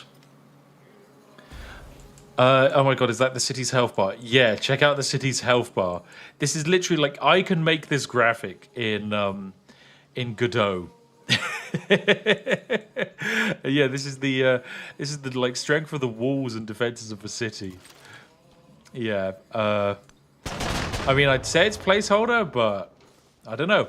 Jeez, my Terrico just one-shot the city's defenses. It did, didn't it? Oh my god, the AI, you have no chance. Actually have no chance at all. Ooh, I can buy the sugar. Actually, I want to make my way... Oh, I do want the sugar. I want to grab the tea, but sugar is important. Let's convert you to a city, because you're actually a really cool area. And then can I build my unique district over here? I actually can't. So you're just a regular old little city. Oh, that's kind of a shame. I'll actually make less money because of that. Although I suppose I can fix some of my happiness problems. But yeah, because we're playing as Spain, we get plus... oh, it's just plus to converting. I thought we got actually more money from towns and cities in foreign lands, but that's fine. That's kind of useless. Let's grab social class for extra city limits. Plus 20% gold per turn. Plus 1 gold on gold adjacency. Plus 50% trade income. I think that's actually what we want. Yeah. Let's grab that. Oh, we can also grab increased gold towards purchasing military units. I don't know if that's actually what we want. I'll grab the range for trade routes and then click confirm. Yep, we're now making 2,000 gold per turn. Can someone do a quick calculation and work out how much 2,000 gold per turn is? Just for no particular reason. Oh dear. Alright, let's build a hospital. Let's build it over here. University. Yep. And then observatory. Also yes. Right, good stuff. Production over here. Let's get you building this. And then you're just going to keep growing. Actually, I can turn you into a food town. Let's do that. Alright, let us... There's a lot of micromanagement, but it is slightly less than previous civs because you can kind of bundle up all your units with the same commander. Oh, I can convert this city. Let's do that. That'll be funny. And then, yeah, you're still going to be my friend in 5 turns' time. That's kind of what I need. Mr. Treasure Fleet, I can send you back home to make money. Oh. 2,000 gold per turn, that's about 27 badges. No. I need... What is 4% of 2,000? That's what I need you to work out. For no particular reason, I need that calculated. Okay? Can I no longer attack you? Oh, it's the end. You don't have movement, that's why. I'm a smooth brain. When the real... Thank you. Right, fight. And then fight. Right, there we go. That is another settlement nabbed. You're getting close to being my good friend. I am going to actually annex a city. One of these city-states. Which one of these look tasty? Well, none of them particularly, but you're like a signed city-state in the middle of nowhere. You're probably worth annexing. I'll take you in 5 turns. I want money. Nope. Alright, narrative choice. Thank you for the culture. I mean, this is just ridiculous. I am unstoppable. 80. Okay, 80. That's 80. Right. That's pretty good to know. So, basically, what I was intending to do with this age is build a super duper little special building, which, unlike other stuff... Actually, quickly just do some cheesy things. There we go. Get growing up. Build some gubbins. Nice. But what I was planning to do is there's a memento that gives 4% of your gold income as science, and culture per turn. And also, I think food. I think it genuinely is food, science, and culture. And you can change your mementos when you change your ages. Not that the game tells you, because for some reason, but it's a very powerful thing indeed. Okay, Rome, I think I'm ready to go to peace now. Thank you for all of your land. I'm glad that you will it and that you're smiling, because I've bankrupted your nation. You have -8 gold per turn. Well, not my problem. Not my problem at all. Really not my problem. Genuinely, has got nothing to do with me. Right, all of my men can just now sleep forever because probably not going to do another war. You're just going to chill out over here, Mr. Hernandez. And I need you to do a conversion. Bam. Thank you. Oh, a new treasure fleet. This is a big one. This is actually the big treasure fleet. Give us big money when it's done. I don't hear you sipping tea, says Aprot in the chat.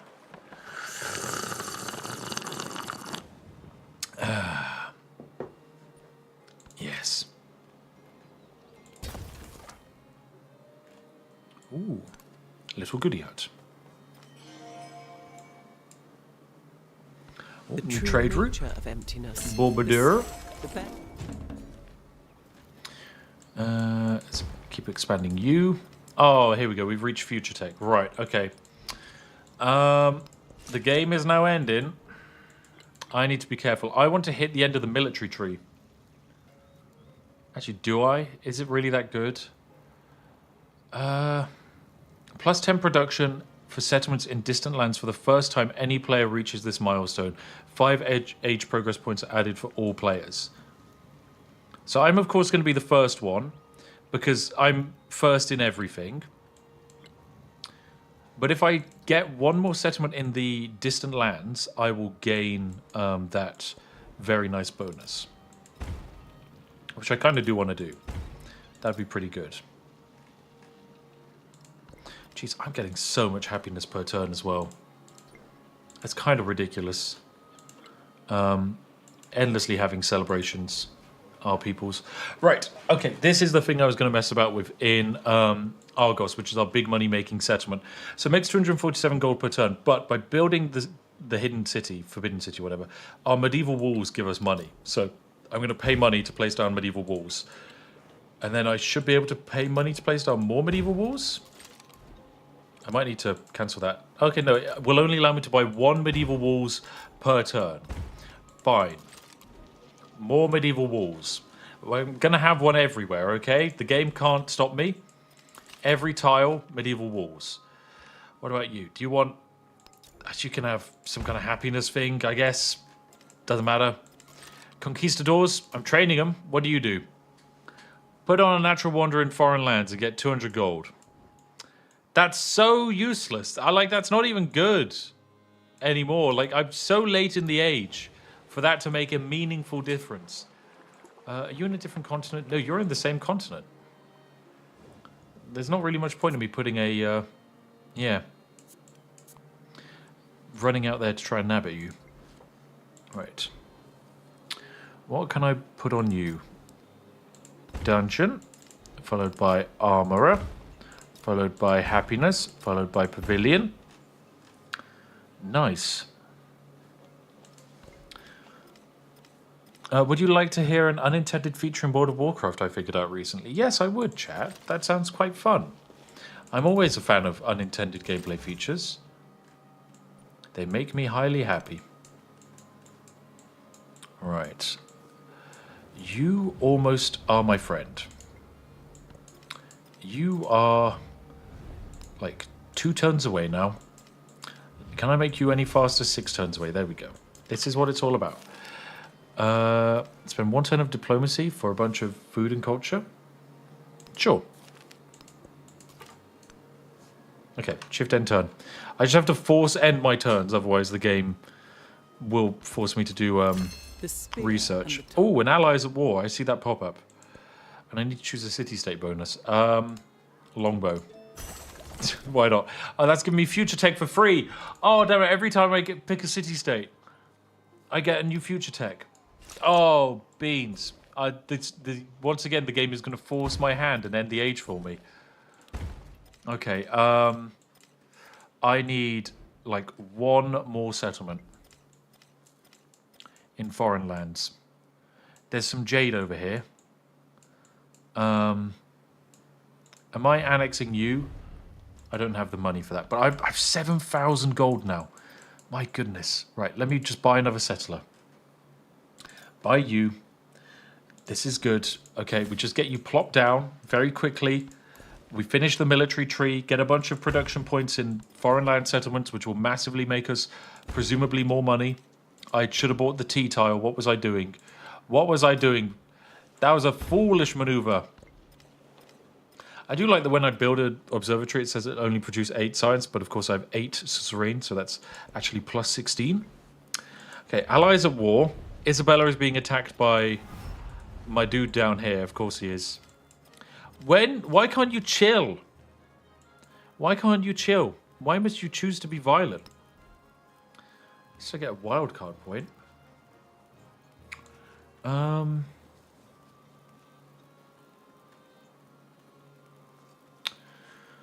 Expansionist, +1 population in towns. New towns start with an additional population. Yes, this is it. Oh, I want the extra yields on towns in for towns in distant lands. That would have actually been huge because that also makes us more money.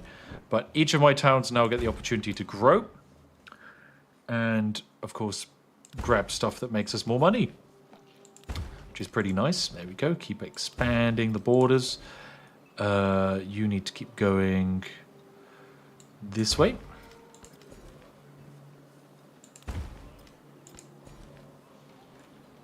Very nice. Big money. Right. Future tech. Sorry, can't do you. Production. Buy another set of walls. I'm not allowed to buy any more walls. Game. Come on. Right, fine. I'll place down more walls because there's more money. Yeah, this city is now up to a comfortable 264 gold per turn. Where is the vast majority of our income coming from? Treasury is doing good, but other is giving us 1,980, and we won't ever know what other is. It just doesn't tell us. It's the most useless, like, graphic. None of this is useful. I appreciate the game for trying, though. Cheers. That's a nice try. Nice try. Right, bank, buy you. Bazaar, let's buy you.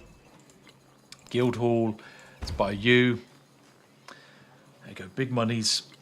Temple, sure, I like happiness. Dungeon, that sounds kinky.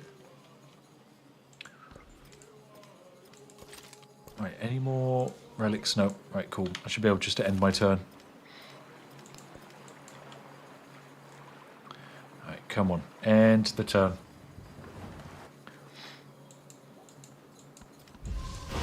Oh, jeez. Squalline. That's a big, terrible disaster, whatever it was. Okay, Constantinople is being friend. Next turn, they will be ultra friend. You are 4 turns away from ultra friend. Let's boost that up a bit. Oh, city-state bonus. Culture buildings receive +1 culture for every city-state suzerain. Okay, sure. That just gave me a new future tech. Of course it did. Of course it did. Continue the crisis. Grow my cities. Oh, God. I'm doing too good. What's up? We're at 1,200 culture per turn. Do I have another wild card? I do. This is it. Yields in towns with a specialization +15% and +30% for towns in distant lands. That is what I wanted. Because now, if I go over to distant land areas, you're giving me 40 gold per turn. You need a specialization. Let's go for plus food. Bam. 42 gold per turn. All of your yields are increased. You shouldn't be a city. I made a mistake doing that. You already have a purpose. You also have a purpose. And they just, there we go. They're making way more money. That's what it's all about. I need to get that city down. In fact, I could just settle it here. It's not a good city, but that doesn't matter. Crisis policies, -8 influence.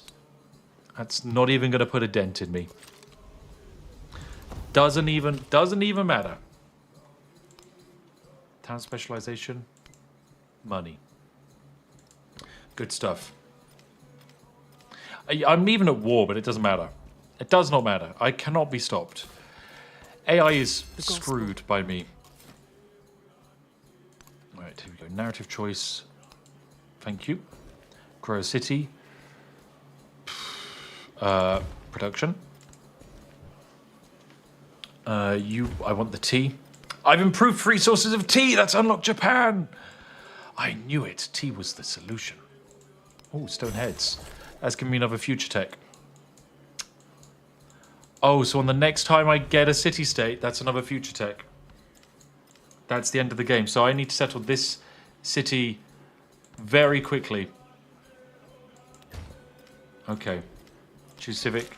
No, I accidentally clicked that. I can't cancel it. I can't cancel it. Okay, this is the end of the era. It's the end of the era. We're going to do our future techs. This is the final turn of the game. Oh, beans. That's my bad. I shouldn't have ended my turn. Right, what can I build? Bank. And armorer. Bit of production.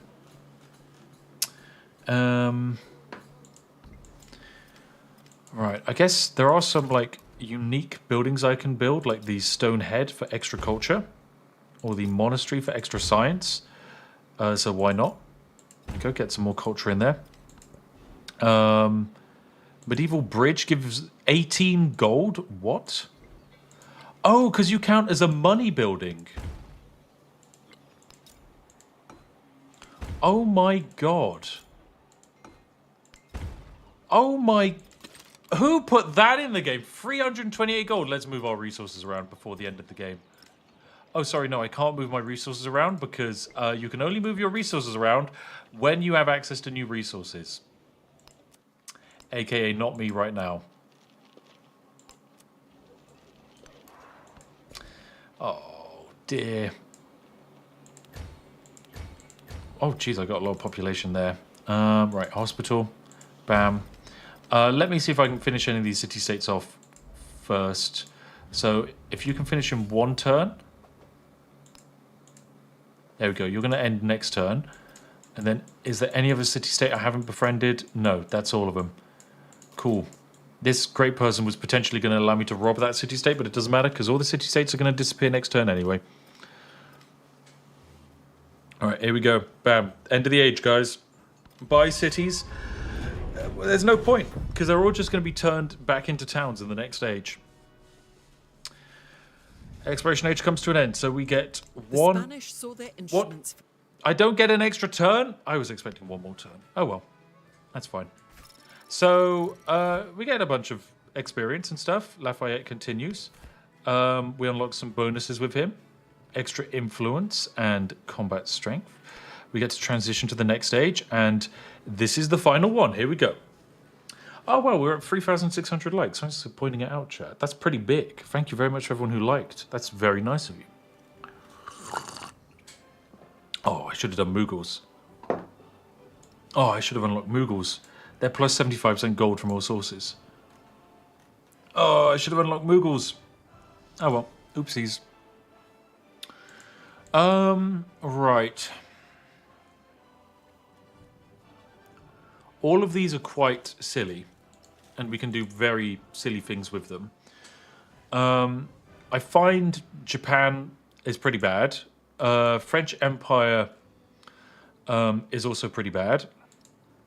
America is also pretty bad. Extra food for resources assigned in the city, it's like not very good at that stage of the game because you don't get the opportunity to insert many resources at this age. Prussia is just all about fighting stuff. It's not very good.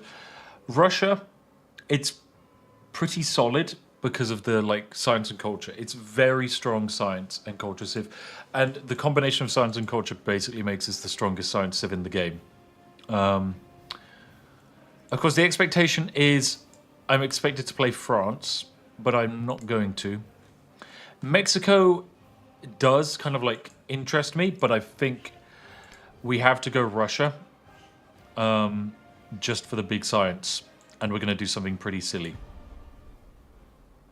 Wait, there's 3 ages. There should be 5 after exploration. There's industrialization, the modern, then the future. No, there's only 3 ages. If there was 5, that'd be, I think, a bit too. Fuck! I need to change mementos. Oh! Close window. Close window. Close window. Close window. Alt F4. Alt F4 the game. Firaxis crash reporter. Balls the mementos.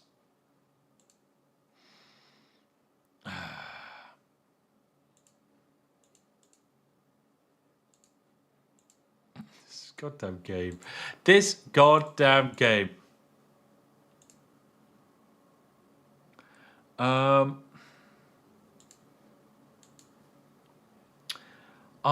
genuinely can't believe it. Potato said somewhere about the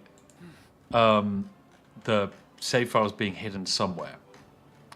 Let me find it. Auto. It was somewhere in here.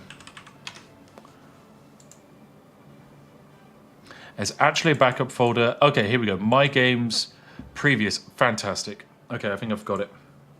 Okay, Potato to the rescue. He has provided me with the information necessary to not be completely screwed by the game. I don't understand why it would delete your saves, autosaves from the previous game or previous era, because like you just might want to go back and do stuff. Right, saves, single, auto, previous. Here we go, turn 64. Actually, we could do turn 63 because I made a mistake on turn 63, I think. Yeah, let's do that. There we go, perfect. Right, I've loaded in my autosave, so that should be me pretty much set. Autosave. Here it is, turn 63.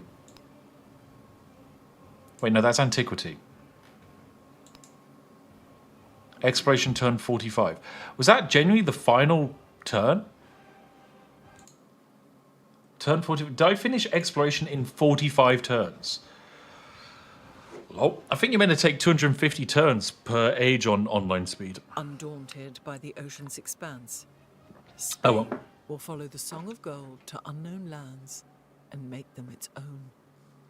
Can you disable fighter intercept animation in this game that makes the planes constantly fly? I don't know. I don't know. It was 44. Okay. Geez, we absolutely smashed our way through. Right, okay, so here we are. Yeah, the age ends. Fantastic. There we go. There we go. Now the age comes to an end. Exploration has ended. Goodbye. The Spanish saw their instruments. Spanish, fill blah, every blah, wall. blah, blah, blah, blah, blah, blah. View Legends report. Thank you very much. Continue to the next stage. Transition to the next stage. Here we go. Okay. Here's the hidden button. Change mementos. So previously, we're getting +5 science from great works, and then plus 100% influence when you become suzerain of a city-state. Neither of those are going to be needed. Instead, we want plus 4% of income is converted to science and gold, and then plus 5% growth rate for every specialist in a city. Trust me, this is going to do good things. Good things indeed. All right, let's just confirm. And then we're going to go Russia. Play as Russia. I don't understand why playing as Greece unlocks the ability to play as Russia. Velikaya Dusha, the great Russian soul. Donos and super chats? Oh, actually, Beans, I don't think I've read one in a little bit. Let me quickly check. Poetry and conquest. AJ, oh no, I have actually read them all. I've been doing good. I've been reading the super chats. Can you unlock Moogles now? No, I'd have to load back way more saves. Yeah. Dr. C says this game's awful compared to Civ 6. Dude, you haven't even played the game. I mean, like, my recommendation is, of course, if you're planning to buy a game to keep, wait until its first sale. Of course, because this game has DLC coming out in like 2 months' time or a month's time, they'll probably put it on a 10% sale then, on probably a 30% sale towards the end of this year. Or you can just do what you can do on Steam, which is buy a game, play it for 2 hours, and then refund it if you don't like it. The only problem is I think this game needs more than 2 hours, in my humble opinion, to kind of like get the vibe of it. But yeah. Anyway. To each and every person to deal with. Else, not me. Right, I'm going to slam down +1 culture from specialists. +2 if you have 3 or fewer cities. There we go. Nice little upgrade. Now let's pick up some legacies. My chat hasn't been read, Spiff. Did I miss yours? So mass disenchanting and tailoring combo to make mass media enchanting easy to get materials, but also gain knowledge for the specialization system. Gain a ton of easy knowledge and items locked behind knowledge gains and WoW. I see. So that's your WoW exploit. That makes sense. Yeah, that does make sense. Fun. That's very fun. Right. What do we get here? +10 production for settlements in distant lands. I mean, yeah, that's going to be exactly what we want to grab. We're also going to want +2 culture per relic from the previous age, which is +32. +10% production in settlements in different land is basically +10 gold per turn. Expansionist attribute point. I don't think we need any more of those. Same for Diplo. I will grab another cultural. I will grab 1 science point, +3 science per turn on quarters, +1 science attribute point, and then 1 more science attribute point. And then we need to move our capital. So we can move it to Argos or Pasra. I'm going to go for Argos because I think it has some more space to build in. So there we go. Bam. Confirm legacies. Into the next stage we go. We have a city with 53 population. And we are making 294 culture per turn, 178 science. But we can improve this. We are 1 cultural. We're going to grab +5% culture repeatable. Or are we just going to get +1 culture per age in towns? I think so. Because that's +3 culture now per age. Let's expand you this way and this way. There we go. Very nice. We still make a huge amount of money because these little buildings here still make... The districts we built in the last era are still generating revenue for us. But this era is much more about specialists and using them to generate huge amounts of science. That's the main thing. So that's actually what we'll probably focus on. I'm just going to place a few specialists down. Grow other towns. What have we got here? Let's expand you out. I think of all the eras, my least favorite is the industrial era. I think it's the least polished era in the game. Quite noticeably so, in fact. Let's just keep growing everything. Jeez, we had so much stuff that needed to keep expanding. One of the reasons is because there is less city-states in this age because the entire map has been covered. Although we've done a good job by curb stomping the AI, there is less city-states available for the AI. Well, there's more land available for the city-states to spawn on, actually. Sorry, that's what I mean. Oh my god, keep growing these settlements. That's stupid nonsense. Grow town. Keep growing. Keep growing all the towns.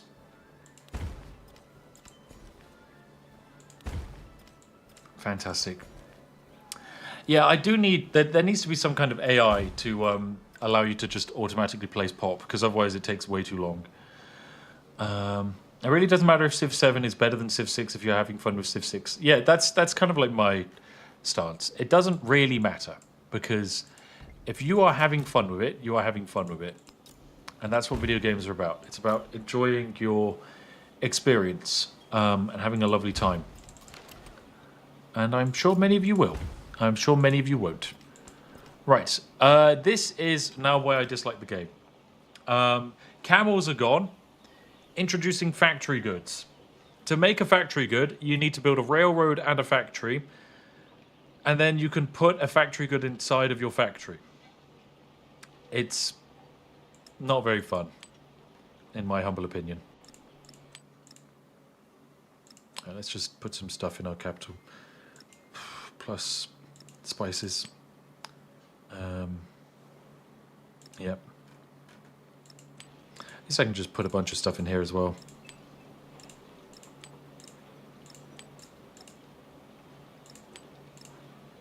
Right, bam, bam, bam, bam. Nice.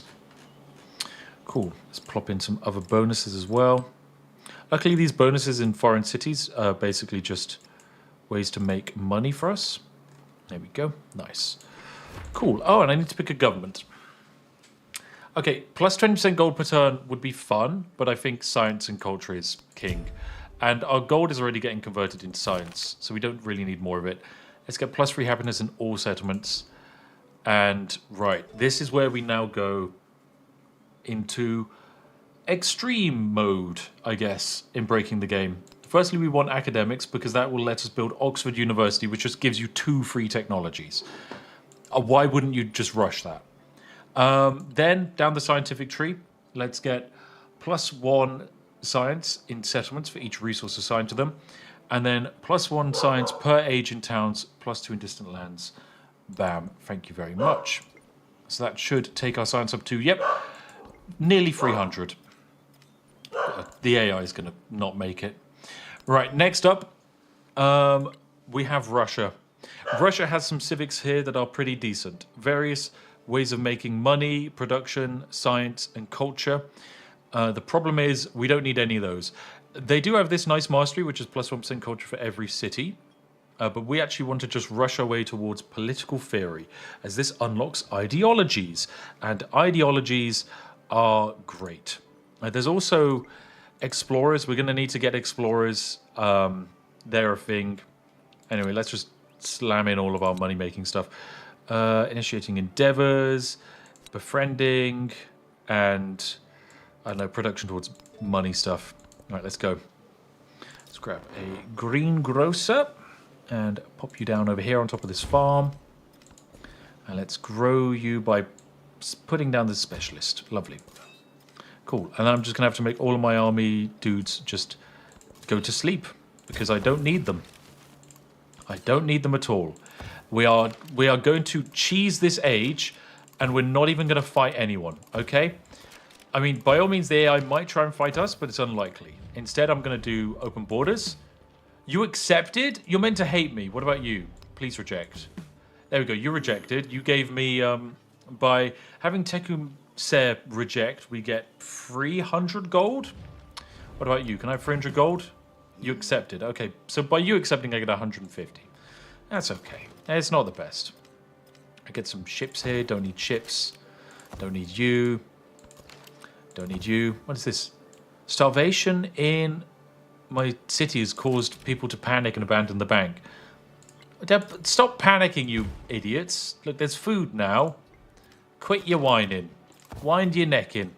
Xavier de Stalis, thank you for donating $10 just because you can. That's very nice of you. And also thank you to everyone who's given the stream a like. That is also very, very, very, very generous of you. All right, let's grab... Do I want money over here? I think so. Or do I just want food? I think food is good because we can then use that food to feed our main capital city. Same over here. We'll go food. Bam. And, like, this food is great. It will just be turned into feeding our biggest cities on the main continent. So we want to build these grocers because that just yeets the food up even higher. What about you? You've got also potential to be good food. So let's just do that. There we go, 110 food. And so all of that food is then now split into our capital. So our capital is getting 187. This city is now up to having 65 food. It's all good stuff. Very good stuff indeed. Right. City-states. You've spawned in. And you've spawned in all over the new world. Very good. Right. Let's grab the easy ones. So we're going to want to grab Arnie. We'll have you in 8 turns. We're going to want to grab... is there anything actually, any city-states on our continent? One that's violent, a money-making one, 2 money-making ones. Let's grab this money-making one. We're going to want some influence. We're definitely going to want some influence. Luckily, we just make more influence than everyone else, which is pretty good. Next up, we need to head down to industrialization. So we need to get mass production and get factories built. And in order to aid in that process, I'm going to boost up my culture. I think it's a good idea. Just simply because, well, it's going to take us up to 500 culture per turn. There we go. Oh, lovely. We've researched explorers. Let's grab... What's this? 10% culture in cities that have great works on display. The Hermitage is good. Or do we want increased... Oh, it's the Doggo Onsen. Oh, let's do it. It's kind of broken. I don't think the developers have patched the Doggo Onsen yet, but it's a wonder that's meant to give +1 population to a settlement when you are in a celebration. And of course, it's only meant to go to one settlement, the settlement it's built in. However, there's currently a bug where in the very least, the version I played on a few days ago, it would put 1 population into every city. The memory. Every single city. Right, let's expand you and turn you into a food town as well. So grab a nice little grocer, and then bam, you can become a fishing town. Thank you for making 110 food for me. Ooh, oil. Roll Tide, go America. Thank you, Kalen, for $10. So we're not playing America. Definitely not. No. I've nabbed you as a settlement. Let me make you into something. I guess you're going to keep growing. Choose a civic modernization. Here we go. Oh my god, we just got a bunch more influence. Where did that come from? Indian. I guess we're just making huge amounts of influence per turn. Right, let me nab Munich, city-state. I want you. Arnie, I'm going to have you in a turn. Panzer, I'll take you. There's no city-states on these islands. The other thing I now need to do is build a explorer. So get an explorer built in all of our various lands. An explorer requires a museum. However, we can just buy a museum and then buy an explorer. And then this little guy is going to hopefully find a bunch of cool stuff around the map. Did you stay a city? No, you didn't stay a city. That's fine. But yeah, the difficulty is the medium difficulty of the game that we're playing on, for the person who asked. Sorry, I say medium difficulty of the game. It is the base difficulty of the game, which is meant to be medium. I find it easy, but then again, I'm not playing the game the way it's meant to be played. I'm not a good basis to judge this game's difficulty on at all. Right, here we go. We unlock political theory. This allows us to go down our various ideology trees, which is very nice. Let's grab a schoolhouse.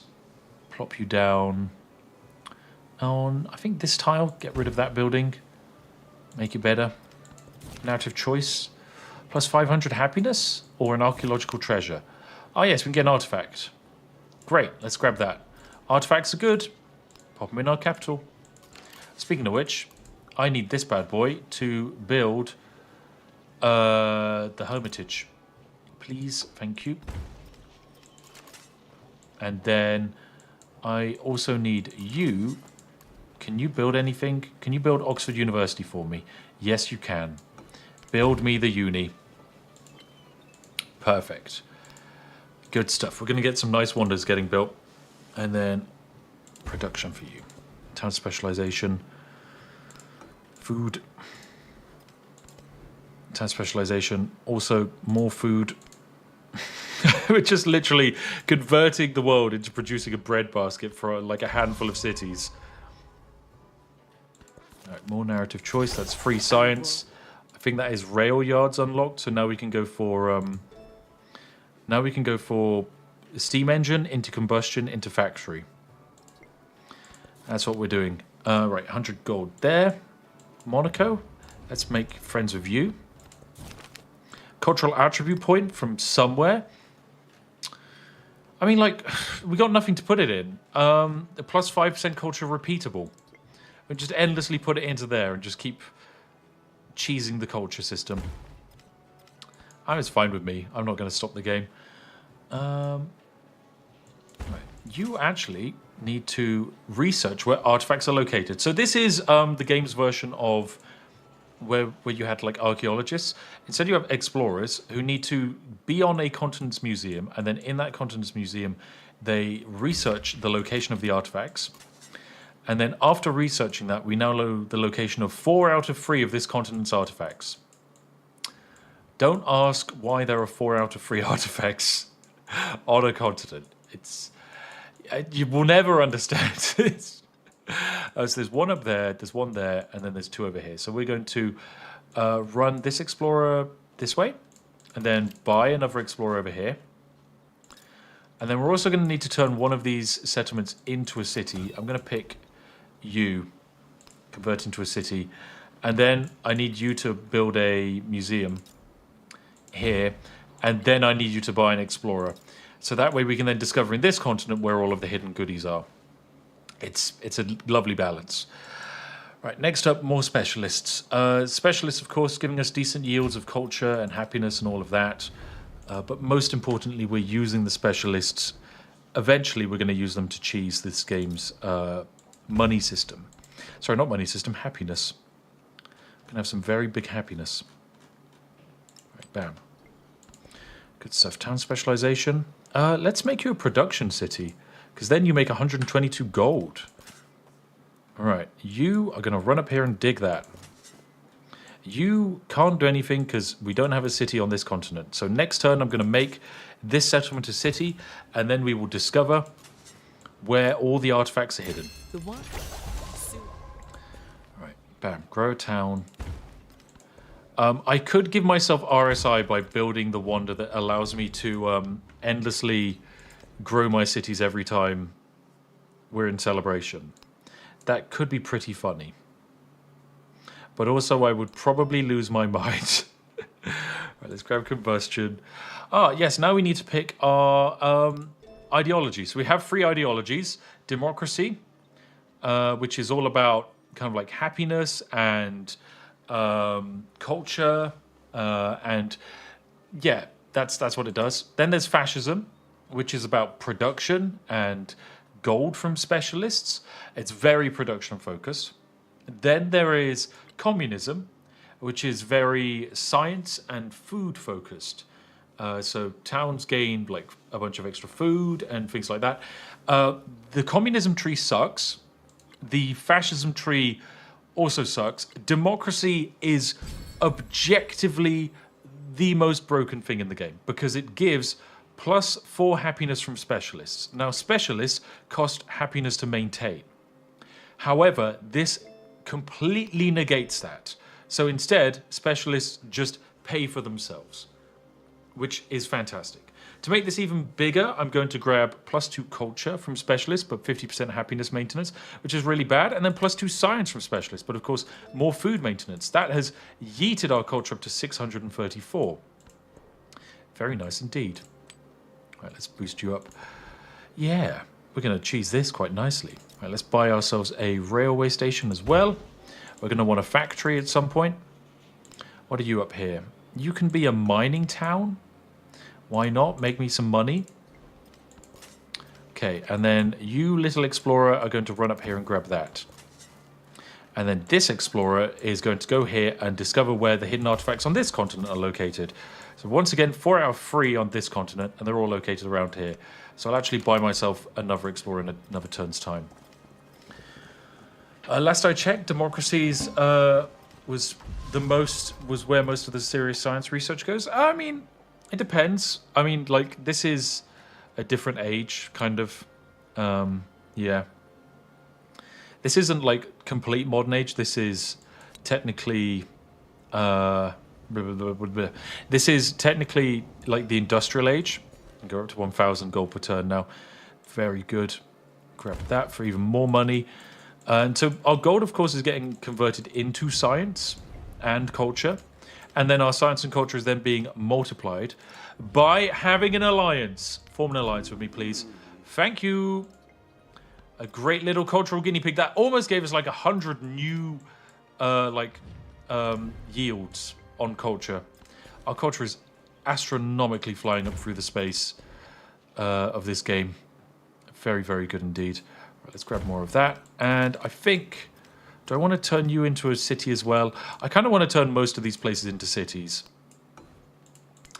Because we're going to need to in order to deploy our kind of like...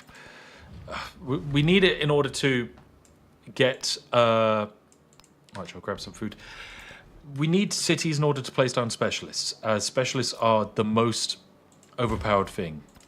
So yeah, we want them. Right, cool. Town specialization. You're also going to become a city. I'm sorry, you're too good to be wasted. And then plus 12 production. Nice. Good stuff. All right, choose production. You can build a railway station for yourself. Build it over here, I guess. And then grow the city. Have a specialist. All right, town specialization. You were always a good food place. I think I'm going to keep you as a food place so that you grow the cities. And then you're doing nothing and you will continue to do nothing. And this settlement was technically bombarded by a storm, so let me just repair it. There we go. Job done. All right, good stuff. You are done over there. Get harvesting these artifacts. The AIs look so angry. Yeah, I mean, the reason they are is because I need them to be angry with me. The more angry the AIs are, the better, because it then means they're more likely to reject my diplomatic proposals, which then makes me more money. Anyway, right, we are now a democracy, which gives us +1 culture point. So that's just plus 5% more culture. And then +1 diplo point, which is, I mean, plus 50% celebration length is actually pretty good for us. That just means our bonuses when we celebrate are even more powerful. Ooh, let us grab mass production so we can start unlocking factories. And then we're going to want, is it liberalism? I think towns gain culture equal to a cultural attribute point, -5 science in cities. That is very good. That is very, very good. Globalism, +6 influence per turn. That's useless. +1 food on farms and towns. I'm going to grab liberalism. And then we're going to make friends with all these lovely little city-states. They're just going to be great little guys. Have 5 radio stations within 10 turns? There's no way we can do that. It's a really dumb mission. Okay, so here we are. We are now in a situation where... actually, can I change my policies yet? I can't. I need to wait until I unlock another civic. So I'm actually going to hold off on putting that population in until next turn. Oh, and Isabella wants to be my friend. Lovely. Oh, Yellow Griploid, thank you for gifting $2. Right, so here we go. By having a new civic researched, we can change out our social policies. We're going to put in +4 happiness from specialists. There we go. Then we're also going to get rid of gold and happiness from maintaining buildings. And we're going to add in +3 culture from specialists, -3 production towns. There we go. That is going to do really good. So we pop that in. Now up to 796 culture per turn. And when we grow our city, you can see we get 4 science, 8 culture, and +4 happiness from each lovely specialist we yeet in here. And so we will yeet in quite a few. We will yeet in the world. All right, narrative choice. Thank you for the culture. Thank you for the cultural attribute point.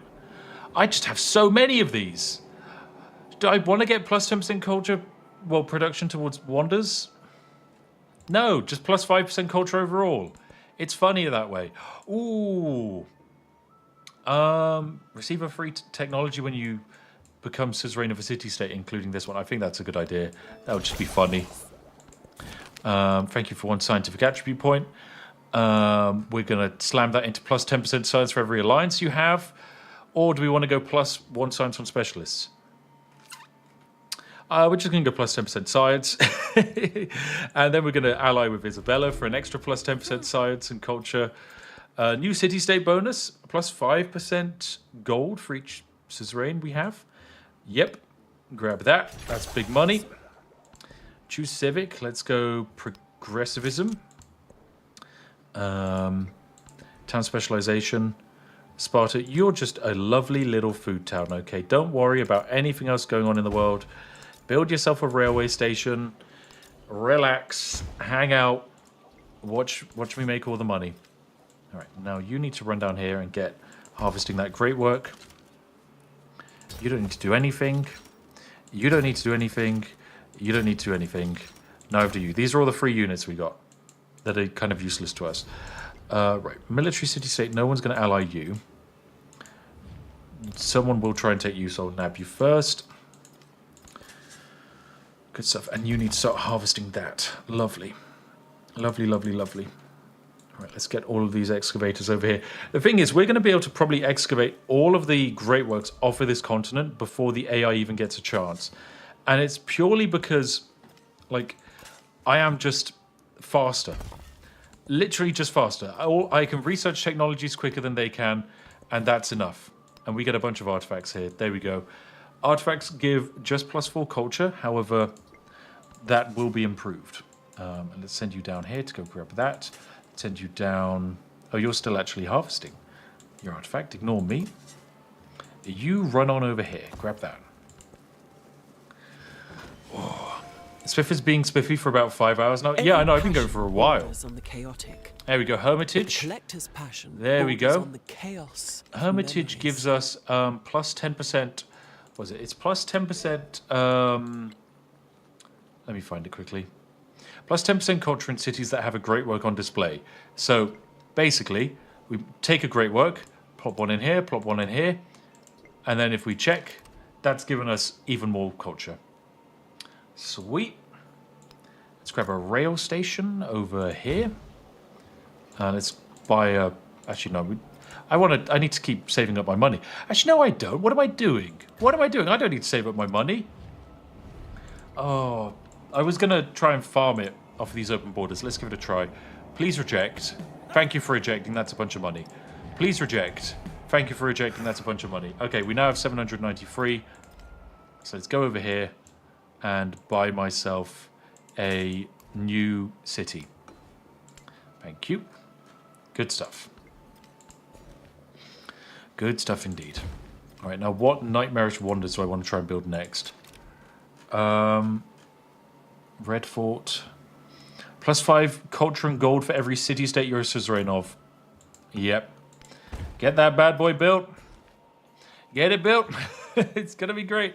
More little incredible workmen. In you go. In you go, specialists. Oh, the yields are going to fly out the bloody ceiling. Oh, become my friend. Why is Rome trying to kill you? You're just an independent city-state. Oh, that's annoying if they did. Because I don't want them to.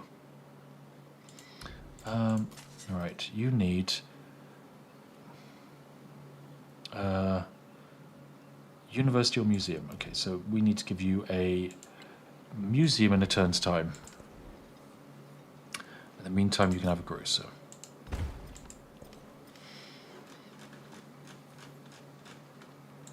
Geez, I even have a bunch of these I need to slot in that I just cannot be bothered to because it's a lot of effort.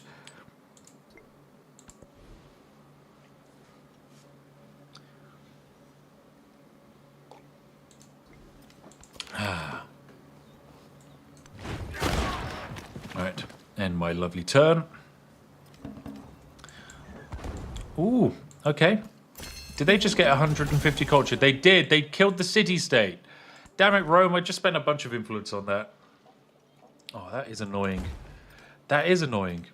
I think also, because they disperse the independent power, we get 180 influence. So it's not the end of the world, because we can then use that influence to befriend more city-states. Most importantly, this one, because that'll stop, hopefully, them from running over there and killing them. All right, let's spend some more specialists in here. You're doing a good job of harvesting up those artifacts. You come over here and grab some more. Let's grab mass production. No, we'll just get all the way to the end of the science tree. Why not? There's nothing stopping me.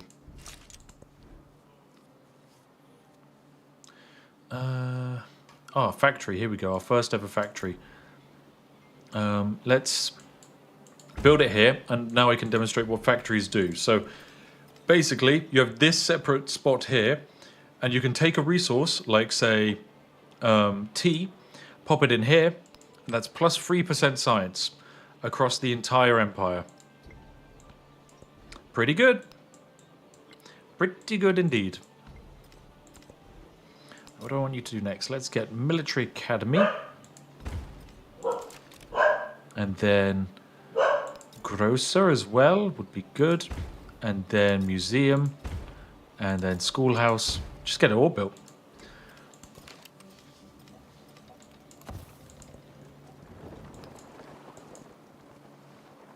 Oh. Someone says, Brit, I love you. Thank you very much. That's a wonderfully terrifying request. Ooh, right, more science, culture, happiness. More science, culture, happiness. More science, culture, happiness. 10 culture by putting a specialist on this tile. Jeez, yeah, we are. We're doing good. This also isn't anywhere near as good as I've managed. I've managed even hard. I've done, yeah, like better than this. This is but a fraction of what I can technically achieve. Right, let's get a museum built here. And then we'll get ourselves discovering where all of these exciting relics are. So we'll probably want a few more explorers. Want a new city-state. Culture buildings receive +1 culture for each city-state you're a suzerain of. Yes. Thank you. And we get a free science as well. I don't want +18 culture per turn. That doesn't matter to me. Right, let's grab this city-state. We've got all of those ones down there. These two up here we both have as well. I think we have Geneva. Nope, let's grab Geneva. Good stuff. Choose another city-state bonus. Plus, science buildings receive +1 science for each city-state where it says Renov as well. We'll grab that. And a free technology. Oh my goodness, this is just... Where's that museum? Where is it? I built a laboratory somewhere. Lavatory? Laboratory. I can't even find it. Where did I even bother putting it? Ah, here it is. Schoolhouse. +12 science. That's what it's getting. Nice. And then the laboratory will apparently give about +14 if I slam it down here. Let's do that. Right, you dig that up. Can you please finish digging that up? You start digging that up. And you start digging that up. Look, the AI started to get their explorers out. But nope. I was first. I was first. Finders keepers, as they say in the business. Narrative choice. Oh, free artifact. Alright, where to next? Do I want to... I think I want to send you to the other continent. Just for when we find stuff. Oh, that's a cultural progress point as well. How are the rankings doing? I think we're kind of in the lead in the game. Oh, poor AI. Poor AI. Right, let's run down here. Make Spiff king of the world. I think I might go for a culture victory. I haven't done a culture victory yet, so I think it would be interesting to actually pull off. But yeah, here we go. We're getting basically a bajillion artifacts. Let's just make sure we got one in each city. And then, yes, our capital is now churning out 194 culture. Pretty nice. Can you now stack multiple buildings on one hex? Yeah, you can stack 2 buildings per tile. Well, 2 buildings on the same tile makes a district. And then, of course, districts can then have specialists then stacked on top of them. I wonder. Ooh, Oxford University. That's 2 free technologies. That's a bunch of free stuff as well. Cape Town, Stone Town is becoming a friend. Kumasi, let's make you into friend as well. Grow a city.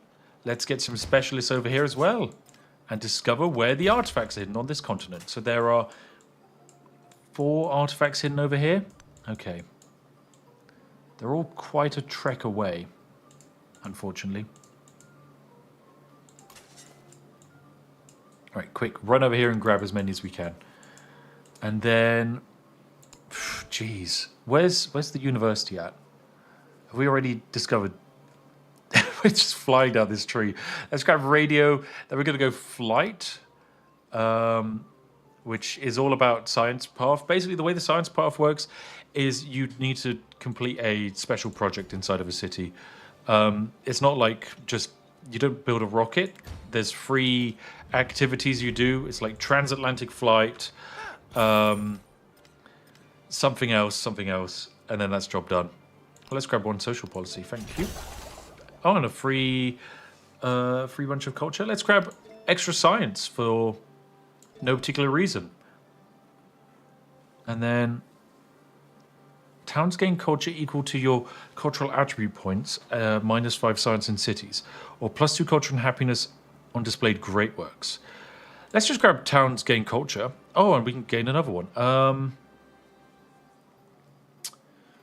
Oh my god, all of this is ridiculous. Let's gain culture and happiness on great works. Bam. There you go. More stuff. More stuff. Let's get the Taj Mahal. We can have a plus 100% celebration duration. Our people will forever be celebrating. There will be no end to the jubilation and celebration. Right, man, we can build that. Can also build a factory. Yes. Let's get that built. There we go. So now in this city, we can put in tea, or we can put in chocolate is happiness. Fish is plus 5% settlement growth rate, which basically just means all settlements grow faster. But of course, most of our settlements grow near instantaneously. In fact, we have 2 population in that city in 1 turn somehow. I don't know either. I'm not going to start questioning it, though. Let's get money-making district. Let's get aerodrome. No, let's get laboratoire, schoolhouse, opera house, port. Great stuff. And over here, let's go rail station and into grocer, into cannery, into stonecutter, aerodrome over here somewhere. Oh, it's big. Don't forget nukes. Okay, so nukes are interesting in this game in that you don't unlock them by going down the technology tree. Nukes are unlocked by doing a military kind of game. So if you go down this military tree and you get to here, which basically means you need to conquer... you basically, whenever you conquer a settlement, you gain 1 point if I have an... you gain 1 point if you don't have an ideology. You gain 2 points with an ideology, and then 3 points if you conquer a settlement from an opponent who has a different ideology. And if you can do that and you get to here, then you can unlock the ability to build a bomb. Actually, no, you can't. It's over here in this section. You have to get to the end of the military tree, achieve a military legacy victory, then you can build the Manhattan Project, and then after that, you can build an even bigger bomb.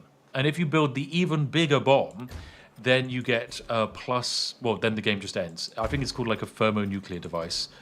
And that's the end of the game.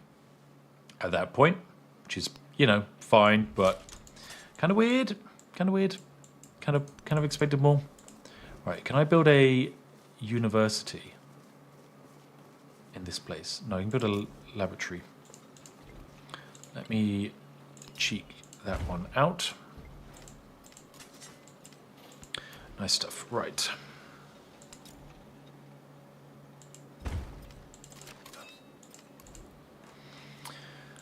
Just get building a bunch of gubbins. Lovely stuff. No Gandhi, no nukes. Well, I mean, yeah, I'm sure Gandhi will be added in at some point, but for the moment, no Gandhi. There is nukes, but of course it's not the same. It's different. Let's get +1 science on our specialists. There we go. We got a lot of those, so it makes sense. We should have more.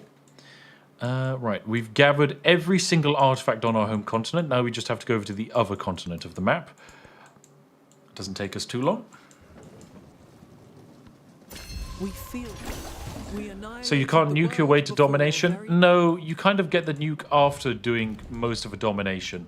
I mean, on a small map, because the progress doesn't scale. On a small map, you basically do need to conquer the entire world, and then you get nukes. So nukes are useless.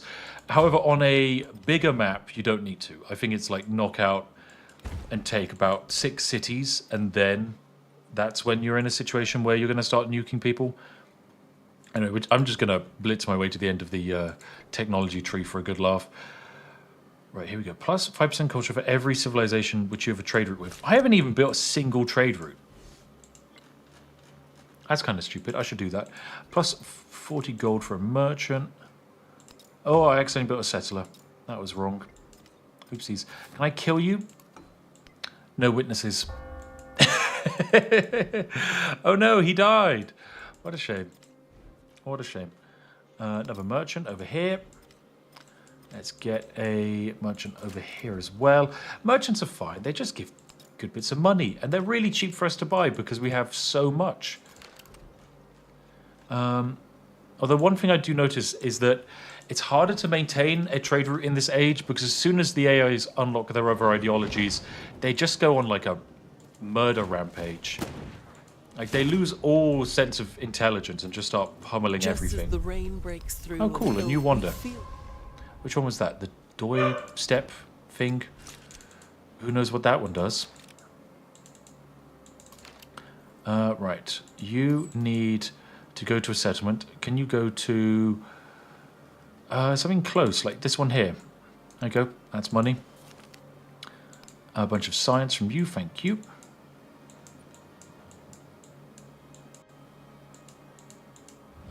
All right, we are making friends with you. Okay, grow city. Bam. Choose production.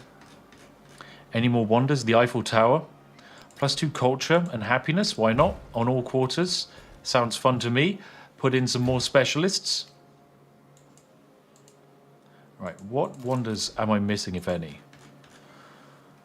Because I could grab the really broken one. Where are you? Notre Dame. No. No.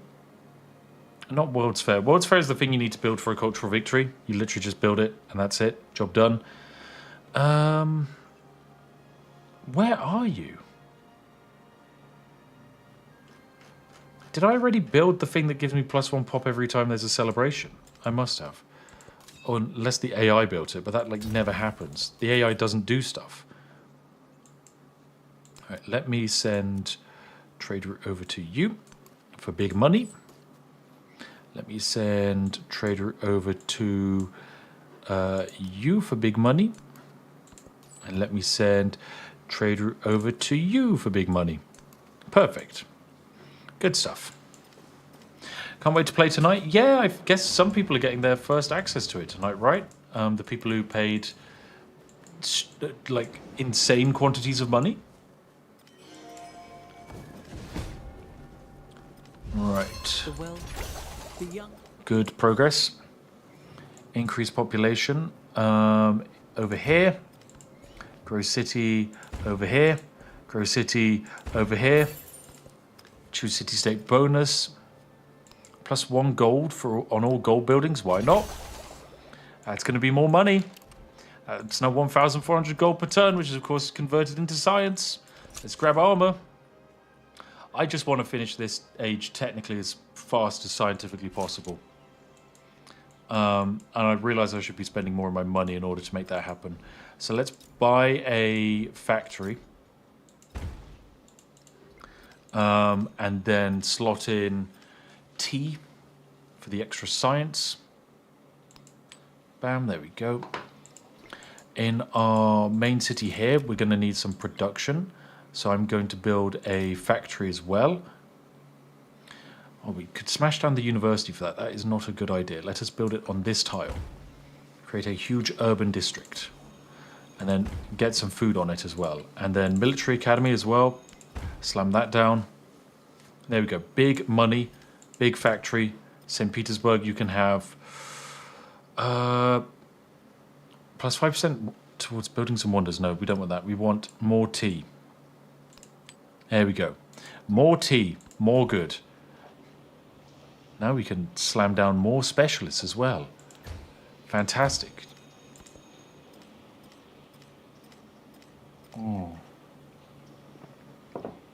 Pop Spawner Wonder was in the first era. No, I think it's in this era. Which one is it? Here it is, Doggo Onsen. Yeah, oh yeah, we did build it. Gains population every time you enter a celebration. So I guess they did fix it. Let me check if this settlement has it. Via the incredibly laggy menu here. Go on down. Down we go. Down we go to the bottom.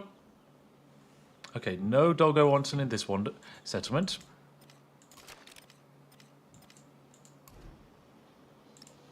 Any Doggo Onsens over here? Why is this menu so laggy? No, Doi Sutep. That's what we built. Okay, it does have to be built on the coast. So maybe if I go over to my city here, do you want to build the Doggo Onsen? Yes, you do. Perfect. Right, this is where we break the game.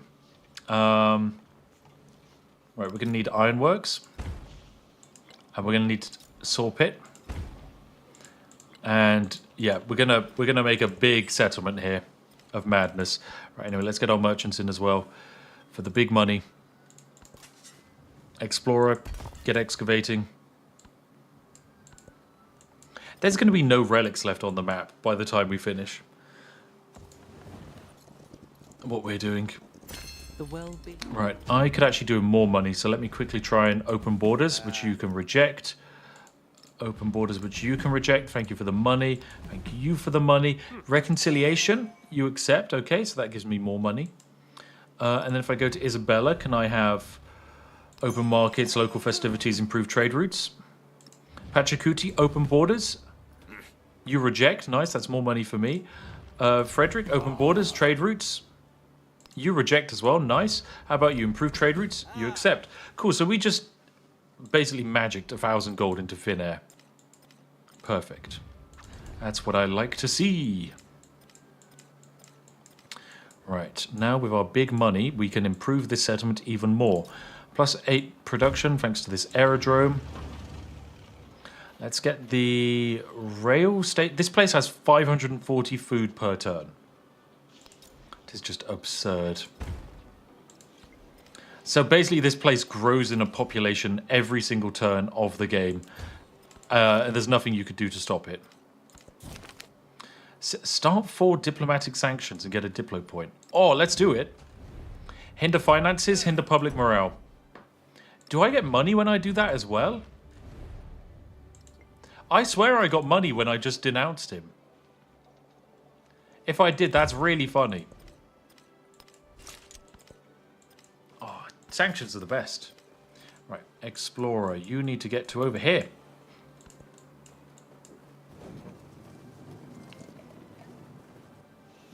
Men bombard. Right, big river floods, no problem at all.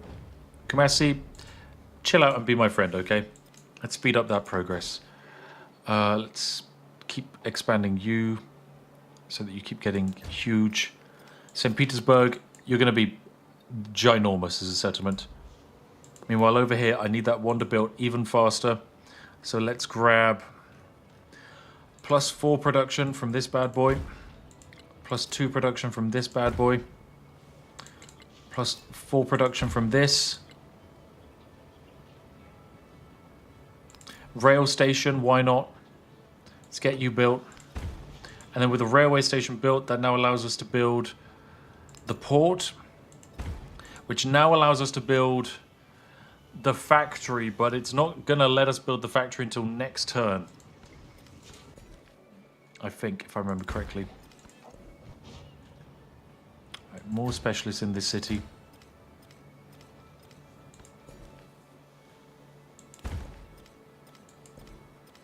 Right, let's grab even more nonsense. Capitalism? Sure, why not? Let's grab capitalism. I love capitalism. Aerodynamics. All that stuff's basically done. Town specialization. I guess just, I don't know. Let's build a new factory and you can focus on production. Make me money. And then I need to slot a resource into you. So, chocolate for extra happiness. Man, that seems fun. Oh my goodness. More town specialization? Oh, jeez. Food. Just send more food out into the world. Nothing can go wrong. Someone says I recently installed Civ 6. Is it any good compared? Civ 6 is an incredible game. A truly incredible game. I genuinely think if you... if you enjoy these kinds of games, you'll like Civ 6, you'll like Civ 7, you'll like Civ 5. Go give them all a try. You'll have a blast. You really will. They're just fantastic experiences. Narrative choice. Oh, even more cultural legacies. We have hoovered up every relic on the bloody map. What relics are even remaining? This is what I don't understand. There is one more relic in this region that I don't have. Otherwise, I have gathered every relic off of 3/4 of the map, and that is not enough for me to win a cultural victory, or even start one. And this is where we get a problem, because once an AI gets a relic and you don't, there is nothing you can do. There is nothing you can do. I ask why this is the case, and the answer is nobody bloody knows. Oh dear. It is not. There we go. Capitalism unlocked. Nice. Grow a city. Yep. Let's keep turning you into an absolute metropolis. Choose city-state bonus.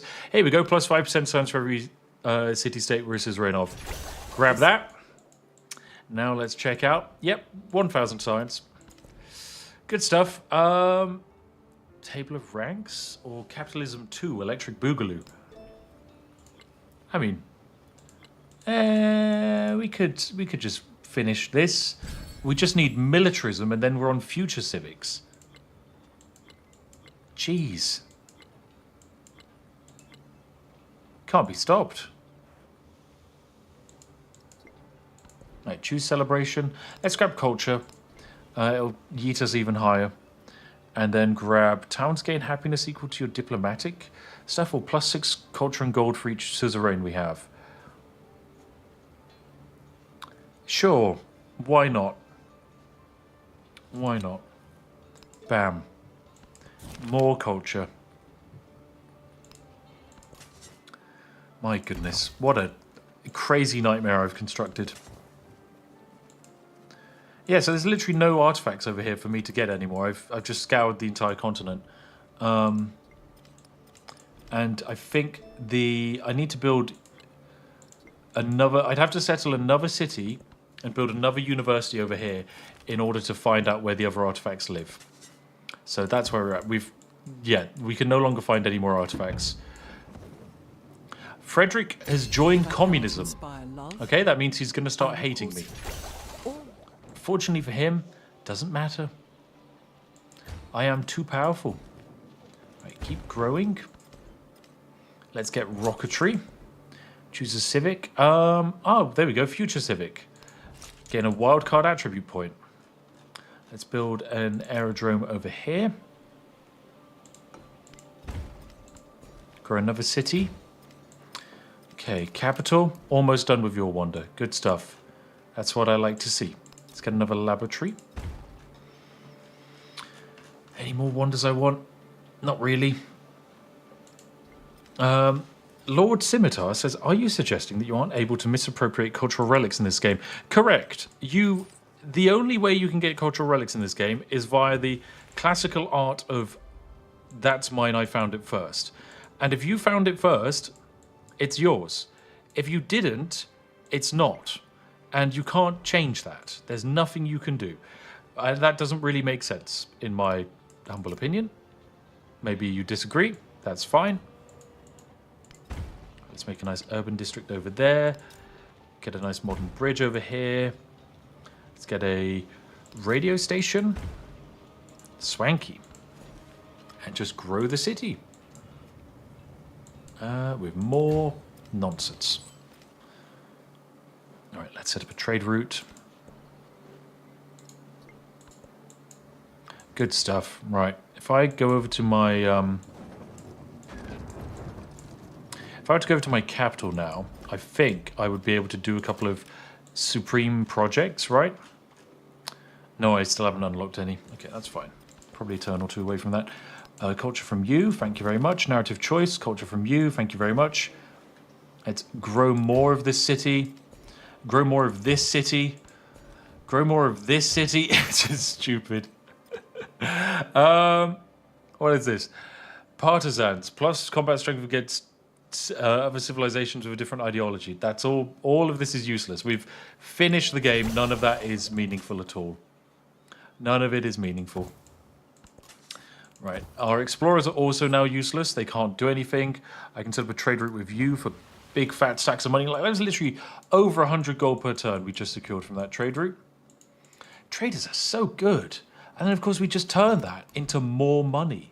Well, we turn it into science, actually, in culture, but still, you know, same difference. First they remove the UK, then the British Museum. I know, there's no British Museum Natural Wonder. They should build that. A wonder that when you build it, you get plus one, like, ability to steal artifacts. Like secret espionage, where you just steal every single artifact on the map. But yeah, our happiness is now in a stupid spiral because the AI, like, we have so much happiness because the game can't comprehend the amount of specialists we have from democracy, which is very good for us. Let me grab plus 5% science repeatable or economic. We get plus 2 gold. Maybe diplomatic. Not really, actually. Let's just go cultural again. Keep increasing the number. Why not? It's kind of funny. Okay, so now new research stuff. Let's grab capitalism 2. Let's build something. What can I build? Oh, if I build the aerodrome, that's going to allow me to do the various missions. There we go. We can now do break sound barrier for a scientific legacy point. And then we'll just keep growing this city. But I think I've now created a nightmare in that... well, actually, can you also do... Okay, let's build another wonder. Why not? In that every time we get into a celebration, I think every single one of our cities will grow. Did I accidentally buy a settler when I meant to buy a merchant again? Another poor civilian casualty. Poor guy. There we go. Instant research. Let's do more sanctions. There we go. That should be the end of our mission, which means we get a free Diplo attribute point to sink into unlock military sabotage. Nice.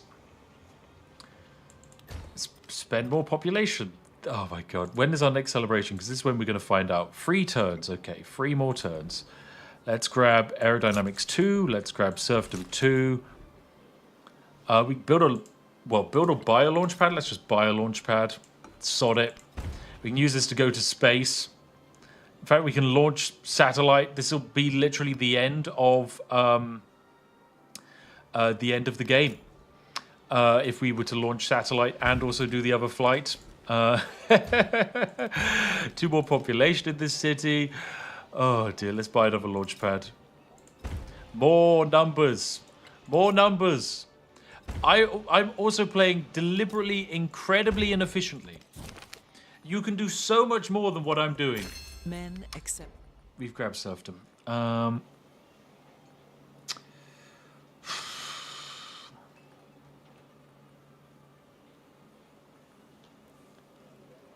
My god. Let's get rid of Conquista and grab +3 science on Great Works in display. That's way more science. Grab Table of Ranks that takes 0 turns to research. Mr. Explorer, you're useless to me. You can die. Vienna, can I have you? Yeah, 2 turns away from Vienna being my best friend. Oh my god. Oh wow, we're at 4,200 likes exactly. What a lovely round number. No one is allowed to like the stream anymore. That's the end of liking. Oh, yes. Right, let's grab extra food and production from our specialists. Extra food and production for our specialists. Choose city-state bonus. Let's grab an artifact. Can't do anything with it because I haven't got enough artifacts, but cheers anyway, game. Let's grab militarism. What is after militarism 2? That's the end. We're at the end of the civics tree. This explorer, you're also useless. You can die. Look at the AI. Like, Frederick has 3 cities. The AI just I mean, it hasn't been able to keep up mostly because I've been abusing the game by ping-ponging between the different generations. But still. Anyway, right. We get a free population. Let's get a free open-air museum. We get future tech. Let's get tobacco. Let's get another bonus. And we get future tech again. And we can research future tech. Oh, gosh. We're running out of everything. Diplomatic, we can just put 2 things into +3 to all yields for every alliance you have. So that's just +6% into all things, including influence, science, culture, happiness. It's the ultimate win button. Right. This lovely city, what are you doing? Let's buy you a launch pad as well. It'll be... Actually, no, we can't really fit you in. Let's buy you an opera house. This will actually improve the power of our specialists. Let's buy you one of those. Let's buy you a stock exchange. Let's buy you a port. Let's buy you a tenement over here. Let's buy you an ironworks over here. Great. Great stuff. Can I genuinely not win the... I genuinely can't win the culture victory. This is going to be the most impossible thing to pull off in the universe. Display 15 artifacts. I don't even know if there are 15 artifacts on this map. Each continent is only meant to have 3. How are you meant to get a culture victory? Oh, guys, you weren't meant to like the stream. We just gained 340 likes. What are you doing, you fools? Plus science or plus culture? Plus culture. We can get it into the 3,000 mark. Bam, there we go. Why not? Why not? Oh, city-state bonus. Useless. Oh, there's free future tech. Oh, here we go. Plus 1% culture for every city we have. Plus 2 if it's in Tundra. Let's grab also plus 20% culture here. And then because we went into celebration, I think this is where we're now also going to see something stupid. What is this? Plus 2 golden happiness for each imported resource. Let's gain... towns gain happiness equal to your diplomatic attributes. So just even more happiness. Okay, and now because we're in celebration, I think every single town in our empire gets the opportunity to grow. Yes. Yes, that is exactly it. Yep, the Wander is still bugged. It's still bugged. It's meant to be, whenever you go into a celebration, it's +1 population in the city in which it's built. However, it's not coded correctly, and so it's just flat +1 population, because we should only be getting our 1 pop here, but no. Everywhere we go, it's always a new population. So yeah, now we just jump around the map, spamming down gubbins, more gubbins everywhere. Fantastic. The yields are good, very good, tasty yields. We still have a point to spend. Let's pop it on diplomatic. Oh, there's a mountain resort. Cool. Right, let's pop this thing into the economic tree. No, let's grab diplomatic +3 to all yields. There we go. Because that does include money. And now, more. More. Oh, God. Endlessly more. Endlessly more. Oh, dear. That Wander is so broken. So, for those of you that don't know, I'm actually doing a stream on Saturday in Germany. And the developers told me I am allowed to exploit the game. So, yeah, I think that's what I'm going to do. Let's go for a science victory. Why not? So we're going to go for launch satellite here. We might as well. So we'll launch a satellite here. We'll do a flight in this settlement after it's done. So this is the transatlantic flight. Actually, no, break sound barrier, and then we'll do transatlantic flight here. Future tech again. Table of ranks here. End turn. Oh my god. This is going to be a turn 30 science victory, I reckon. Right, space race progress. That's +1. Feet. What do I need them Nice. for? More future tech. This is a problem. We now can't assign technology, else the game will be over in 2 turns. And we don't want that. What can you be working on? Statue of Liberty? Why not? Why not? Let's build the Statue of Liberty. Aerodrome over here? Sure. Screw it. We can have that. Factory as well? Yeah. Ironworks? Lovely. Smash that in. So much production in this city. Stone cutter, get you in as well. Saw pit, nice. And now, I actually think you might be faster for the... oh, let's just get you to build the red fort. Why not? Steal every wonder I can possibly find.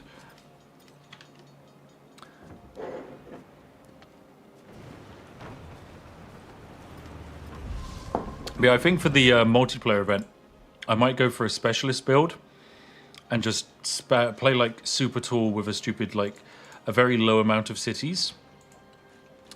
And then break the game by farming the specialists. I think is the way I need to do this. Because we get really good yields from them, but they could be even higher. Please tell me we didn't have another celebration, so every city needs to grow again. No, thank God we didn't. Right, Ironworks, get you built. All right, let's shift end turn. Nice stuff. I mean, I suppose we could end the game by just researching future tech, but I actually want to get a science victory. I don't want it just to be, you know, the end of the game victory. Right, so we are 3 turns away from you being finished, and that will be the end of the game. So 3 more turns on this game, ladies and gents, meaning we will finish on turn 35. Isabella, are we no longer allies? We're not. Is the place we prove real. We're no longer allies because you've chosen a different ideology to me, which means you're going to start to hate me and try and go to war with me. Good fun. All right, let's just drop you down there. Shift and turn.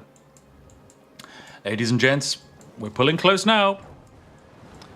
There we go. That's a rocket launched into space. Now it is one more rocket into space, and then it's staffed space flight, I do believe, is the final finisher. The nail in the coffin, so to speak. Let me make sure...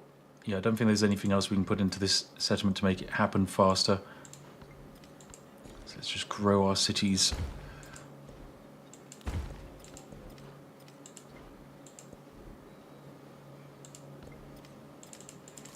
All right, let me grab... okay, there is actually nothing. Right, end turn. Please zoom in on fish to show the graphics. Very well, I will zoom in on fish to show the fish graphics. This is a fishing boat. Let me find an actual fish resource. That's not a visible fish resource. The whales are nice. Look at those lovely little boys. They're kind of static, though. They don't wiggle around, which I feel like they did. Whereas the fish, spinning around like wild. Love those. All right, this city, money. Oh, we got a celebration. Let's grab more culture. Why not? Gain 3 gold in every settlement with a factory plus 1 resource slot. Or gain... Yeah, sure, let's go extra stuff towards purchasing. I'm actually going to grab future tech because I think I can do something pretty silly as well. Even more science and gubbins. Grow another city. Oh yeah, I forgot we had a celebration, which means every city gets to grow now. Yeah, they're not going to fix this bug, are they, before the stream? So that means I'm going to win.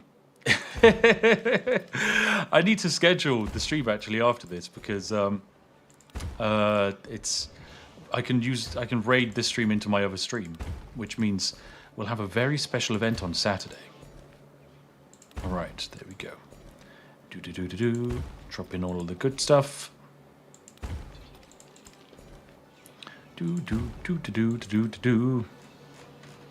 Alright, what can you do? Staffed space flight. 7 turns victory. Or is there anything I can do to speed up? No, I don't think there is. Right, we'll just go for a staffed space flight. 7 turns. Away you go. There's no way to speed that up, unfortunately. But still, it should be swift. Or actually, does each launch pad increase the speed? Because if so, that would make sense, but I also think that would not be the case in this game. Let's just shift and turn. Chaining streams together sounds like an exploit. It kind of is on YouTube. It really kind of is. There's future tech, which we unfortunately can't do again. But I wanted it so that I could get plus 15% purchasing in with gold in all settlements. Which means if I go to these settlements, everything is cheap. Everything is very, very cheap. Good. Unfortunately, I haven't found a way to make gold purchases negative. Even if you stack like an infinite amount of stuff, it seems to not apply all at the same time. Your huddled masses 4 migrants. Let's use all of you. I Bam, left my lamp bam. beside the golden door. Oh, and let's use you. Bam. Let's use you. There we go.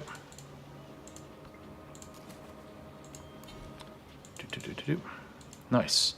Oh, that's interesting. You can assign migrants into cities even though they don't take up a slot. That is also going to be another bug because that is not how it's meant to be. Right, assign more population. Am I in another celebration? I'm in another celebration. I was wondering, hang on a second, why am I having to put population over it? It's because, once again, another celebration because we're at infinite happiness. In fact, I do kind of want to see what happens if I hit 1,000 happiness. Let's get that built over there. Can you build something that's worth happiness? Yes, you can. Build this bad boy over here. There we go. 1,000 happiness. Why did we achieve it? No reason. There's no benefit. Wow, everyone in the world hates us now because of our insane ideology of democracy. We are more happy, more scientific, more cultural, more economical than every other civilization combined. You could add all of their resources, wouldn't even come close. Would not come close at all. Crazy, crazy, crazy. Let's keep expanding these cities. Keep growing, blah, blah, blah. Choose production. I don't know what you're meant to do at this point. I don't know, just research. There's nothing to research, but you can. 3 more turns. Yes. All right, well, bam. I don't care if the game is trying to make me celebrate and expand my cities. I will have my space flight. Oh. That's our little Civ logo. Come on. Here we go. Final turn. This is it, ladies and gentlemen. Turn 42. It's going to be the end of the entire game. An entire perfectly balanced game. Launched 1842 CE. The first staffed spaceflight. Oh, dear.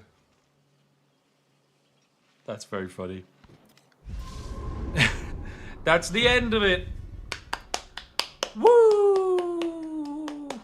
Will this be a VOD? Missed the live, but want to catch up? Indeed it will. Dot floats Indeed it will. in a void. Oh, let's watch the ending cutscene. The shackles of gravity are broken. Shackles of gravity are indeed broken. What new possibilities does such a vantage point open? How broken is this? Yes. I give it a yes.